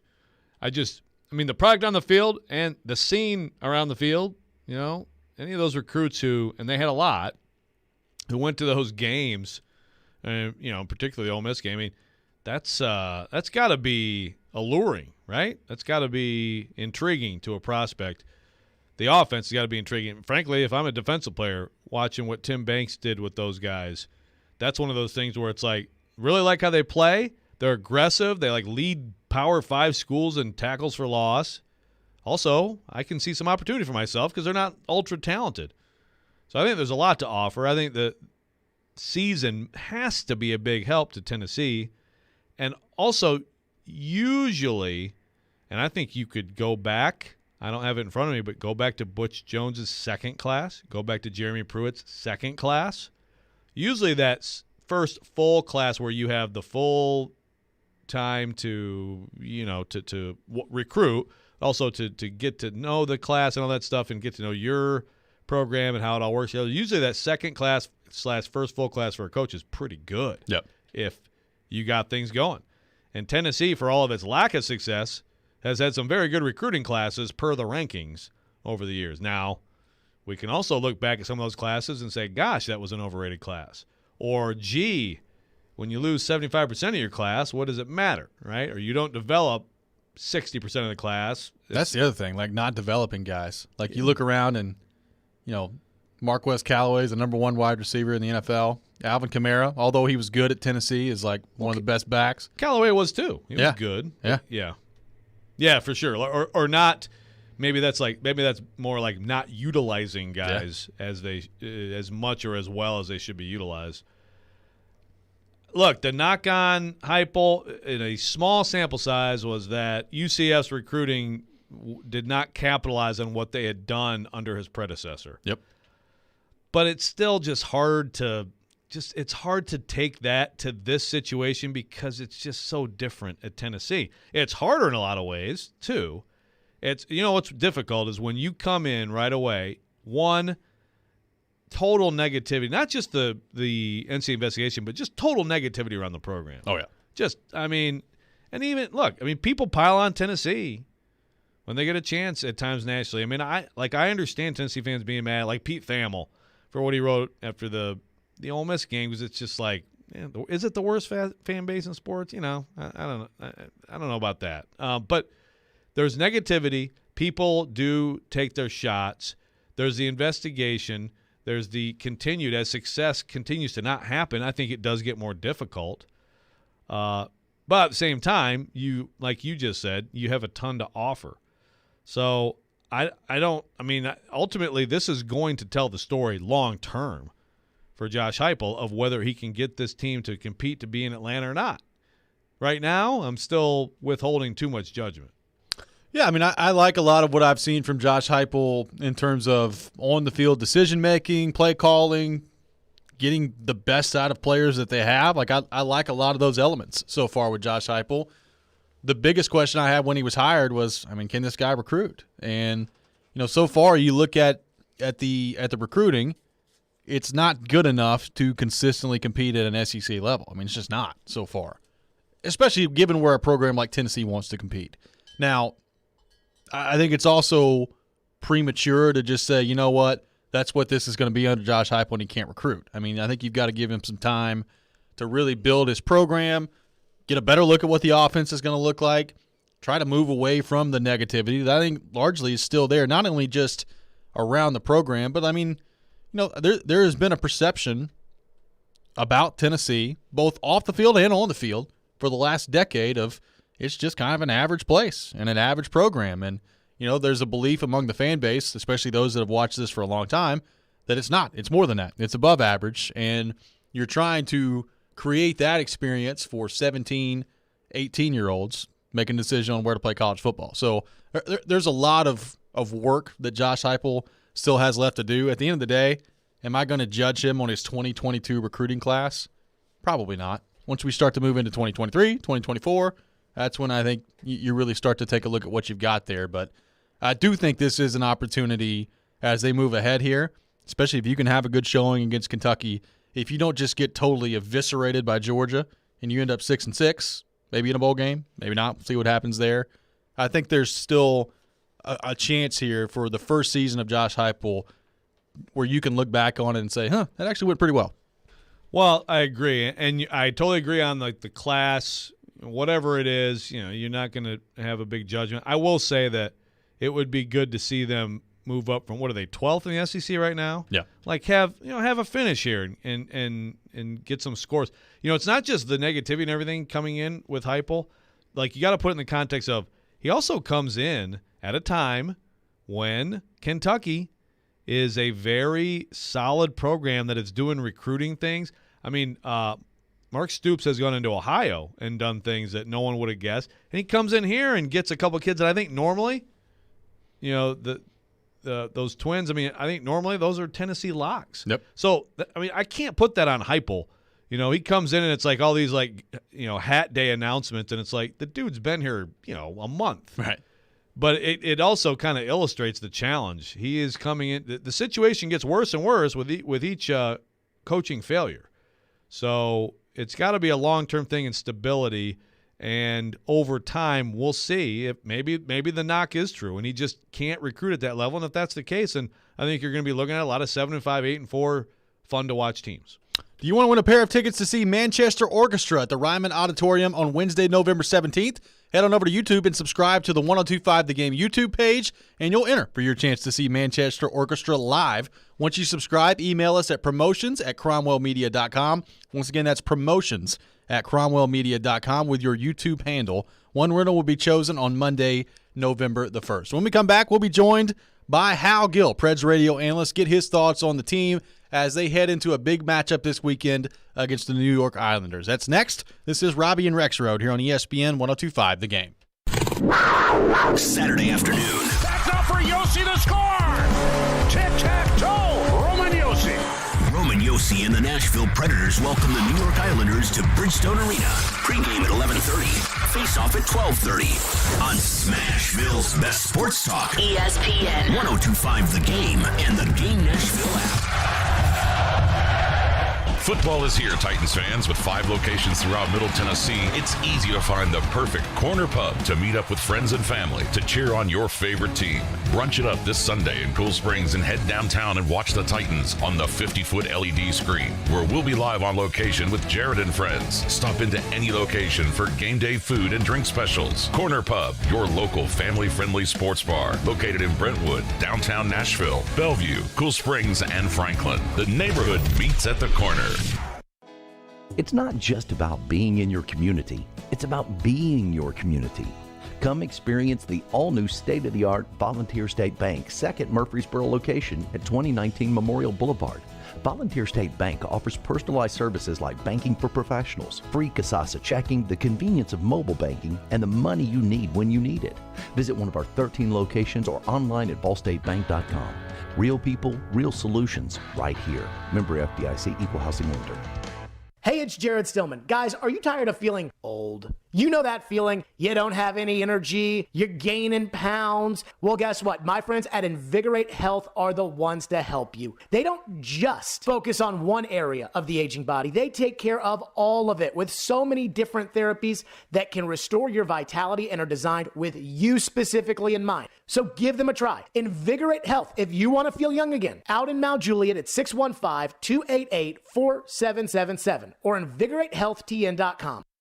Halloween is here, and that means scary low prices at Electronic Express. Save big on the best 4K TVs from Samsung, LG, Sony, Hisense, TCL, and more. Keep an eye on your kids and your home with smart security from Ring, Arlo, and Night Owl. Appliances are covered with up to 50% off, in stock, and ready to deliver with up to 36 months free financing. Get spooky low prices this Halloween at Electronic Express. We make it happen. Genesis Diamonds is gearing up for their biggest and last sale, November 5th, 6th, and 7th. It's an extra special event with savings of 20, 25, even up to 35%. Store-wide. Rings, earrings, pendants, bands, bracelets, nothing's held back for this once-a-year 3-day extravaganza. Acclaimed designers will be flying in with expanded collections and exceptional pricing. Plus, get 0% interest financing. The final store-wide sale of the year with discounts up to 35%. Get first pick on top gifts for the holidays, November 5th through 7th only at Genesis Diamonds, Green Hills and Cool Springs. See store for details. When Genesis Diamonds has a sale, you know it's the real deal. And it's happening November 5th, 6th, and 7th. Our final store-wide sale of the year with deep discounts up to 35% off. This is the big one. The one where the staff knows they can break all the rules. Plus, the selection is nearly doubled with designers flying in their entire collections, all of it on sale. This is the last and best jewelry buying opportunity of the year. Save up to 35%, zero interest financing. November 5th, 6th, and 7th only at Genesis Diamonds, Green Hills and Cool Springs. See store for details. Attention Nashville, 3-Day Blinds is here to solve your window treatment needs. 3-Day Blinds has more than 40 years of experience designing, installing, and manufacturing high-quality custom window treatments. We transform homes with custom blind shade shutters and drapery with expert in-home design consultations. Your 3-Day Blinds design consultant is with you every step of the way, including setting up your installation. Book your free in-home design consultation today at 3dayblinds.com. That's 3dayblinds.com. Hey Nashville, Vanderbilt football coach Clark Lee here, inviting you to tune in on ESPN 94.9 every Monday at 6 p.m. for the Commodore Hour, providing you with exclusive insights on Vanderbilt athletics. Hey, this is John Hines, and you're listening to Nashville's best sports talk, ESPN 1025 The Game. Welcome back in, Robby and Rexrode here on ESPN 1025 The Game, brought to you by Volunteer State Bank. Real people, real solutions, right here. Remember FDIC, Equal Housing Lender. Robbie Stanley, Joe Rexrode, Michelle Konezovic here with you on this Thursday morning in Nashville, Tennessee. And as we do every Thursday at 9:30, we go to our 1025 The Game phone line, driven by WilsonCountyHyundai.com, and welcome in our good friend Hal Gill, Preds radio analyst. Hal, what's going on, brother? How we doing? I'm doing great. Just a little rainy day here, but it's been nice to have a couple days off and gear up for this Saturday matinee. So, Hal, what have you made of the Predators over the course of the last two games? Obviously, in Minnesota, offensive explosion by the team, especially on the power play, and then they come back and fight one, grind one out against the Sharks to win their last two games. What's kind of stood out to you for the group over the last couple of games? Yeah, I feel like Minnesota was a pretty solid game. I don't think Minnesota brought their A game. But and I'll say that about the Sharks too. I don't think they were on top of their game. So But I do feel like the Preds pushed the pace. Offensively, they were on attack. They were changing lanes. They were shifting. They were, double teaming guys as give it goes in quick plays. I feel like the attack meter was up. And so I feel like they're building on something pretty good with that. I do think that the defensive zone, which we saw was so good early on, I think that's starting to come together. And if you can get their defensive coverage that they had and shown that they can do and mix that with the creativity that they're getting on offense, I think you're going to see some wins start to pile together. And I think that's the game plan. They have a pretty good mix through the lines of guys that are going to go be physical and hard to play against and guys that are going to go out and score goals. So, so far I've been really optimistic about the way things are going. So Hal, we've talked a fair amount today about Dante Fabro and his start, which is pretty encouraging. What do you see when you watch him play now, maybe compared with last year? And do you think Fabro-Yossi is a long-term, pairing for this team? Yeah. Oh, I absolutely. You know what?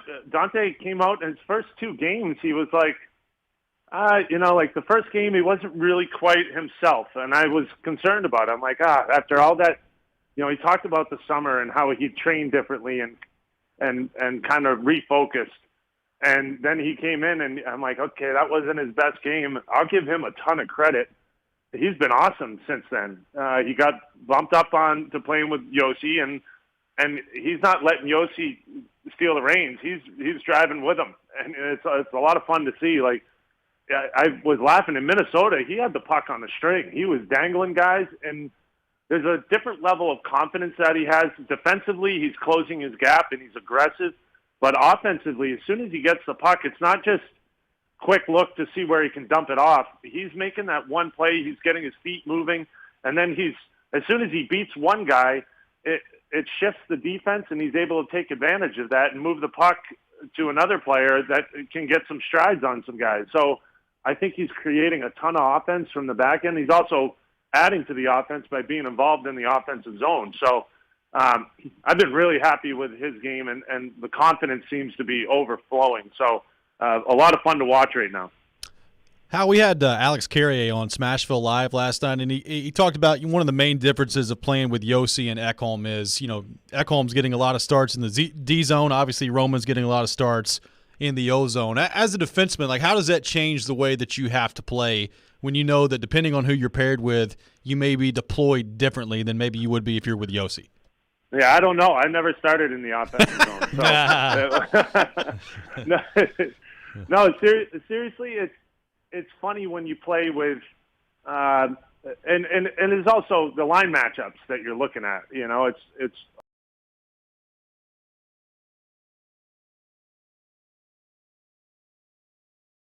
shut down D, then you're going to get out against the best lines. And if you're playing with one guy that's offensive, they're going to throw you out against the third and fourth line and try to take advantage of that. So there's different looks for it, but I really think it all comes down to just realizing what your partner does. Roman Yossi is a different player than Matthias Ekholm, but they both push up through the neutral zone. And so you want to get them the puck and let them push, but you also want to bring a couple guys over your way and then give it to him so he can push. If you're playing with a guy who's just going to be static and stay back, then that's on you to go. And so I think there's a balance between who you're playing with. But from what I see a lot of similarities in the way that Ekholm and Yossi play. But, obviously Yossi is a little bit more of a rover. So, Hal, what do you make of Connor Ingram? What he did on the ice the other night, but also, what he's done and what he's gone through and where he is now after the past year of his life. Yeah, it's kind of a crazy story, right? I mean, he's gone through a lot, and I love seeing people that have gone through hard times and stuck with it. It says a lot about their character, and Connor is one of those guys. Playing in the NHL is not easy, never mind battling through obstacles.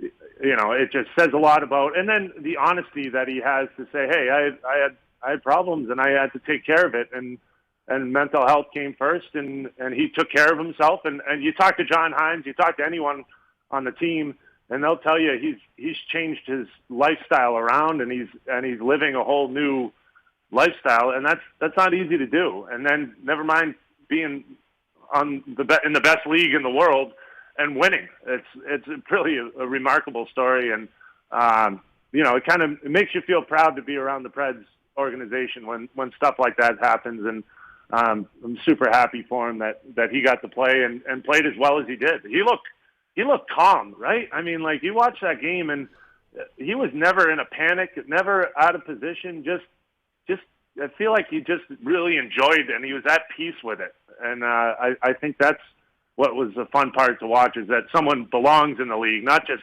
trying to play a game in the league, but I feel like he belongs.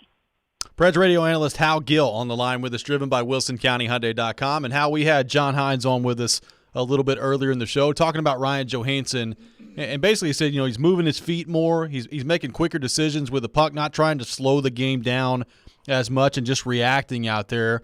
Do you agree with that assessment? What stood out to you about the way Ryan Johansen has started this season? Obviously, both with the points he's being rewarded with, but his play away from the puck as well.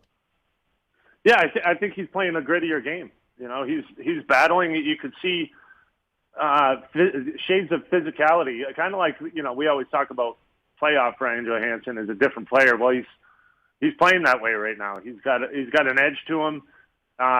It's funny because last year when you're calling games from a TV screen, you don't see it, but when you're at a game, you can see the play away from the play, and you can see whether Ryan Johansen's engaged, because the puck has moved up the ice and he's riding next to his defenseman and he's giving him a shot. And if he's doing that, then I feel like he's engaged in his game and finishing a hit, not just trying to get around a guy, but trying to punish him while he's doing it. And I feel like he's playing that way right now.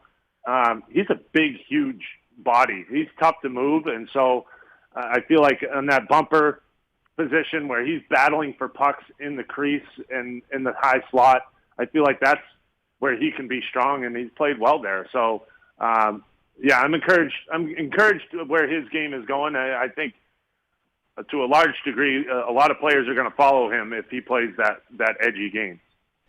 Hal, I got to ask you, what do you think of this, this story that has dominated, right now the last few days and really the last few months, this Blackhawks situation, and what would you like to see result or change from this? It kind of blows my mind because I don't understand it.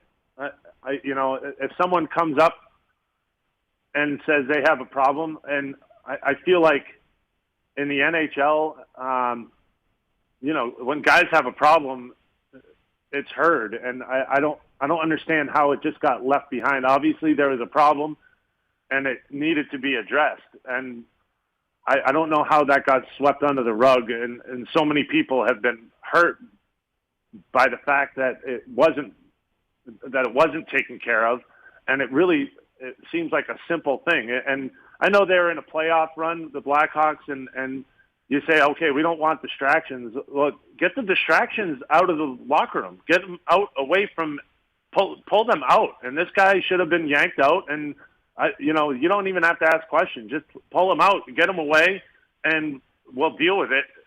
But I don't understand how this all slipped through, and it's awful to see Beach come out and own up to it. Great on him, and he did all the right things. He told all the right people, and it wasn't taken care of. So I don't know where it's thought. I don't know whose job it is to make sure that you see it through and punish the people that need to be punished. But there's someone that dropped the ball, and it's sad, and it continued. And for that reason, I'll say it again. I just don't understand it. That stuff should not be tolerated, and it should have been handled and done with, and we wouldn't be talking about this right now. Well said. Preds radio analyst Hal Gill, our guest here on Robby and Rexrode, joins us every Thursday at 9:30. Hal, appreciate you, brother. All right, thanks, guys. Enjoy your Thursday. Absolutely, you as well. Hal Gill, our guest here on Robby and Rexrode. We'll come back, react a little bit to what Hal had to say. Got some tickets to give away as well on the other side. All that next. This is Robby and Rexrode here on ESPN 102.5 The Game. Hi, guys. It's Andrew with Hillside Medical Clinic. Are you struggling with erectile dysfunction and sick of the pills? Well, we have a major medical breakthrough.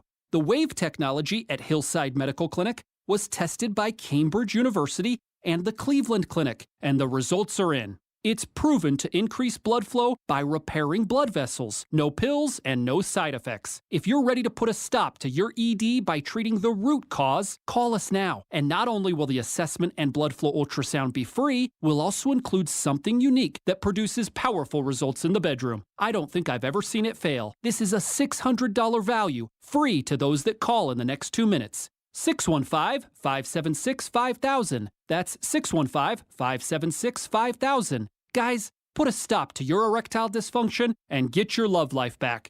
Call Hillside Medical Clinic now to qualify. 615-576-5000. The International Brotherhood of Electrical Workers, Local 429, has a path to a dignified career. Are you a skilled electrician or lineman? Tired of dead-end, low-paying jobs? Local 429 is accepting applications for highly skilled electricians and linemen and is providing the best training in Middle Tennessee. They are the International Brotherhood of Electrical Workers, Local 429. Call them at 615-889-4429 or go online to ibew429.org. IBEW Local 429, the best training and training the best. More machines, more savings, and more muscle. Only with John Deere construction equipment from Meade Tractor. Hit the heavy jobs harder with our Own It offer and get special financing on select models. New, used, or rent, we have the right equipment and technology solution for you with the affordable financing you need. Contact us today at our Nashville location or go online at meadtractor.com. Offer valid on qualified purchases and new equipment made between now through October 31st, 2021. Subject to approved installment credit with John Deere Financial for commercial use. Only down payment and required. Some restrictions apply. See store for details. The 2021 Major League Soccer season isn't over yet, Nashville. Are you in?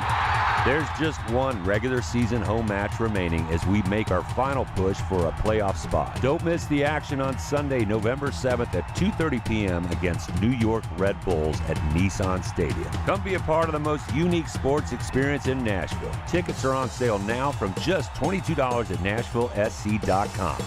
Everyone in. How'd you like that? It's football season, and Spring Hill Heating and Cooling is here to serve you. If your AC or heater is old and inefficient, you can replace it with up to 60 months no monthly interest financing for qualified buyers. That's right, 60 months no monthly interest financing for qualified buyers. One of the many ways you can save at Spring Hill Heating and Cooling. They offer 6 months no interest financing available on repairs. Spring Hill Heating and Cooling, offering premium service without the premium price. Visit springhillac.com or call them at 615-778-8855. Jared Stillman. I cannot believe they picked this guy I've never heard of. And company. You're forced to play cap gymnastics, which makes it a little bit more difficult for picking up other guys. Tune in Stillman and Company for your drive home. Delivered by TriStar Moving. Weekday afternoons from 2 to 6 on Nashville's best sports talk. ESPN 102.5 The Game and the Game Nashville app. You're listening to Robby and Rexrode on ESPN 102.5 The Game. Welcome back in, Robby and Rexrode here on ESPN 102.5 The Game, streaming live on Twitch, on Twitter, and on YouTube. Our video streaming brought to you by the law offices of Amanda Gentry. It is the Who same are you going to beat. call? Ghostbusters. It is the same beat. Exact same beat. I never noticed that before. Yeah. By the way, this is a better song. Great song. Huey Lewis Sports is a freaking good album. Yeah, man. Good Who knew? album. Yeah, there you go. Who knew Ghostbusters was a direct rip of a Huey Lewis song? But I love them both. Yes. They both have their place in my 80s heart. Yeah. Nick Wild, though, right? Yeah. What was it? There was another one like that. Well, obviously, there's the Vanilla Ice, Queen David Bowie. Oh, yeah. But he added one little bang with the bass. Yeah. So he was okay there. That's right. We've got some tickets to give away to see Daughtry at the Ryman Auditorium on Wednesday, November the 3rd. Be caller number 3 at 615-737-1025, 615-737-1025. Caller number 3 will win a pair of tickets to see Daughtry at the Ryman Auditorium coming up on Wednesday, November the 3rd. So make sure, hit up those phone lines right now, driven by WilsonCountyHyundai.com to check that out coming up on November the 3rd. Joe Rexrode, you're off to the great state of Michigan this weekend for the first part of the weekend. Then you'll be at Titans and Colts coming up on Sunday. Big matchup this week between Michigan and Michigan State. And I feel like nobody's really talking about it because I don't know that anybody believes that Michigan or Michigan State is an actual threat in the Big Ten this year, but this is a big game coming up on Saturday. Yeah, I mean, the winner will be in the playoff picture. Yep. I still kind of look at Ohio State and the way they're playing now and think, but honestly, before last week, I thought it was Ohio State and Penn State, and now Penn State just, see ya, they're out. Now they're just talking about James Franklin and USC. So, yeah, the winner will be in there. I don't think either team is good enough.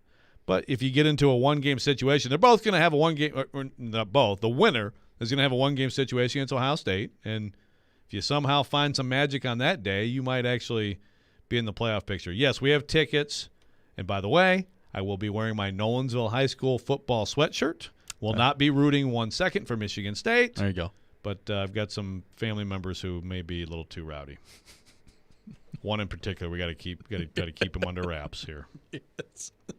Looking forward to that big fantasy football matchup this weekend. That's too. right, and I'm taking him on in that. God, cannot lose. 1-6. Got to get to 2-6. Cannot lose to Brennan.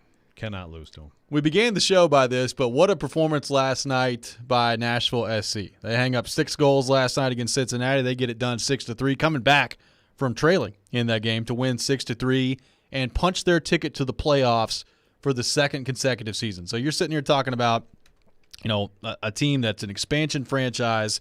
The first 2 years of their existence, they found their way into the playoffs. And there was a tweet from Tom Bogert that says, Nashville SC officially clinched a playoff place last night, currently sitting second in the East. Their expansion entrance to MLS has been phenomenal. There have been 18 expansion teams in MLS history. Nashville are one of 5 who made the playoffs both of their first 2 seasons. So some impressive stuff from Nashville SC, and it was a great story last year in the playoffs, but it kind of feels to me, Joe, that this team is actually dangerous and maybe a threat to win the whole thing this year in the playoffs. Yeah, it's very different. It's going to be a very different feel. Now, on one hand, there's more pressure. There's more expectation, and that's that team last year had the benefit of none, really, and they went on a run. But also they have the confidence, and I think that, they should feel like they're right there, that they can contend and they can make a run. So it'll be fun to watch and see if they do. And by the way, I think it was yesterday. Was it yesterday I was complaining about how, in the previous 4 matches there had been a combined between the teams 3 goals scored. That was yesterday. Yeah, and then in one game, the response is, how about 9? How about 9 goals for you? So they heard you. And even my pick to click. That's right. So how about Back that? on the board, CJ Sapong scores. Randall Leal scores. Hani Mukhtar did not score yesterday. Imagine Ake someone Loba did. telling you, yeah, finally. Imagine someone telling you they're going to score 6 goals and Mukhtar's not going to be one of them. Yeah, I would have yesterday. taken those odds. I'm like, okay. Yeah. Feeling all right about that. But hey, it's good also to have some diversity of scoring. That's right. As you move toward the postseason. Sapong getting back on the board. Join the Nashville Predators for the 2022 Navy Federal Credit Union NHL Stadium Series game at Nissan Stadium coming up on February the 26th as the Preds host the 2-time defending Stanley Cup champion Tampa Bay Lightning outdoors for the ultimate celebration of hockey. You can be a part of the 70,000 rocking fans at Nissan Stadium. Smashville is very excited to welcome the entire hockey community for a unique spectacle that celebrates the spirit of Nashville. It is going to be awesome at Nissan Stadium and the surrounding area coming up on February the 26th. So make sure you're a part of it. Buy your tickets now at NHL.com/Stadium Series tickets. Once again, that's NHL.com/Stadium Series tickets. Joe Rexrode and my beloved Green Bay Packers in action tonight against the Arizona Cardinals. Sunday Night Football, 7-0 team, 6-1 team. Great matchup on paper. And then you look at the injury/COVID situation. No J.J. Watt. Looks like he might be out the rest of the season. Looks like Devontae Adams is not going to play because of COVID. Alan Lazard not going to play because of COVID protocols as well. So interested to see how this game goes tonight and whether or not Aaron Rodgers has enough weapons without Devontae Adams to hang up some points against that Arizona defense. Get ready, Robert Tonyan. I would take Randall Cobb. Yeah. Bring Kentucky it back guy. old school. A little Randall Cobb. Every time in you there. guys say Randall Cobb, I say that. A little Randall Cobb in there. Amari Rodgers. Get some action tonight. That's right. It's about time for him to emerge. Yeah. Yeah, I'd love to see these two teams play full strength, but I'm still pretty excited for the game. Yeah. I'm excited for the game, I can too. tell you I'm are, very too. nervous. Very nervous. How important is it? How important is it in the NFC this year to get the one?